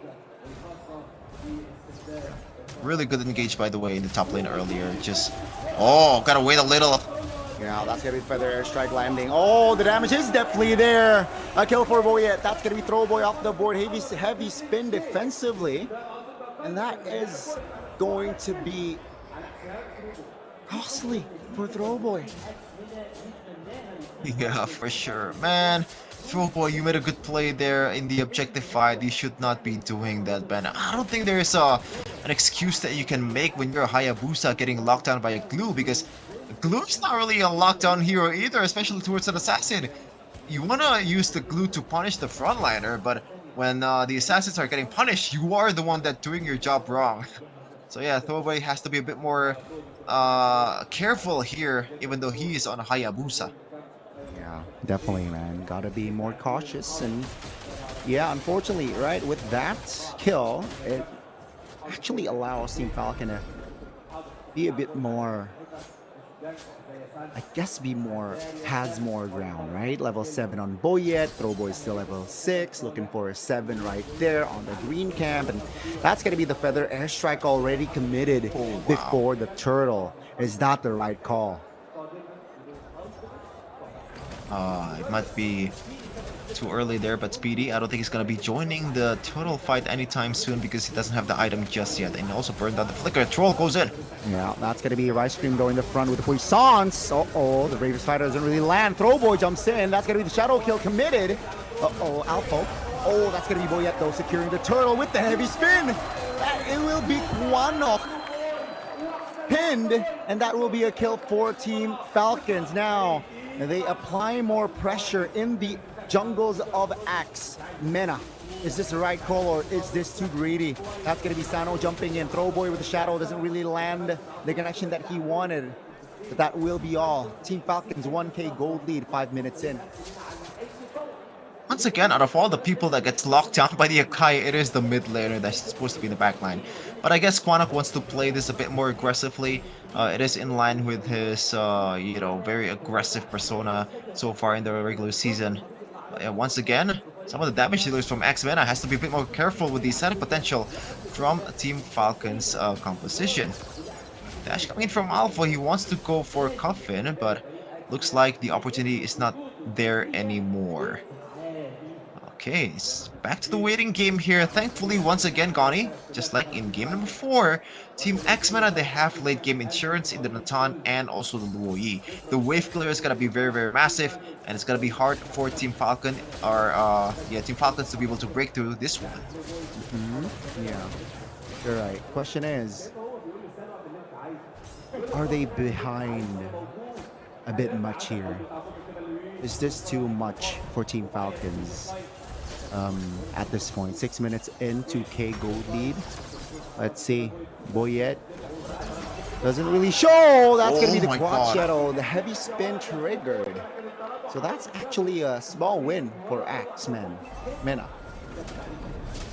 Yeah, Throwboy is down on the HP though, while Sanji can just heal up here. So Falcon or Team Falcons can force this one out if they don't read the rotations here coming in from Quanok and also Alpo.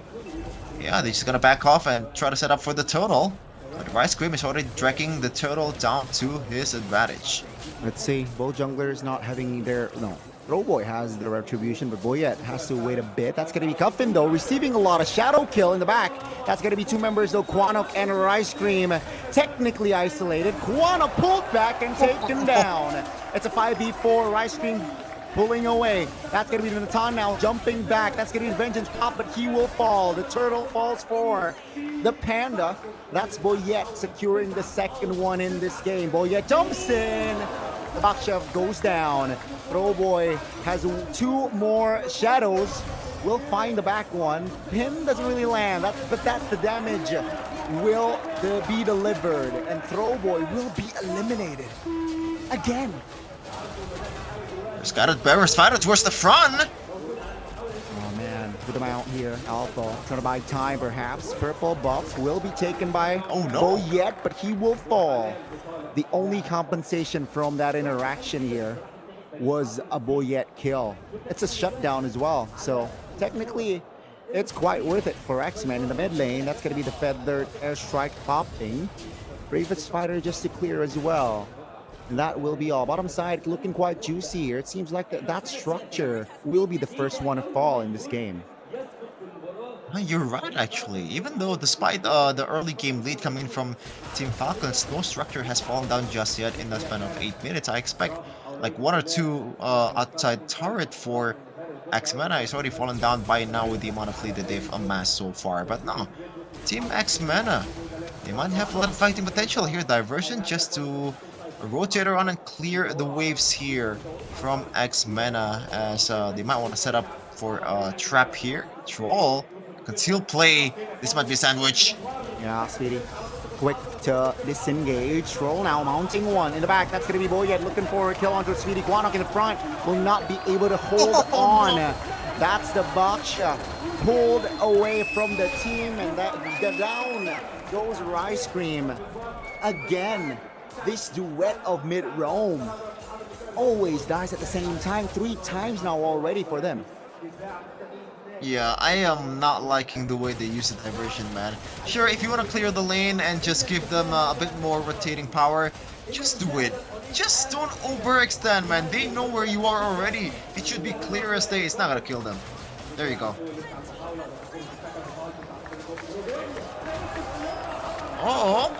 Looks like Alpha is going to the front with Bravest Fighter. It's gonna be... Yeah, it's gonna be Rice Cream now jumping back. That's gonna be Lord already for Team Falcons, mind you. And they will disengage.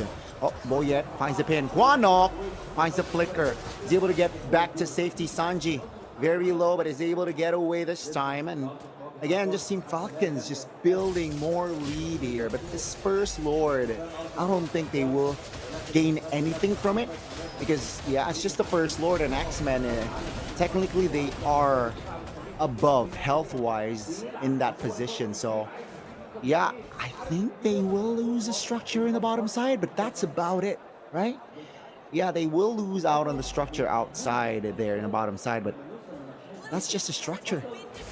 For now, that's going to be the engage though. Kwanok again in the wrong position. Troll able to exploit that one. Again, a 5v4. The mid lane looking juicy here for the side of Team Falcons. Axe will find it clear. That's a pin. That's a heavy one. That's going to be Troll though, receiving a lot of damage. Speedy finding the kill. Finally, some kill for Speedy, even though they lose Kwanok earlier on. Yeah, thankfully Speedy hasn't died just yet, so that's the light at the end of the tunnel for MPL MENA here. That late game insurance will be paying dividends quite soon as he's gonna stack up the items, right? But Team Falcons, that was overall a positive trade here. They got a few structures down below. It's not really in line in what they're trying to do in the next objective game with the Lord in the bottom side, but still a lot of value. Puffin wants to chase! Ooh, the lethal ignition is enough!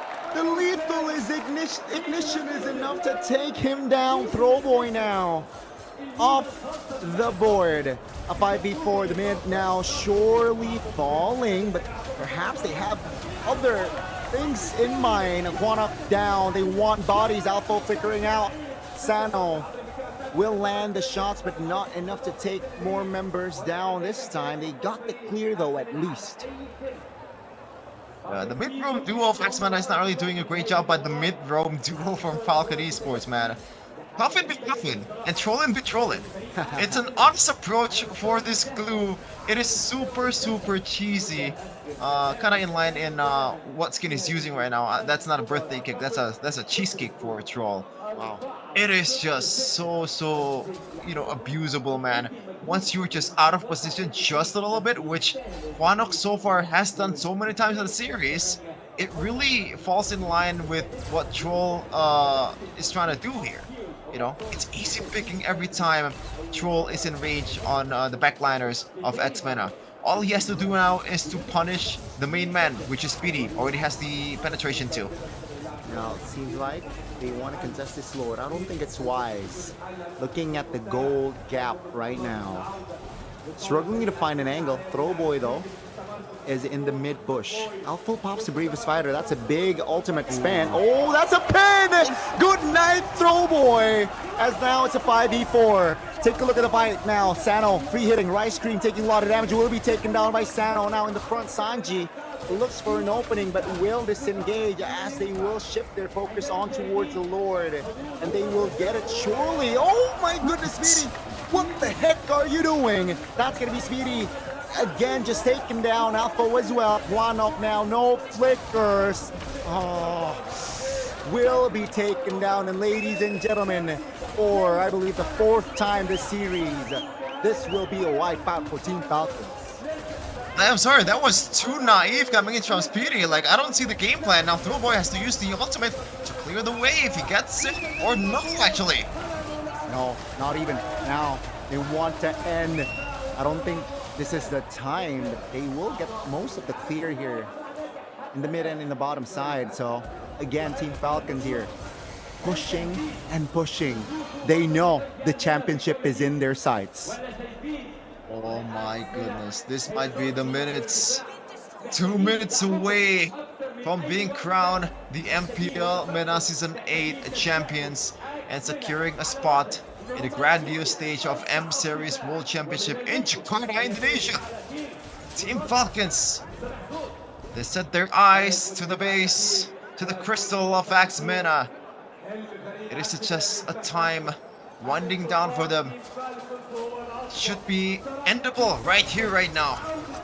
The gold lead, definitely. No shadow kill, no Ravens Spider. That's a two-man pin by Bullion. Now Throwboy off the board. Take a look at the back. Speedy struggling to provide the damage. And ladies and gentlemen, you see 3 bodies of X-Men off the board. Coffin will be the only casualty, but Rice Cream and Speedy will be taken down. They will have the wipeout, ladies and gentlemen. They failed last season, but they find their revenge this time round. And Team Falcons, welcome to M7. Team Falcons, congratulations with a victory. Finally getting the revenge, getting the release that they need, and right now they can celebrate all they want because MENA is theirs. And once again, congratulations on securing a ticket to Jakarta. What a way to end the series, and what a way to recover from what was a 1-0 ex-MENA lead. They hit the reset button right away, Gani, and it was immediate. They dominated in a convincing fashion. They rewrite history again. Last season, they were able to find a win. They failed to get to MSC. But this time round, no one is stopping them to getting that ticket to M7. Undefeated in the MENA region in the grand finals, he only lost a game.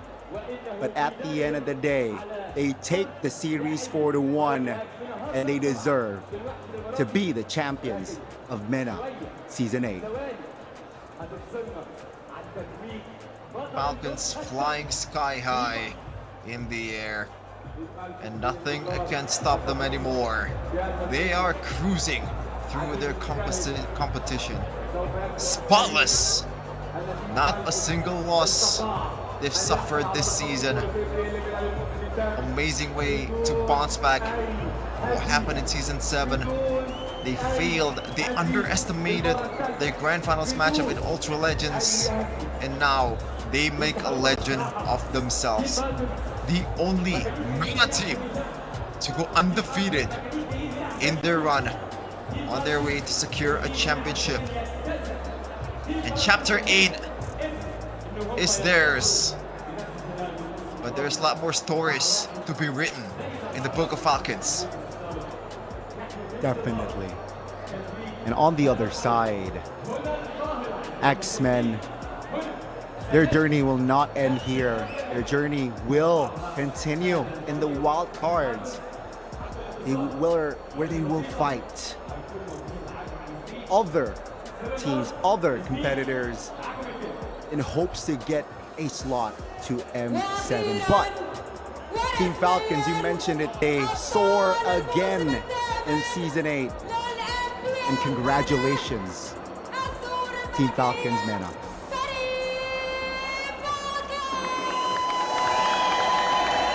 Stefan and Donnie will sign out for this grand finals. It's an honor to cast this match on behalf of the broadcast, also the casters, and all the people that work behind this broadcast. We thank you for your participation, for viewing this broadcast, and also stay tuned to more MLBB matches forward. تحية كبيرة جدا من ظهور السعودية أبطال الموسم الثامن ممثلين ببطولة الام 7 العالمية فريق فالكنز. نرفع الكاس يلا، اللحظة اللي مستنيينها كلنا، اللحظة اللي كلنا مستنيينها. جاهزين؟ جاهزين؟ الجمهور جاهزين؟ جاهزين؟ 5 4 3 2 1.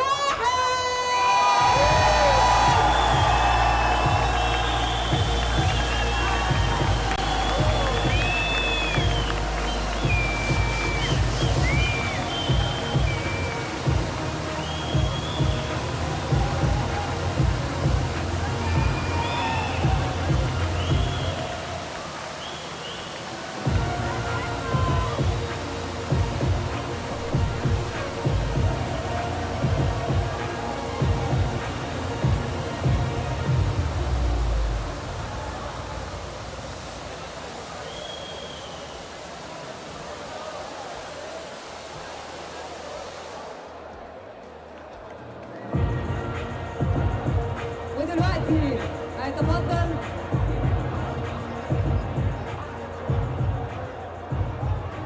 أجواء حافلة. دلوقتي دعونا نرحب ونستقبل على خشبة المسرح.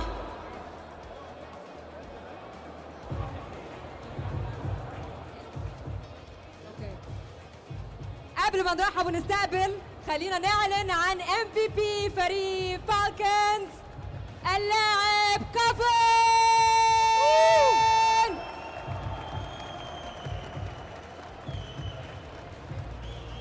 طبعا الف مبروك يا كوفن على البطوله الاول، والف مبروك على الام في بي والاداء اللي انتوا قدمتوه النهارده.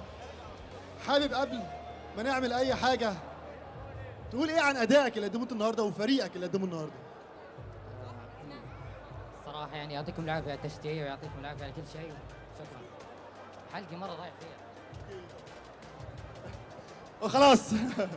طيب ممكن نأجل انترفيو بعد الميدل؟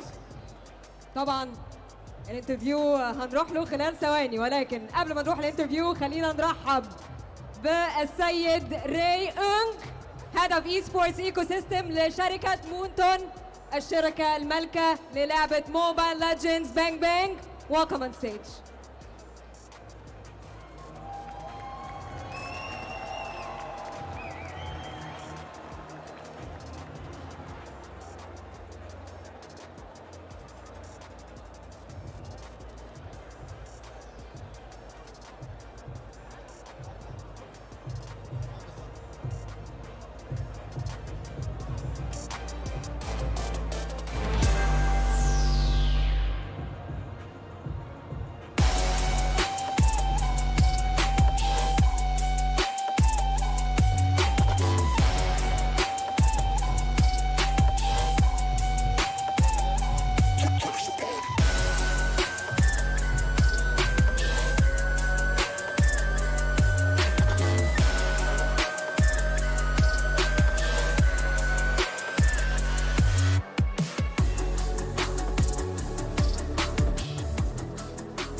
خلينا نشيك.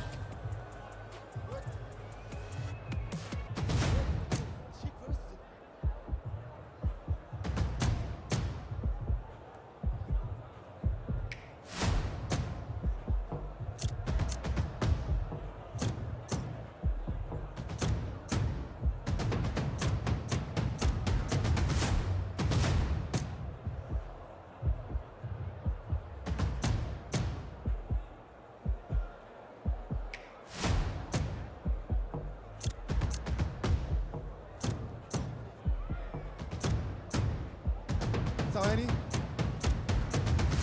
طبعا جائزة المركز الأول $30,000 تيم فالكون، وجائزة الام في بي شيك الام في بي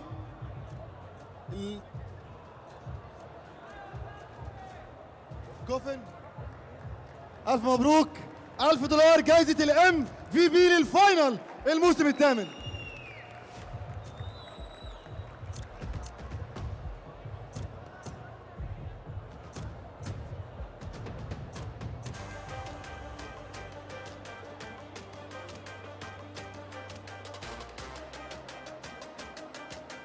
الضحكة يا جو، الضحكة يا جو.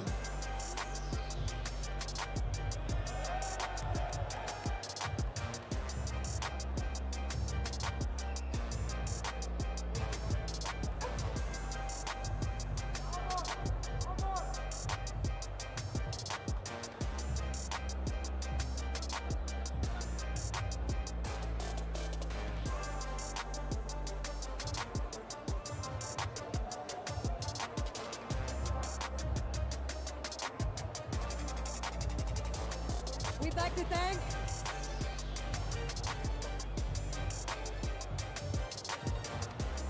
طيب حابين نشكر طبعا السيد ري أونغ Head of Esports Ecosystem لشركة مونتوم.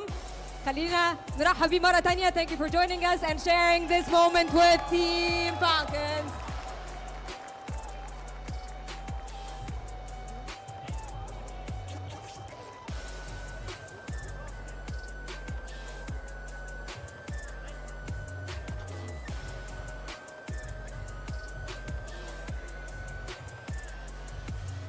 خلونا ننتقل لفيديو كانت رسالة من تيم فالكون لنفسهم في المستقبل علشان يعرضون نفسهم النهاردة. خلينا نشوف الفيديو مع بعض ونسمع الرسالة اللي قدموها لنفسهم. لو كسبنا بكره ان شاء الله هنحمد ربنا. احنا دايما بنحمد ربنا، وان شاء الله نشكر كل جمهورنا واهالينا اللي سافروا وجولنا، وان شاء الله البطوله دي بتاعتنا. الرساله اللي احب اقولها لينا ان احنا اتعلمنا من كل حاجه حصلت، وان شاء الله بكره هيبقى ماتش ملحمي لينا باذن الله. الماتش ده مش هيبقى زي اللي قبله باذن الله خالص. مكسبنا للبطوله دي ان شاء الله بيعني ان احنا هننتقم من اللي حصل السيزون اللي فات، ان احنا خسرنا في النهائي، وان شاء الله نعوض السيزون ده. راح نعوض خسارتنا السيزون اللي خير، راح ننتقم من اكس ان شاء الله.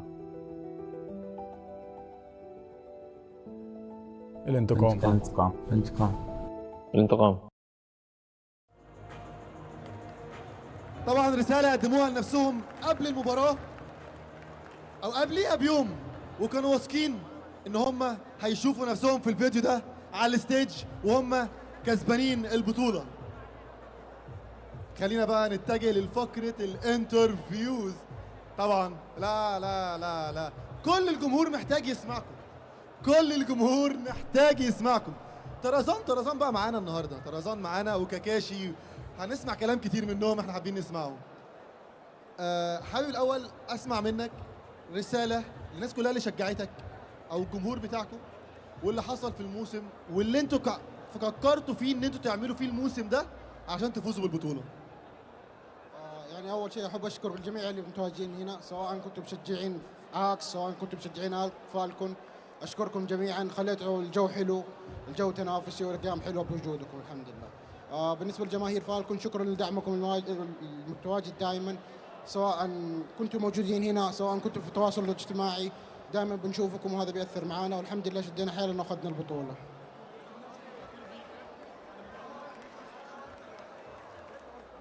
طبعا خلينا نسأل كاكاشي، طبعا يعني احساسك في الفاينل اللي فات واحساسك في الفاينل ده، عايز اعرف الفرق ما بين الاثنين. هو الفرق بين الاثنين طبعا ان ده كسبنا فيه، واعتقد كان صعب ان احنا نخسر تاني، يعني الحمد لله فاجتهدنا اللهم لك الحمد، يعني كسبنا. ايه قول لي ايه قول لي انت قول لي حابب تشوف ايه من الجمهور بتاعك ان شاء الله طبعا في بطولة العالم، في التشجيع اللي انت حابب تكون موجود؟ بقول لهم شجعونا، الحمد لله كان لنا جمهور في مصر الحمد لله كبير، وشجعونا في اندونيسيا باذن الله. مش حابب توجه اي رساله لاي حد لاي فريق؟ انا تمام. انا طبعا حابب اقول للاكس هارد لك عشان قدموا اداء رائع يعني، والرجاله اصحابنا وحبايبنا يعني. شكرا ليك يا كاكاشي.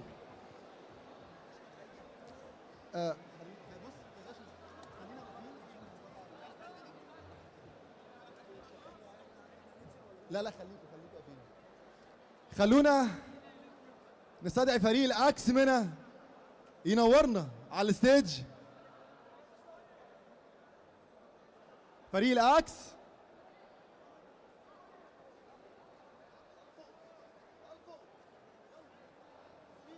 سبيدي الفو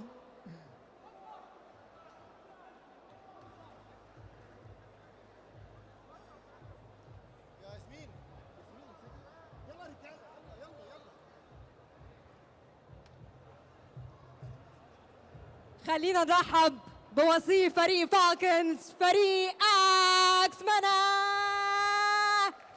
كفو وفو.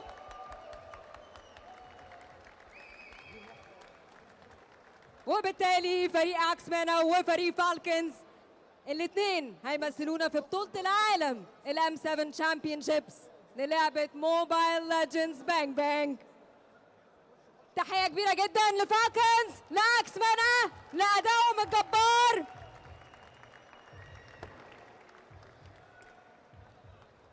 طبعا الفريقين هيمثلونا في بطولة العالم الام 7 ويقدموا لنا اداء اروع زي ما متعونا النهارده.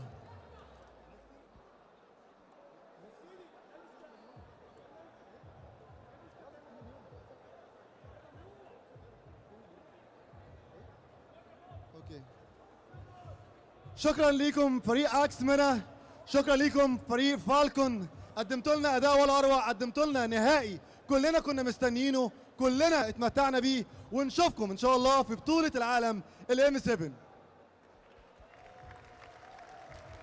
قبل ما نختم معلش اللحظة دي لازم توثق، أنا آسفة. اوكي we're gonna take a selfie مع كل الجماهير يا شباب، اوكي on my mark. هناخد سيلفي مع الجمهور كله، اوكي؟ ماشي، مين أطول واحد؟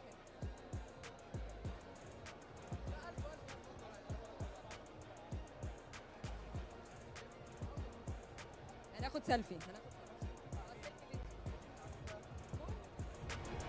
احنا طبعا مش هننسى